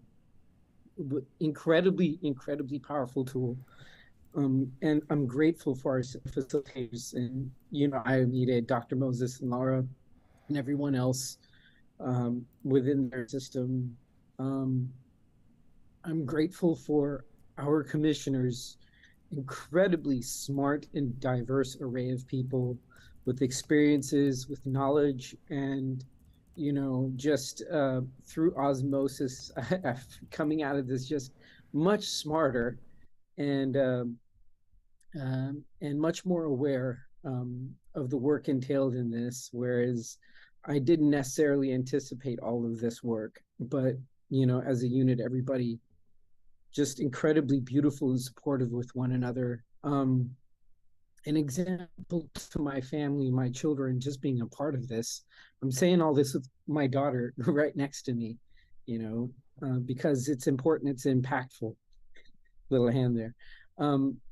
That what this work is, and it matters to them. It matters to them. It matters to my community. By midnight tonight, I'm going to be able to really, really freely speak about the experience and the work ahead with my community, the Muslim community, the immigrant refugee communities that I advocate for, you know, how it'll affect our leadership development within these communities. Talking to the hip hop communities about this stuff, because knowledge is one of the 5 pillars. And then on top of all of this, really grateful for staff. Austin and Emily and just everyone. Samir, dude, holy hell, man. Probably one of the most impressive people I've ever met, being able to put all this work together for us and have carried us over here, made everything so streamlined and so easy. I saw a home screen of his once when he was switching between documents, and it was on a screen share, and my eyes crossed. But it all makes sense to him, and the proof is in the pudding when in all our work and how neat, tidy, sturdy, and wrapped up it's been. So very grateful for everybody, very grateful for the empowerment for our communities, and the work will continue at a different level. But I appreciate everybody. Thank you. Thank you. We'll go to Charlie next. Co-chair Charlie.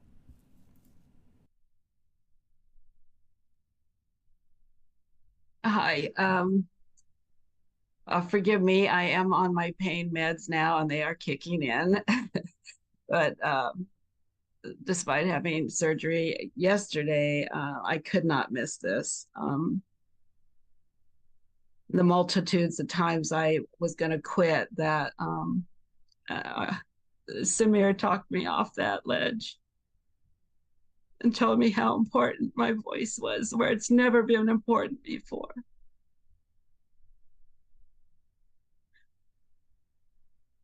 Thank you. And then I was reaching out in the beginning because I felt so out of place. I needed someone's guidance.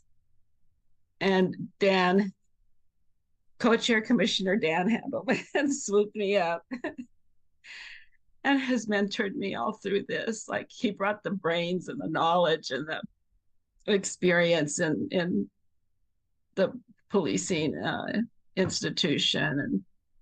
And I guess I brought, not just lived experience, but survival experience in over-policed communities my entire life. That includes all those things that the police go after: the drug addicted, the mentally ill, the domestic violence, the houselessness, and so he was just so patient with me and guiding me through this system that was so baffling. And thank you. And to all the rest of you who kind of like supported me through these dark times where I would fall into. This was very triggering. It triggered a lot of trauma, a lifetime of it.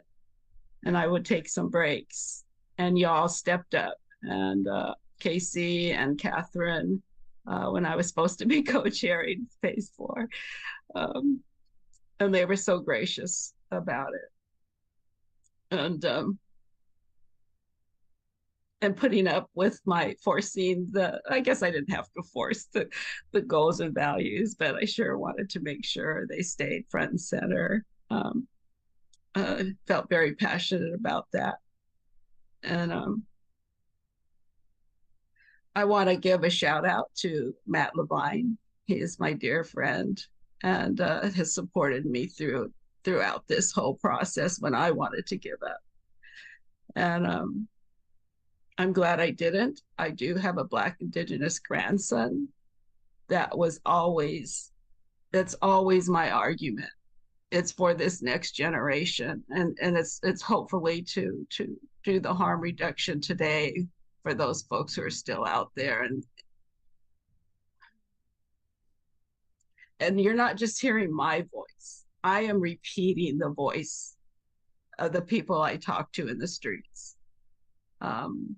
I'm still out there organizing court and creating protests for all the right reasons. Whenever there's injustice, there's something to protest, right? And so that's kind of my view on life. But anyway, thank y'all so much, all of you. I want to say something to each of you, but we'll save that for our party.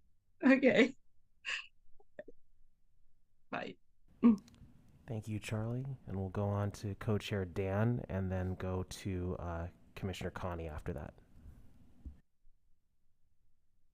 So I now, early on in this process, somebody said, Dan, you got to be more human. And, you know, Charlie, you're getting me to cry. So I'm trying not to do that right now. But people might not know this, we accidentally ran into each other when our protests were literally going in opposite directions on the same street one day. So we met each other in person after we got appointed to this commission. So it's just been a real pleasure to have Charlie as the heart that I sometimes feel like people think I don't have.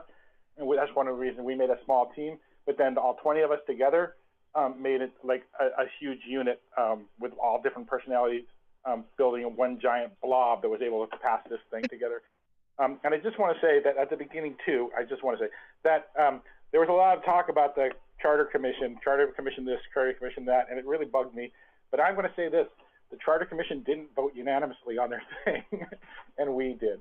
So I'm very, very proud of that. I'm proud of all the work that everybody did, and thank you so much for helping us all get over the finish line, staff, and every one of the members of the commission and the people in the public who've been coming to these meetings and have stuck it out till 11:15 at night to listen to us give our wrap-up talk. Thank you, everybody. Thank you, Dan. Connie, Commissioner Connie is up next, and then we'll go to Commissioner Cameron after that. I'm a very sort of concise person, so I probably won't speak very much, but I think really to sum up, this experience has been one of immense challenge, and in that same breath, thankfulness for the challenge. Like Charlie, I think I probably contemplated quitting more times than I care to really admit, but I think this group of people is so impressively dedicated and heart-centered that it kept me also coming back, and I really appreciate the challenge. I think that hard things are where the work happens, and so while this wasn't a necessarily easy experience, I get all the joy and sort of understanding out of it now. And I just want to thank all of you for holding space for the times that we couldn't, all of us individually couldn't be there, or just continuing to show up and just sort of continue to create that space for the rest of us to show up. And I just really appreciate each of you and have learned so much, and mostly that the capacity for human kindness and connection and care is not running out in this world. So thank you. Thank you, Commissioner Connie. It looks like we might have lost Commissioner Cameron, so we'll get back to him when he's... Oh no, there he is. Okay, great. Sorry, I didn't see it. He disappeared. Go for it, Commissioner Cameron, and then, and then we'll go to Commissioner Yume after that. I just want to thank everybody for showing up, just meeting after meeting, and to the community events, and week after week and month after month. I wish I could have been here longer to be more present for this whole process, but you guys are so amazing, and I'm always running around telling everyone about these genius people that I get to watch on a computer screen every once in a while, and they're saying things that I have no concept of, still wrapping my brain around all this stuff that we've built together. It's the coolest thing I've ever stepped into, I guess, besides having a baby. But you guys are so, I don't know, just I'm so impressed. I'm so happy I got to be part of this. So I don't know. I don't know what else to say other than you guys are the coolest. Thanks, Commissioner Cameron. Commissioner Yume, and then after that, we'll go to Commissioner Debbie. Thanks, Samir. I think there are two things I want to say tonight. Obviously, my experience of the PAC has been different than I think many of my colleagues, having joined at the very end of this process. These have been the longest 2 months of my life, and I am so grateful to all of you, and in awe of the fact that you've done this for almost 2 years now. This has been a huge lift, and it has required grace, it has required discussion, it has required compromise. I am so grateful to my fellow commissioners. I'm so grateful to staff, to our facilitators, and to Open Signal, who is here very late on a Thursday. The work you've done here is truly extraordinary. I'm also grateful to community, and I want to say not just the community that I agree with. One of our areas of agreement, or one of our community guidelines, is to assume good intention, both from our colleagues and our collaborators. And I think tonight and every night we have heard a really wide variety of views. Some that say we're not doing enough, some that say we're doing too much. All of us live within this community, and I have tried really hard in my two-ish months on the commission to hold space for all of those voices, even the ones that I vehemently disagree with. I think we hear a lot about how this board, or there's talk about this board being filled with extremists. The decisions that you see here tonight are not that. They're, as I said in our conclusion, these were consensuses that were achieved with discussion, compromise, and grace. And I think we can be proud of that. I think we have done our best to take input from a variety of community inputs, from concerns that the PPA raised to concerns that some of the most ardent activists have raised. And so I think we can be proud of the work that we've done, and I think that community, I hope, will be able to find areas of consensus and agreement in the proposal that we are presenting to City Council. And I think they, like us, will have to accept non-closure. This is the start of a conversation. It is not the end. So I want to express my gratitude. I'm just a kid from the East Side, and we're sitting here today in the halls of power, as they say.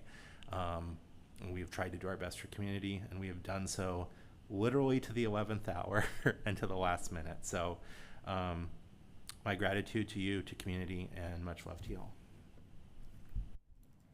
Thank you, Commissioner Yume. Commissioner Debbie will be next, followed by Commissioner Ajay. So first I want to say it's just been such an honor to do this giant project with all of you. I've gotten very attached, and I'm going to be sad that next week we won't be getting together again, but I'm glad we do have our party later on in the month, in September. Also, want to say that I'm just, I'm with the CMOB. I was very skeptical about having facilitators. I felt we were going to be overmanaged, and I was kind of annoyed at that. But I'm so sad to have to say goodbye to our three main facilitators. I've gotten very, very attached to you two. And I also, we really couldn't have done it without the very strong staff support we got from Samir and Jamie and Austin and everybody else. And it's just like, yeah, we've just had so much to do. Without the staff, we never could have managed. So thank you to everybody. And then I was thinking today, kind of from a personal perspective, that I am sad that somebody who none of you, well, Dan knows, that Darlene Lemley is not alive to see this happening. She is the league member who served on the Stores Commission back in the early 80s that created our first oversight system, PAC for short. And she handed the baton to me back in 2000, but was just an avid supporter of police oversight. And, you know, this is such a big step. If this actually comes to fruition, what we're recommending, this is such a So thank you, everybody. And, you know, I'll see you again soon, and let's all fight for this to actually happen. And this will be a great thing for the community if, like I said, if it really, you know, if we get what we want. Thank you, Commissioner Debbie. We'll go to Commissioner Ajay next, followed by Commissioner Faith.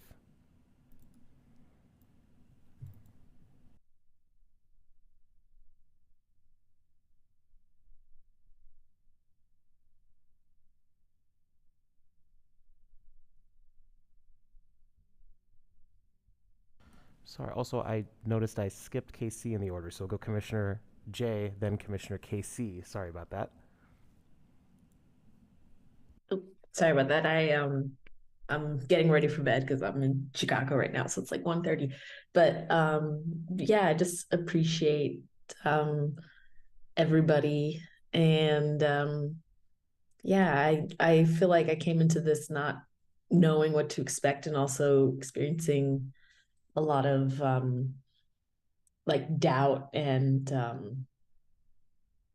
yeah, just not sure what this process was going to be like and how effective it would be. And, you know, just coming in and seeing how much everyone cares so much really sort of changed my perspective about like sort of what's possible in these kind of commissions. And I just appreciate everyone, and I'm sad I'm going to be missing the final wrap up party. I'm going to be out of the country, but yeah, I guess I hope that, you know, I'm able to cross paths. I think I will be crossing paths hopefully with some folks here, if not hopefully most folks. And yeah, just encourage everyone to reach out to me. I want to stay in touch, and I appreciate everyone's hard work. So thanks so much. Thank you, Commissioner J. We'll go to Commissioner KC next, and then Commissioner Tim.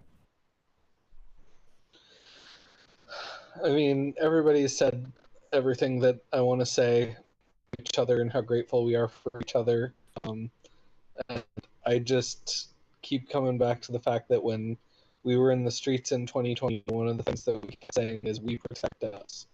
And that was a recognition that these systems aren't built for us. They're not built to protect us. They're not built to keep us safe or help us thrive. But rather than despairing and saying that there's nothing we can do, the community steps in and does what these systems are supposed to do. And that's the value that underpins this entire thing that we've built here, is that the system can't do it, we have to do it. And we have to build structures that allow the community to have that power to do it. And I just think it's so powerful that the way that this commission has functioned has reflected all of those values. Has really been no top down one person taking control and making all these policies, but it has been a combination of all of the strengths of all the people on this commission, and another person stepping up when one person gets tired or has things going on in their lives or everything like that. I mean, this commission was the community and is the community, and I think speaks to the power that this board can have if implemented correctly because of how effective this was. And so thank you all for being part of that, and looking forward to continuing the fight. Thanks, Commissioner Casey. We'll go to Commissioner Tim and then Commissioner Faith. Yeah, and I just want to thank everybody for including me. I came in relatively late to the game, and I don't have the same lived experience that so many of you have, and I don't have the same background working in this hard work that so many of you have. And I just really appreciate how I felt like my voice was still valid and that you still wanted to hear what I had to say. And I just really learned so much about consensus building and working as part of a group like this. And I just really appreciate all the hard work that everybody did for so long. And thank you so much for letting me be a part of it. Thanks, Commissioner Tim. We'll go to Commissioner Faith, and then following that, Commissioner Lavisa. I'm really tired and kind of sobby, so I'm gonna rein it in a little bit. Oh, don't make it big. Thank you. That's awful. Y'all, thank you so much. As I've listened and heard your reflections, I want to share my own personal gratitude. In 2020, it was physically unsafe for me to participate in democracy and to show my anger with my body. Disabled bodies are not welcome in a protest space. And this has been an opportunity for accessible protest for me. And it's like I got to hold on all that rage for all those years and write a shit ton of documents. And so I just want to say thanks for creating an accessible space for me.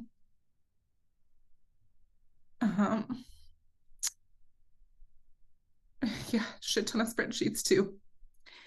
And yeah, I have learned a lot from each of you, and words of affirmation are things that I love. And so I'll probably just reach out to you each individually and tell you the things that I've really appreciated and learned a lot about you. And thank you for being a space in which we could disagree and we could find consensus and share opinions and tackle really, really tough topics. And so, yeah, I really appreciate you all. And I'm not gonna miss these meetings, but I'm gonna miss you. Thank you, Commissioner Faith. Commissioner Lavisa, and then Commissioner Angie. Okay, I'm going to try to keep it so brief because it is so late at night. And these meetings have gone on for so long. These have been not just like months, but like years of our lives at this point that I've spent with you guys. And I share the sentiment of like, I honestly, I had like a splitting headache before tonight, but I was like, I can't miss this meeting. I want to see my friends. And that's how I think of you all. I think of you as my friends, and every single one of you is invited to my house for a barbecue. That is not a metaphor, like literally come over and have some barbecue with me. I was thinking about the beginning of this process when we were working on the organizational phase, where we were just structuring ourselves as a group, and how long that took and how many hours of meetings it was. And I was thinking about dreams. We had dreams at that time. Like we had dreams of a consensus decision-making process, and we spent a really long time crafting what that would look like. And that dream came true tonight by adopting our recommendations by consensus. And that just felt really good to see the rainbow arc of that go from like 2 years ago to now. We also had a dream of having independent legal counsel, which was provided very ably by Jenny Marston. And I also want to shout out Sarah Ames. Thank you so much for staying up all night with us after doing your day job. That's a huge lift. That's a huge ask. Thank you to the facilitators. You have created and held the most amazing space for us. And you do so much work behind the scenes that we never ever see.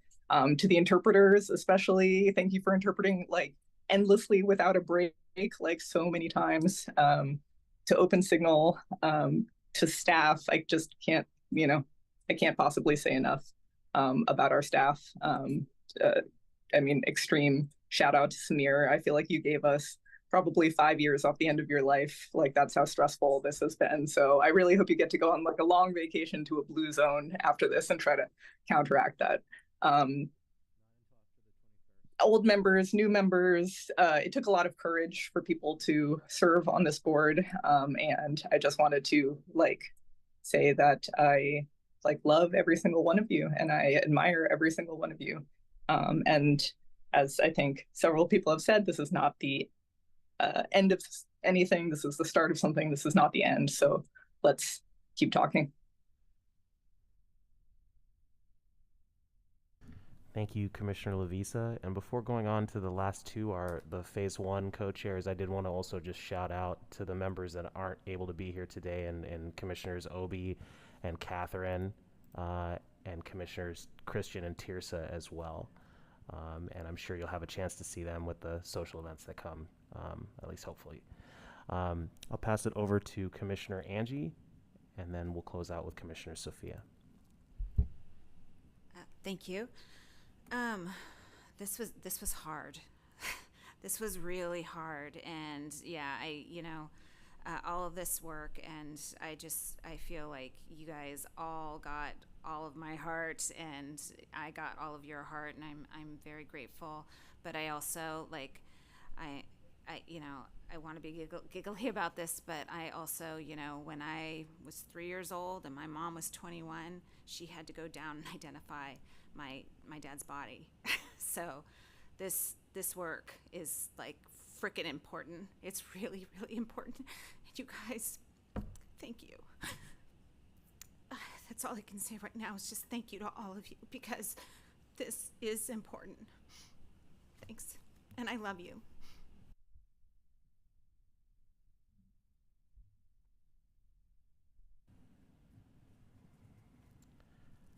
Thanks, Commissioner Angie. Commissioner Sophia? All I can say is I got way more than I bargained for, right? When I started this whole thing. Not only that was I not quite sure what I was getting into, but it was way more than I could have even imaginably expected in so many different ways. The first thing was being the first co-chair. That was blowing my mind. And, I thought, okay, you can do this. And, I've read this before, but, my whole leadership, the goal and everything I do is, and I'll just read it because it's easier. It says, I marshal collective problem-solving cultures that expand what was formerly thought possible, not only in the outcome, but in the people who created it. And I truly believe that people can do amazing things when they are valued, respected, and let loose. And I feel like that's what happened here. With the Pacific Northwest Family Circle, we use the Native American discourse, and it has been really, truly a way for us to value and respect each other. And I brought those into our community agreements, which I am so glad and so grateful that I did it, and that you all accepted them, because I think we all work with each other in love, and those are the values that we use to do that. It was hard not knowing anyone, not having any real expectations of what is going to happen, but knowing that I have a group. When I say I, meaning as a co-chair at the time, we have a great diverse group of people with so many skills, and valuing those skills, no matter what they are, no matter how much you think you don't have anything to contribute, everybody has contributed, and I am so grateful for that. As I said in the one meeting, I was just smiling at us, right? We've come a long way. We get these new members in and they contribute, right? And we all just keep chucking along. And I was very comfortable knowing that, where one person had something going on, we all stepped up and take care of the whole process, because it means so much to us. And the facilitators, I remember that meeting with the facilitators, and I was so I said we have to have facilitators, and I'm so thankful that everyone is so grateful for them. I didn't think it was a mistake, but it was just a hard, row to hoe. And I'm so grateful to our facilitators. They are wonderful. And believe me, Debbie, if they didn't work out, we'd have kicked them out. So, but thank God we didn't have to do that. And our staff, I mean, for me personally, I relied on them so much. And the 3 co-chairs, I was like, oh, we don't need 3, we could do 2, but it worked out so great. I really wanted everyone to have a rotation into those positions because it gives you a totally different insight as to what goes on. And I just want to say I am so grateful for all of you. I am grateful for consensus that I was really bent on. Consensus is very difficult. It is not easy. And I did not really want to go the voting route because that just lets people get off without actually doing that hard work of trying to figure out why someone feels this way, what is the benefit for it, what is the cost for it, and just having that that communication that we need to learn from each other. And I have learned so much from you all, and I'm so grateful. And gosh, I'm just gonna end it. I can't say anymore because everybody else has said it, and I'll just say I love all you guys too. It's just been so wonderful. And I'm not gonna cry, so I'm gonna stop before it comes out. I can feel my nose pinching right now. So I'm going to end it and thank you all for all that you've done and for working with each other and showing. I'm going to keep going just a little further. 1 minute. One of our people in the audience, doctor, I can't think of his name, but he was saying, how do we prevent the commission, the new board, from breaking up, getting into disarray? And that was one of my biggest fears, that we would be one of those commissions that just infight. And my mind was saying, I'm determined that we're not going to be that way. And I don't know what I did, but I know what you guys did. And I'm so glad that we didn't turn into that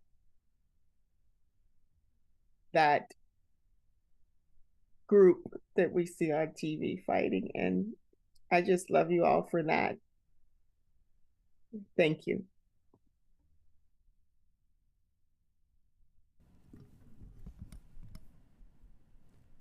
Thank you, Commissioner Sophia. Thank you, everyone. Congratulations on all the work you've achieved. And thank you for the work you've given to the city and this community. It is now 11:43 p.m. and this meeting of the Police Accountability Commission, and therefore the City of Portland Police Accountability Commission, is adjourned. Thank you. Recording stopped. Can we all